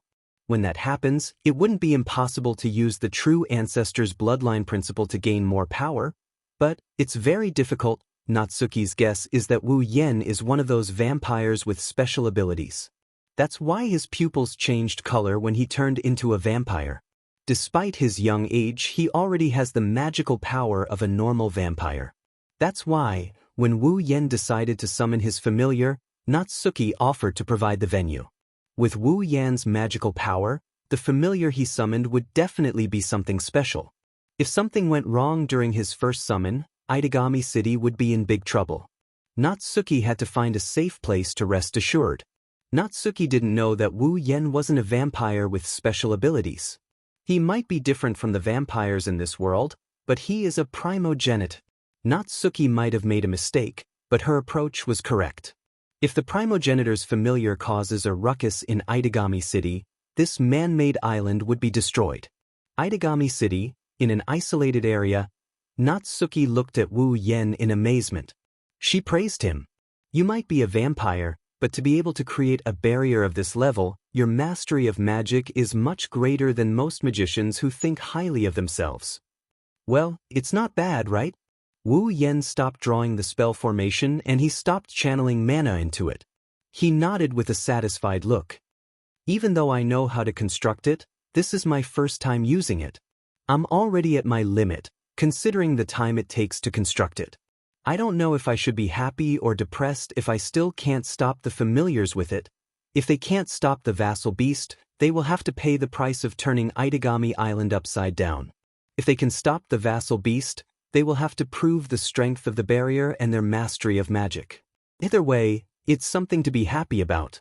It's no wonder Wu Yan is so conflicted. Alright, you should start as well. Natsuki raised her parasol and looked at the night sky. It's the darkest hour of the night. There's no better time than now for nocturnal creatures like vampires. Wu Yan nodded. He took a deep breath. Golden light began to swirl in his eyes.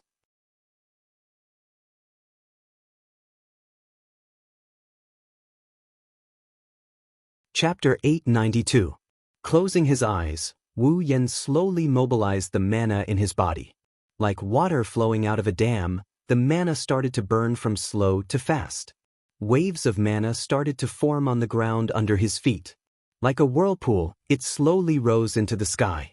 Not long after, every corner of the whole scene was filled with abnormally dense magic power, blowing smoke and dust as strong as a gust of wind. It was like the scene before a fighter jet took off. There were swirling airflows everywhere, as if they could topple mountains and overturn seas. It was extremely spectacular. This mana. Nangong Natsuya, who has been quietly observing Wu Yan from the side, suddenly changed her expression. Her gem-like eyes slightly narrowed. Her expression was grave and somewhat frightening. Nangong Natsuya knows Wu Yan's mana is enormous, so much so that some old generation vampires might not be able to match it. But she didn't expect the mana hidden in Wu Yan's body to be so enormous. This was no longer a level that vampires could possess. It wasn't that Natsuya hadn't seen such a powerful mana before. However, because of this calm and powerful attack, mage was a bit frightened. Normally, this would be the case. It is very rare to see such a thing. Looking at Wu Yan, who is bathed in mana, Nangong Natsuya's expression is no longer as calm as before. Instead, it is filled with a strange gravity. Her mouth is muttering something. True ancestor. That's right, Nangong Natsuya has only seen such powerful mana in a true ancestor. This guy. Nangong Natsuya gritted her teeth and coldly snorted. I hope I don't witness the birth of a demon king. On the other side, Wu Yen didn't know what Nangong Natsuya is thinking. His consciousness is connected to the other world where the familiars live. He clenched his fist. He raised it in front of him. Then, Wu Yen started chanting the words that came out of his mouth like he was chanting. With my blood as the guide. Call out your true names. From now on, my life will be devoured by you. With my blood as your foundation. Absorb your power into this body. Follow my command. Summon beasts from other worlds who follow this contract. If you are willing to follow the contract, descend upon me. In the name of Wu Yen. A chant that was as profound as ancient runes echoed clearly in the surroundings. Ignoring the wind that blotted out the sky. He also ignored the roiling magic power. As if it has a form, it moved up and down until the last rune fell. Heaven and earth became silent. Wu Yen lifted his hand and a drop of blood appeared on his fingertip. It defied gravity and floated up. When it reached a height of 10 meters in the air, the drop of blood evaporated into a puff of blood mist and disappeared into thin air. 1. A tiny black dot suddenly appeared at the spot where the blood chi had disappeared. It spun up and spread out like water. Not long after, a spinning black hole appeared in midair. A surge of magic power surged out from within, blowing down and crashing onto the ground like a meteorite. Dong! A suffocating pressure came down like a mountain without any warning. Space seemed to be unable to bear the pressure and let out a wail. At the scene, the gale evolved into a storm and swept in all directions. At the back, Nangong Natsuya could no longer hold up her parasol. She stood on the ground and maintained her posture. Her long black hair was fluttering along with her clothes. She stared at Wu Yen in front of her. Nangong Natyu's face was full of astonishment. What a powerful mana. Is that guy really just a vampire with a special ability? Nangong Natsuya paused as if she sensed something. She raised her head and looked at the black hole in the sky. It's coming. Just as he finished speaking, two beams of light shot out from the black hole that was floating in the air and smashed into the ground. Rumble. Amidst the rumbling, a white flame and a burst of black lightning appeared out of thin air like an explosion and blasted out in all directions. The white flame was like a violent whirlpool. Wherever it passed, whether it was the air current or the ground, it didn't burn or incinerate. Instead, it disappeared as if it never existed and returned to its origin. The black lightning was like a meteor falling from the sky. Wherever it passed, no matter if it was the barrier or the space, everything was shattered in the blink of an eye. Everything was shattered like glass when it came into contact with the lightning. An unknown power acted on the flame and lightning, wreaking havoc. That kind of flame and lightning. I have never seen such a thing before. Nangong Natyu's voice changed a bit. That was the result of her suppressing her impatience. Her eyes were glued to the scene. Nangong Natsuya inhaled the air filled with demonic energy. She tightened her grip on the parasol. She saw it. Amidst the white flames and the black lightning, two dragon-like creatures, one black and one white, stood on their feet and gradually condensed into a single entity. The white dragon-like creature was tossing and turning in the white flames. The white flames on its body were like its fur, fluttering along with the fluctuations of the flames. Its entire body was white, but its eyes were blue. Two long whiskers and ribbons of flame slowly fluttered in between the dragon's eyebrows, appearing very elegant. Its arm-like wings spread out on both sides of its body, and in the middle of its wings, there was a pair of sharp dragon claws. A tail made of white flames swayed back like long hair, as if it was preparing to fire some heavy artillery. Inside, wisps of white flames appeared and fell. Every time it went back and forth, there would be sparks accompanying it, spreading in the surrounding space, causing the atmosphere to silently turn into nothingness. Noble. Elegant. The black dragon-like creature was bathed in black lightning. Most of its body was black, but some parts were darker than the rest of its body. It had blood-red eyes and a crown on its head. The joints of its limbs were made of black bones, and there were steel wings on its shoulders that looked like shoulder pads. The base of its wings had the same kind of armor that spread out like a fan or a net. The inner end of the wings had wing spikes. Its arms were like a baseball glove, with a three-clawed black hand inside. On its back, there was a thick tail with spikes that looked like a huge cone. It was humming like an engine. Vaguely, a terrifying destructive force was expanding along with the humming sound, as if it could explode at any time. It was quite terrifying. Domineering. Black and white dragons, black lightning and white flames danced on the platform. They lined up together like two kings with different auras. One is as noble as a god, the other is as domineering as a general. Then, under the witness of the heavens and earth, they merged into Wu Yan's body along with the flames and lightning. Heaven and earth returned to normal. However, the stage was in ruins. The barrier that cost Wu Yan a lot of effort disappeared without him noticing.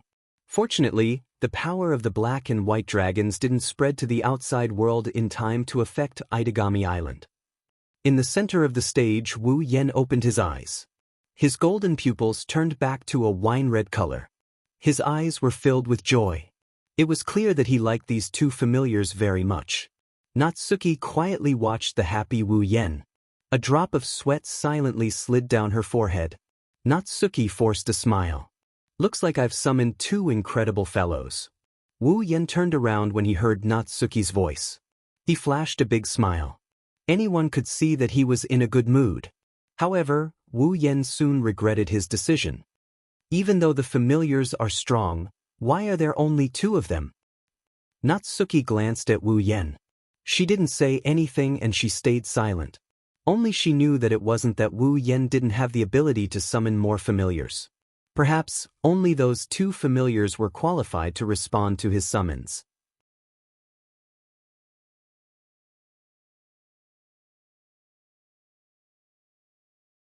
Chapter 893.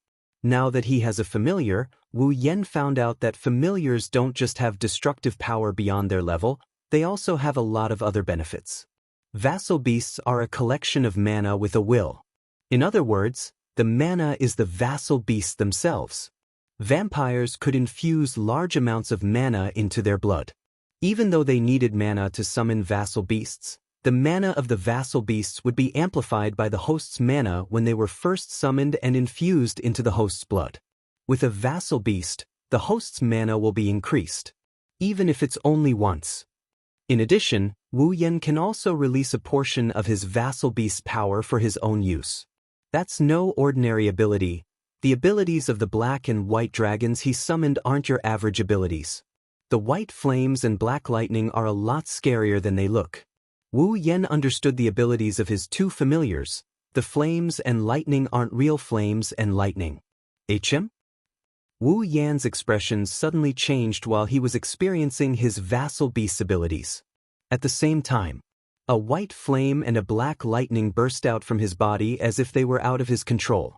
They disappeared in the blink of an eye, but Wu Yan's face is slightly flushed. It seems like things aren't as simple as they look. Natsuki narrowed her eyes when she saw this. It seems like you aren't able to control your vassal beasts. That strange phenomenon was obviously not Wu Yan's doing. It appeared on its own accord, just like this. It wasn't like Nangong Natyue hadn't seen it before. Her student, who also has a few vassal beasts that can't be ignored, had a similar situation happen to him. It's a phenomenon that happens when a vassal beast isn't under his control. Natsuki furrowed her brows in frustration. Wu Yan's two vassal beasts aren't your average vassal beasts. In terms of mana, might, and abilities, they're even more troublesome than her student. If Wu Yan can't control his two vassal beasts, what's the difference between them and a ticking time bomb? Wu Yan heard Natsuki's words. She blinked her eyes mischievously, and the corners of her mouth curled into a thought-provoking arc. He raised his hands and placed them in front of the confused Nangong Natyue. Immediately after, a ball of white flame and a ball of black lightning shot out from his hands, giving Nangong Natyue a fright. Wu Yan's magic power surged in his hands. The flames and lightning in his hands kept changing. Sometimes he had fire in his left hand and lightning in his right hand. Sometimes he had lightning in his left hand and fire in his right hand. He's having a lot of fun with these moves. Natsuki Nangong was stunned. It was rare for her to be in a daze. Didn't you just? Well. Wu Yen tossed the white flames and black lightning in his hands. He said nonchalantly, "It's the first time vassal beasts have appeared in my body." They were making a fuss and I didn't react in time. Now. Wu Yen smiled confidently. No matter how much they make a fuss, once they enter my body and become mine, they won't be able to escape my control. Yes, the two powerful vassal beasts are a bit disobedient. However, Wu Yen has endless martial training. His mind, technique, and body are one. He can control his own abilities as he pleases. The black and white dragons have become his vassal beasts. There's no way they can escape his control. Vassal beasts have their own consciousness. When they learned of their master's miraculous abilities, they gave up on resisting. They obediently entered Wu Yan's blood and waited for his summons. One had to admit that vassal beasts had perfect consciousnesses. At the very least, they weren't like wild beasts that only relied on their instincts. That was why vassal beasts were so powerful. If they didn't have the heart to control their power, their evaluation of vassal beasts would drop by a few levels at the very least. Of course, it's also why vassal beasts going on a rampage isn't rare. For example, vassal beasts that don't have the ability to control their masters will go on a rampage due to anger or resentment. There aren't many of them. Natsuki's expression changed when she saw Wu Yan's confident expression. She turned to look at the white flame and black lightning in his hand. Her expression turned serious. Natsuki only realized how terrifying they are when she saw them up close. She didn't feel any heat from the white flame or the lightning. However, she could clearly sense a different kind of power. This was especially true for the black lightning. Nathan felt her heart palpitate when she looked at it. It's not that the black lightning is stronger than the white flame, it's just that Nangong Natyue feels that the black lightning is her natural enemy in a certain way. Natsuki took a deep breath and her expression returned to normal. She returned to her usual dignified self. "Hurry up and put them away. Really, you could have controlled them properly." Natsuki's tone is the same as usual, but Wu Yen detected a hint of anger in her tone. She probably thought Wu Yen was toying with her when she lost control of herself. That's probably why she's pissed off. "Don't accuse me wrongly." Wu Yen immediately tried to clear his name. "I wasn't toying with you. They really didn't listen to me back then." Nangong Natsuki looked at him in confusion. "Why?" "Well, who knows?" Wu Yen wasn't sure either, so he shrugged. "Maybe they're like that unlucky student of yours. Because they've never sucked anyone's blood, they don't want to admit that they're real." Wu Yen didn't know that the reason he came up with was a bit off, but it wasn't too far off. He accidentally hit the nail on the head. On the other hand, it was Nangong Natyue who exclaimed in surprise. "You said you've never sucked anyone's blood? Is there a problem?" Wu Yen felt a bit uncomfortable being stared at by Natsuki. "It's not like I need to suck blood to fill my stomach. I also don't need to absorb mana from other people's blood. Why would I do that?" Nangong Nayu stared blankly for a moment before nodding. "Indeed, with your mana, you don't need to drink anyone's blood to replenish it." Natsuki turned around and said to Wu Yen as she walked away. She didn't even look at the ruins. "Since we're done with the familiars, come with me to a place." "A place?" Wu Yen was surprised, but he quickly chased after her. "Where are we going?" "Didn't you want to be an attack mage in Itagami Island?" Natsuki glanced at Wu Yen. "Yeah." Wu Yen's eyes lit up. "Is there no problem? I just mentioned your request to those guys." Nangong Natsuki didn't even turn her head as she said, "Whether or not I can achieve my goal, I still have to test your ability." Wu Yen raised an eyebrow. "So you're asking me to go for an interview? That's the gist of it." Natsuki continued. "Fortunately, that little girl of yours, who I don't know if she's your lover or younger sister, took the initiative to send Nagisa back. Otherwise, I wouldn't have been able to bring you back so quickly." At this point, Nangong Natsuki looked at him with a strange smile that he couldn't understand. She seemed to be in a good mood as she muttered to herself, "That's right. Well, I hope you won't regret it when the time comes." Wu Yen thought Natsuki was worried about him failing the test. He puffed out his chest confidently. "Don't worry. I'll be fine." However, he didn't know what was waiting for him in front of him.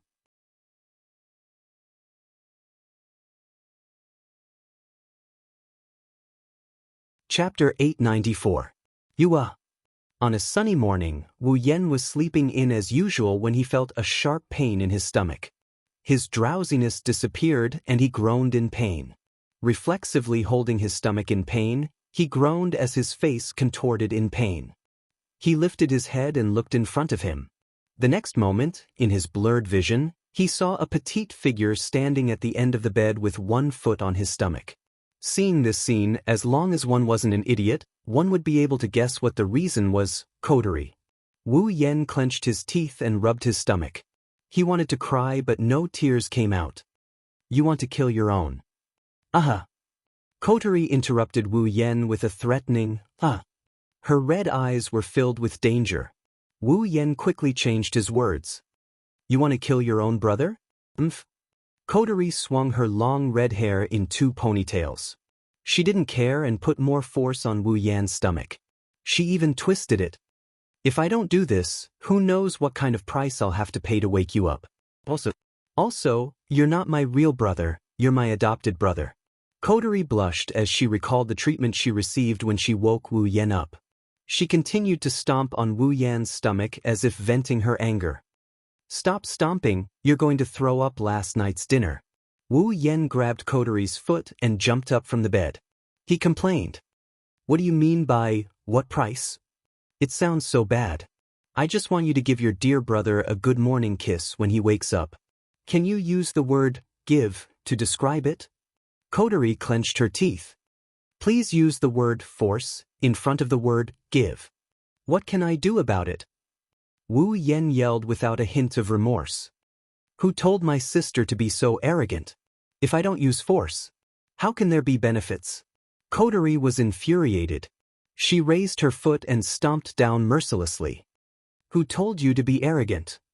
Who told you to use force? Who told you to use force?" Ouch! Wu Yen was kicked 3 times by Coterie. He was in so much pain that he couldn't even make strange sounds. It was as if someone did something to him. Coterie was too embarrassed to continue stomping on his stomach. She jumped off the bed with a blush. "I've decided. I'll use this method to wake you up," Coterie declared as if she was announcing a death sentence. "Coterie!" Wu Yen wailed in agony. "How can you do this to your beloved brother? Don't make it sound like I'm a cruel person." Coterie went straight for Wu Yan's dirty heart. "You just want to take advantage of me. You. Wu Yen knew that she wouldn't listen to anything he says, so he snorted. "It's just a morning kiss. We've already done this and that." Coterie glared at Wu Yen and she raised her leg like she was going to kick him. Wu Yen shut his mouth and didn't say anything else. Inside, he was laughing coldly. The same trick won't work on Saint Seiya. My naive sister. Just you wait until I eat you alive. You'll know what's good for you. Coterie, oblivious to the fact that someone is plotting against her, pulled open the curtains in a practiced manner. Then, she removed the blanket that Wu Yen was about to use to cover her head. "Get up, you lazy vampire." Sigh. Wu Yen sighed. He gave up on the thought of going back to sleep. He slowly got up from his bed. A real vampire wouldn't wake up in the middle of the day. Outside the window, the clear blue skies stretched out endlessly. There was no darkness in the horizon. Far away, the sea at the edge of Itagami City reflected the sun's rays. For nocturnal vampires, this weather was indeed painful. Even if the other primogenitors were here, they would agree with him. Coterie knew Wu Yen well. She knew what kind of excuse Wu Yen was thinking. She said it with an expressionless face. "No, you're different from other primogenitors. You just want to sleep in."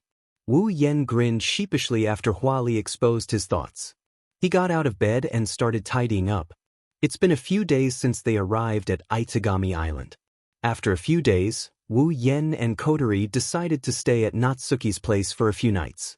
Wu Yen and Kotori stayed at Natsuki's place for a few nights. It couldn't be helped, even though Natsuki wasn't as wary of them as she was when they first met, they were still unregistered residents. In this special demon city, it was almost impossible to move around without a proper identity. Even the demons who hadn't landed in Itagami City had the legal identity of an ordinary citizen. The two of them, on the other hand, were unregistered residents. If Natsuki didn't take them in, they would have to resort to some extreme measures. They would have to go to an impromptu couple's hotel to find a bed. Now, with Natsuki's help, not only did they find a temporary place to stay, with Natsuki's status, it won't be hard for her to help them with the necessary paperwork. In other words, they have a place to stay in Itagami Island. A few days ago, Wu Yen participated in an attack mage test with Natsuki's recommendation. The results should be out today. Wu Yan's dungeon quest is also progressing smoothly. As for whether or not he passed the test, Wu Yen didn't doubt it.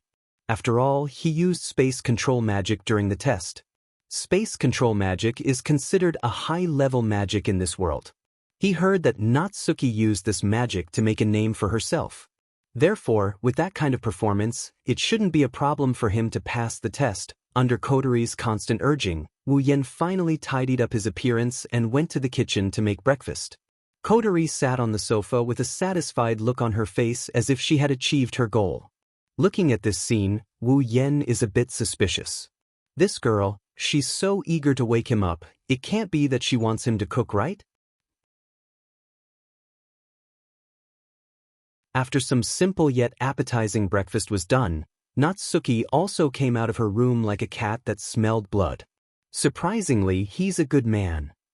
After taking a bite of Wu Yan's breakfast, Natsuki gave a 100 out of 100 rating based on her personality. She happily shoveled the food into her mouth. Men like him are rare nowadays. On the side, Kotori nodded in agreement, but her words were merciless. That's the only thing worthy of praise. Wu Yen glared at Kotori before smiling at Natsuki. Eat more if you like it. We're the ones who are staying here, sorry for the trouble. Natsuki shook her head and said to Wu Yen, well, you can stay as long as you want. I won't object. In fact, Natsuki would rather Wu Yen stay here than object to it. Not only can he cook such delicious food, he can also make tea that even Natsuki herself can't find a single flaw in it. If it weren't for the fact that their genders are different, Natsuki would have made Wu Yen her maid. Of course, what she was going to do next wasn't much different from what she had just done. Natsuki's blue eyes stared at Wu Yen with a faint smile. She quickly took out a document and threw it in front of Wu Yen. Regarding your appointment, the higher-ups have issued it. Wu Yen was startled. When he realized what was going on, his spirit shook. He picked up the document and looked at it. His expression changed and he cried out in surprise. What?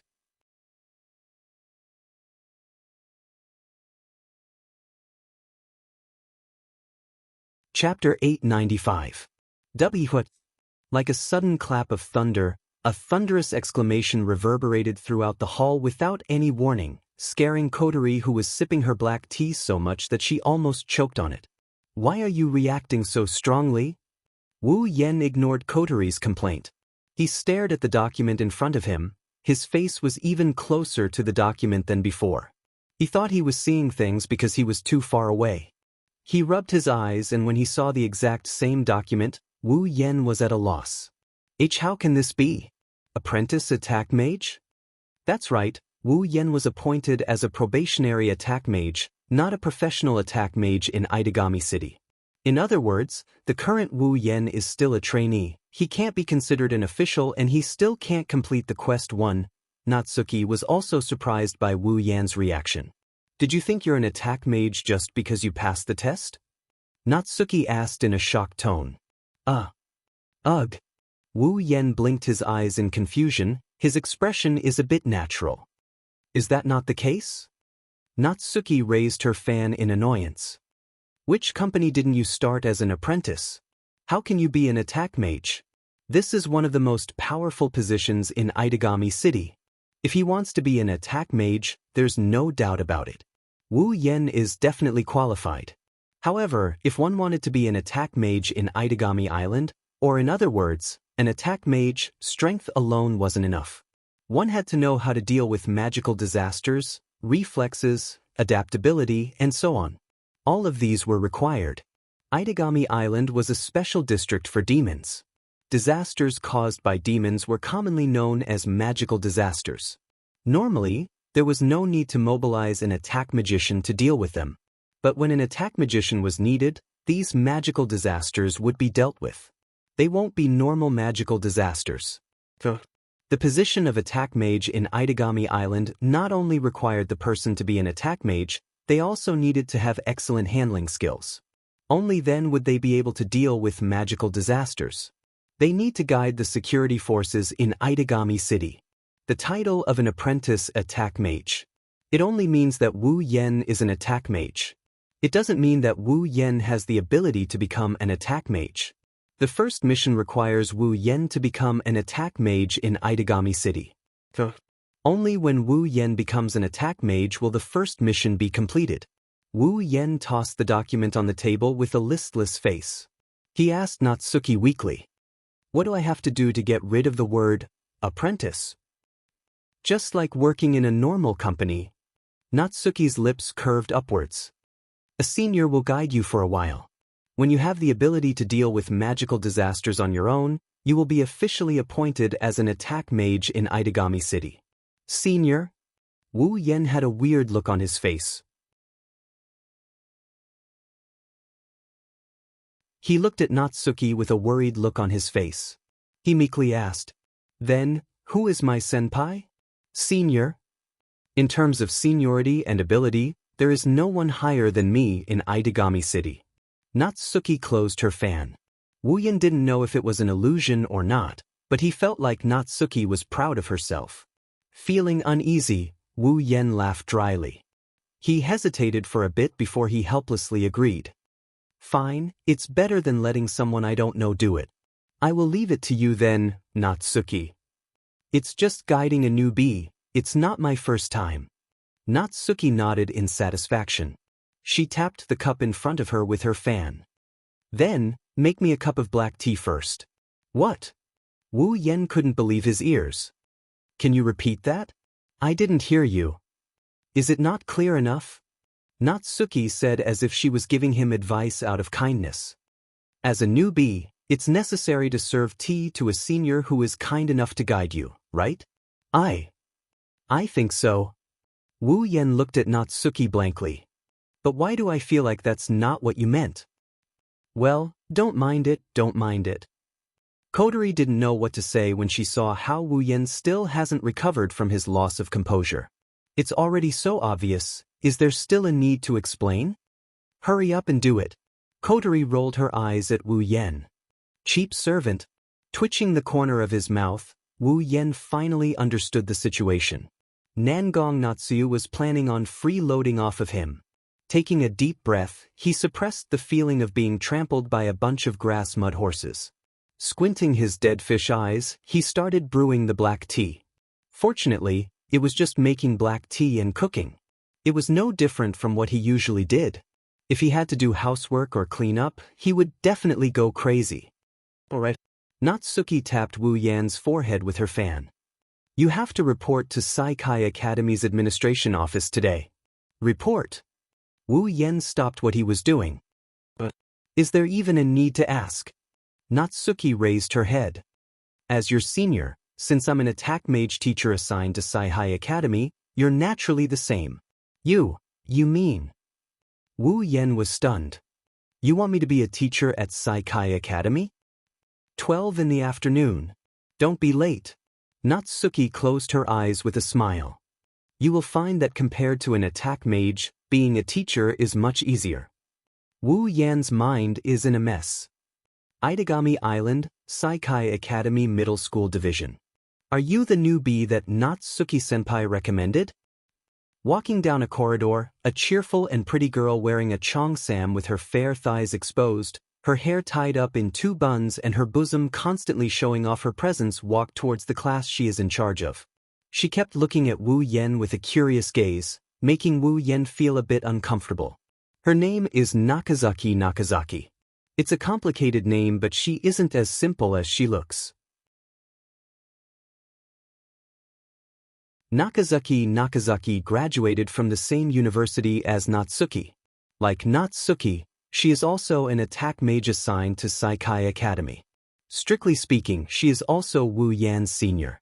Nakazaki is also the class teacher in charge of one of Saikai Academy's middle school classes. Wu Yan doesn't know what she teaches. Wu Yan only knows that the class he is going to be teaching is under Nakazaki.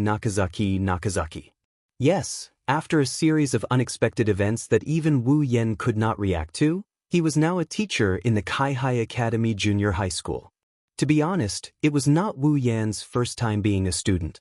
After so many years of being ravaged by the Celestial Empire, he had done his best as a student to the point where he almost collapsed.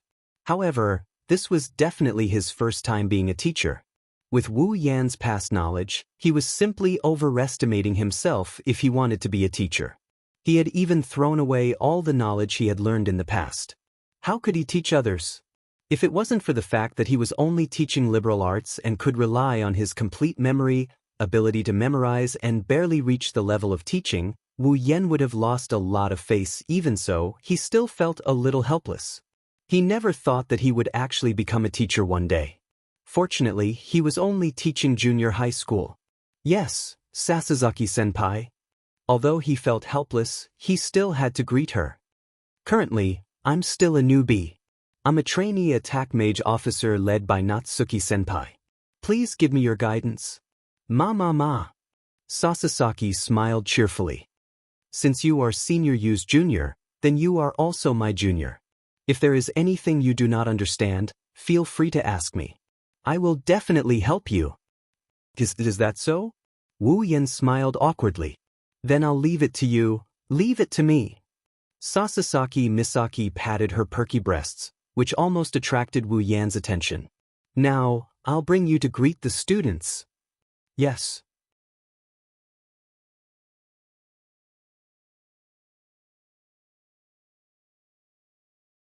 Chapter 896.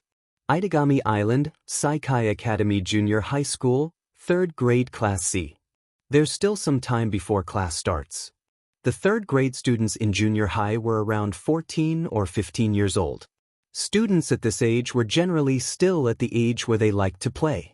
Before class started, students generally didn't like to stay in the classroom.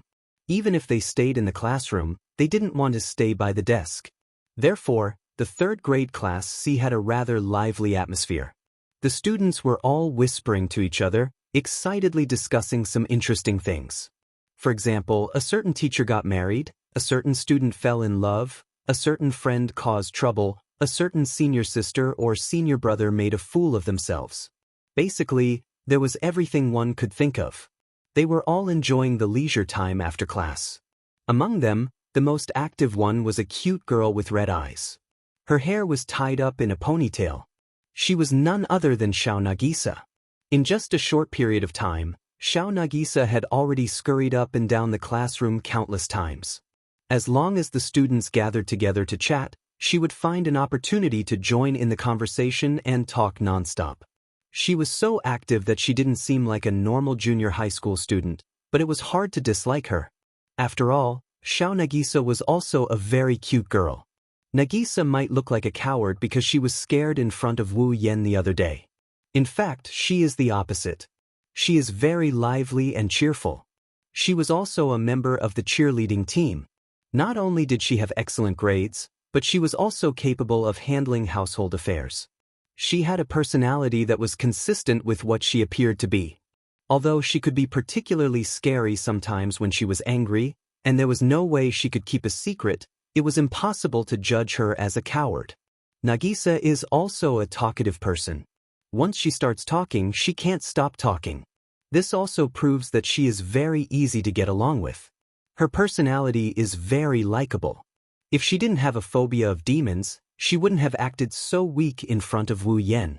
In front of others, Nagisa is just a cute girl who talks a lot. Perhaps even the students around her were no match for the aggressive Nagisa. In less than 2 minutes after she started talking, The students were already defeated. The students were already sweating profusely as they retreated in defeat. Xiao Nagisa, who still wanted to continue, was very displeased. Her eyes darted around the room. She is looking for someone to talk to. Not long after, she fixed her eyes on a certain seat in the classroom. Her eyes lit up when she saw a girl sitting there. It was a cute girl who looked similar to Xiao Nagisa. She was slightly taller than Xiao Nagisa and had shoulder-length black hair. She looked to be around 14 or 15 years old. She had a delicate face that was slightly more beautiful than Xiao Nagisa's. However, in terms of temperament, she was not as lively as Nagisa. Instead, she was more mature and steady. It was hard to tell that she was actually around the same age as Nagisa. Her name was Yukaina Kimi, and she was a new student who had just transferred to this school not long ago. On the surface, she looked like a cute girl, but in reality, Yukina's identity wasn't as simple as it looked. In this world, there was a non-public organization that specialized in dealing with magical terrorist acts. It specialized in stopping and collecting information on man-made magical disasters and magical terrorists. It was called the Lion King Organization. Yukaina, on the other hand, was an attack mage in the Lion King Organization. To be more precise, she was a sword shaman. She was very proficient in spirit vision and close combat. Her fighting ability was above ordinary demons. If she had the special weapon given to her by the Lion King, even a true ancestor would not be able to ignore her existence. Yukaina Kimi was such a person that people couldn't help but mention. She is here because of the primogeniture. Of course, she is not here because of Wu Yen. Nagisa didn't know about all this. In her eyes, Yukaina was just a new transfer student who needed to interact with her. Even though Yukaina hadn't been here for long, Nagisa's relationship with her was already pretty good. Nagisa, who liked to talk, didn't give up on harassing her good friend. "Hey, Yukina-chan, did you know?" She quickly came to Yukina's side, blinked her big eyes, and said in a very flirtatious tone, "I heard a new teacher is coming today." "New teacher?" Yukaina paused for a second, but she was still attracted by Nagisa's words. "At a time like this?" "Yes." Nagisa excitedly put her hands on Yukina's desk, while her feet floated in the air, swaying back and forth. "I heard it's a new teacher. The previous teacher was supposed to retire, but after the new teacher came, the school allowed him to retire early. It's not a bad thing though. He's already so old and he can't even straighten his back. He coughs in the middle of class. It's not easy for people to adjust to class, but he's interrupted. Nagisa, I'm starting to wonder if Nagisa's homework will drop because of this. If it does..." Wait.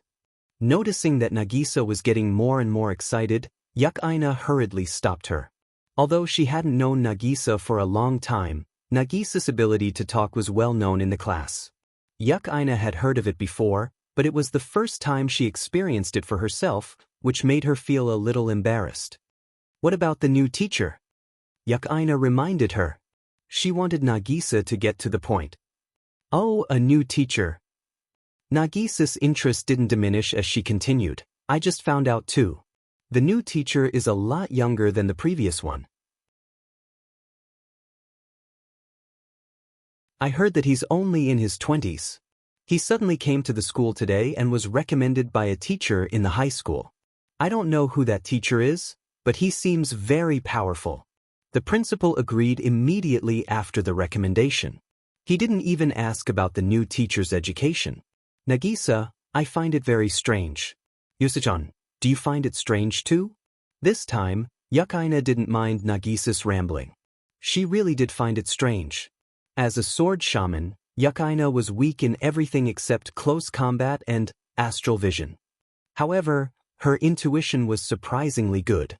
Plus, she had astral vision. She would subconsciously pay attention to things that were out of the ordinary or even dangerous. "It is strange," Yukaina muttered. "Maybe the new teacher has a special background. Isn't it similar to Yukina-chan in this regard?" Nagisa clapped her hands and smiled. Yukina-chan also transferred here out of the blue. The new teacher is the same. Maybe he's someone Yukina-chan knows. How can that be?" Yukaina shook her head. She hasn't been in Itagami Island for long. Other than Nagisa, she only knows her mission target. It's impossible for the new teacher to be someone she knows. Xiao Nagisa didn't seem to mind as she continued to mumble to herself. I'm looking forward to it. What's the new teacher like? Is he easy to get along with? If he's only in his 20s, he should be able to straighten his back, right? In that case, he shouldn't be coughing during class, right? No, that might not be the case. Maybe the new teacher is someone who gets sick easily. What if he's not healthy? What if he suddenly collapses in class? Also, what if he keeps coughing? Nagisa will have a headache. Nagisa-chan. Yukaina smiled bitterly. She looked at Nagisa, who was talking on her desk. She finally understood how painful it is to talk to Nagisa. Yukaina didn't hate Nagisa. Before she came to Itagami Island, she only had one friend. As for family, she's long gone. At the same time, the bell rang, signaling the start of the class. You're tuning in to the Han Lee's Immortal Journey YouTube channel. Don't forget to subscribe and join us on this journey to catch the most captivating stories.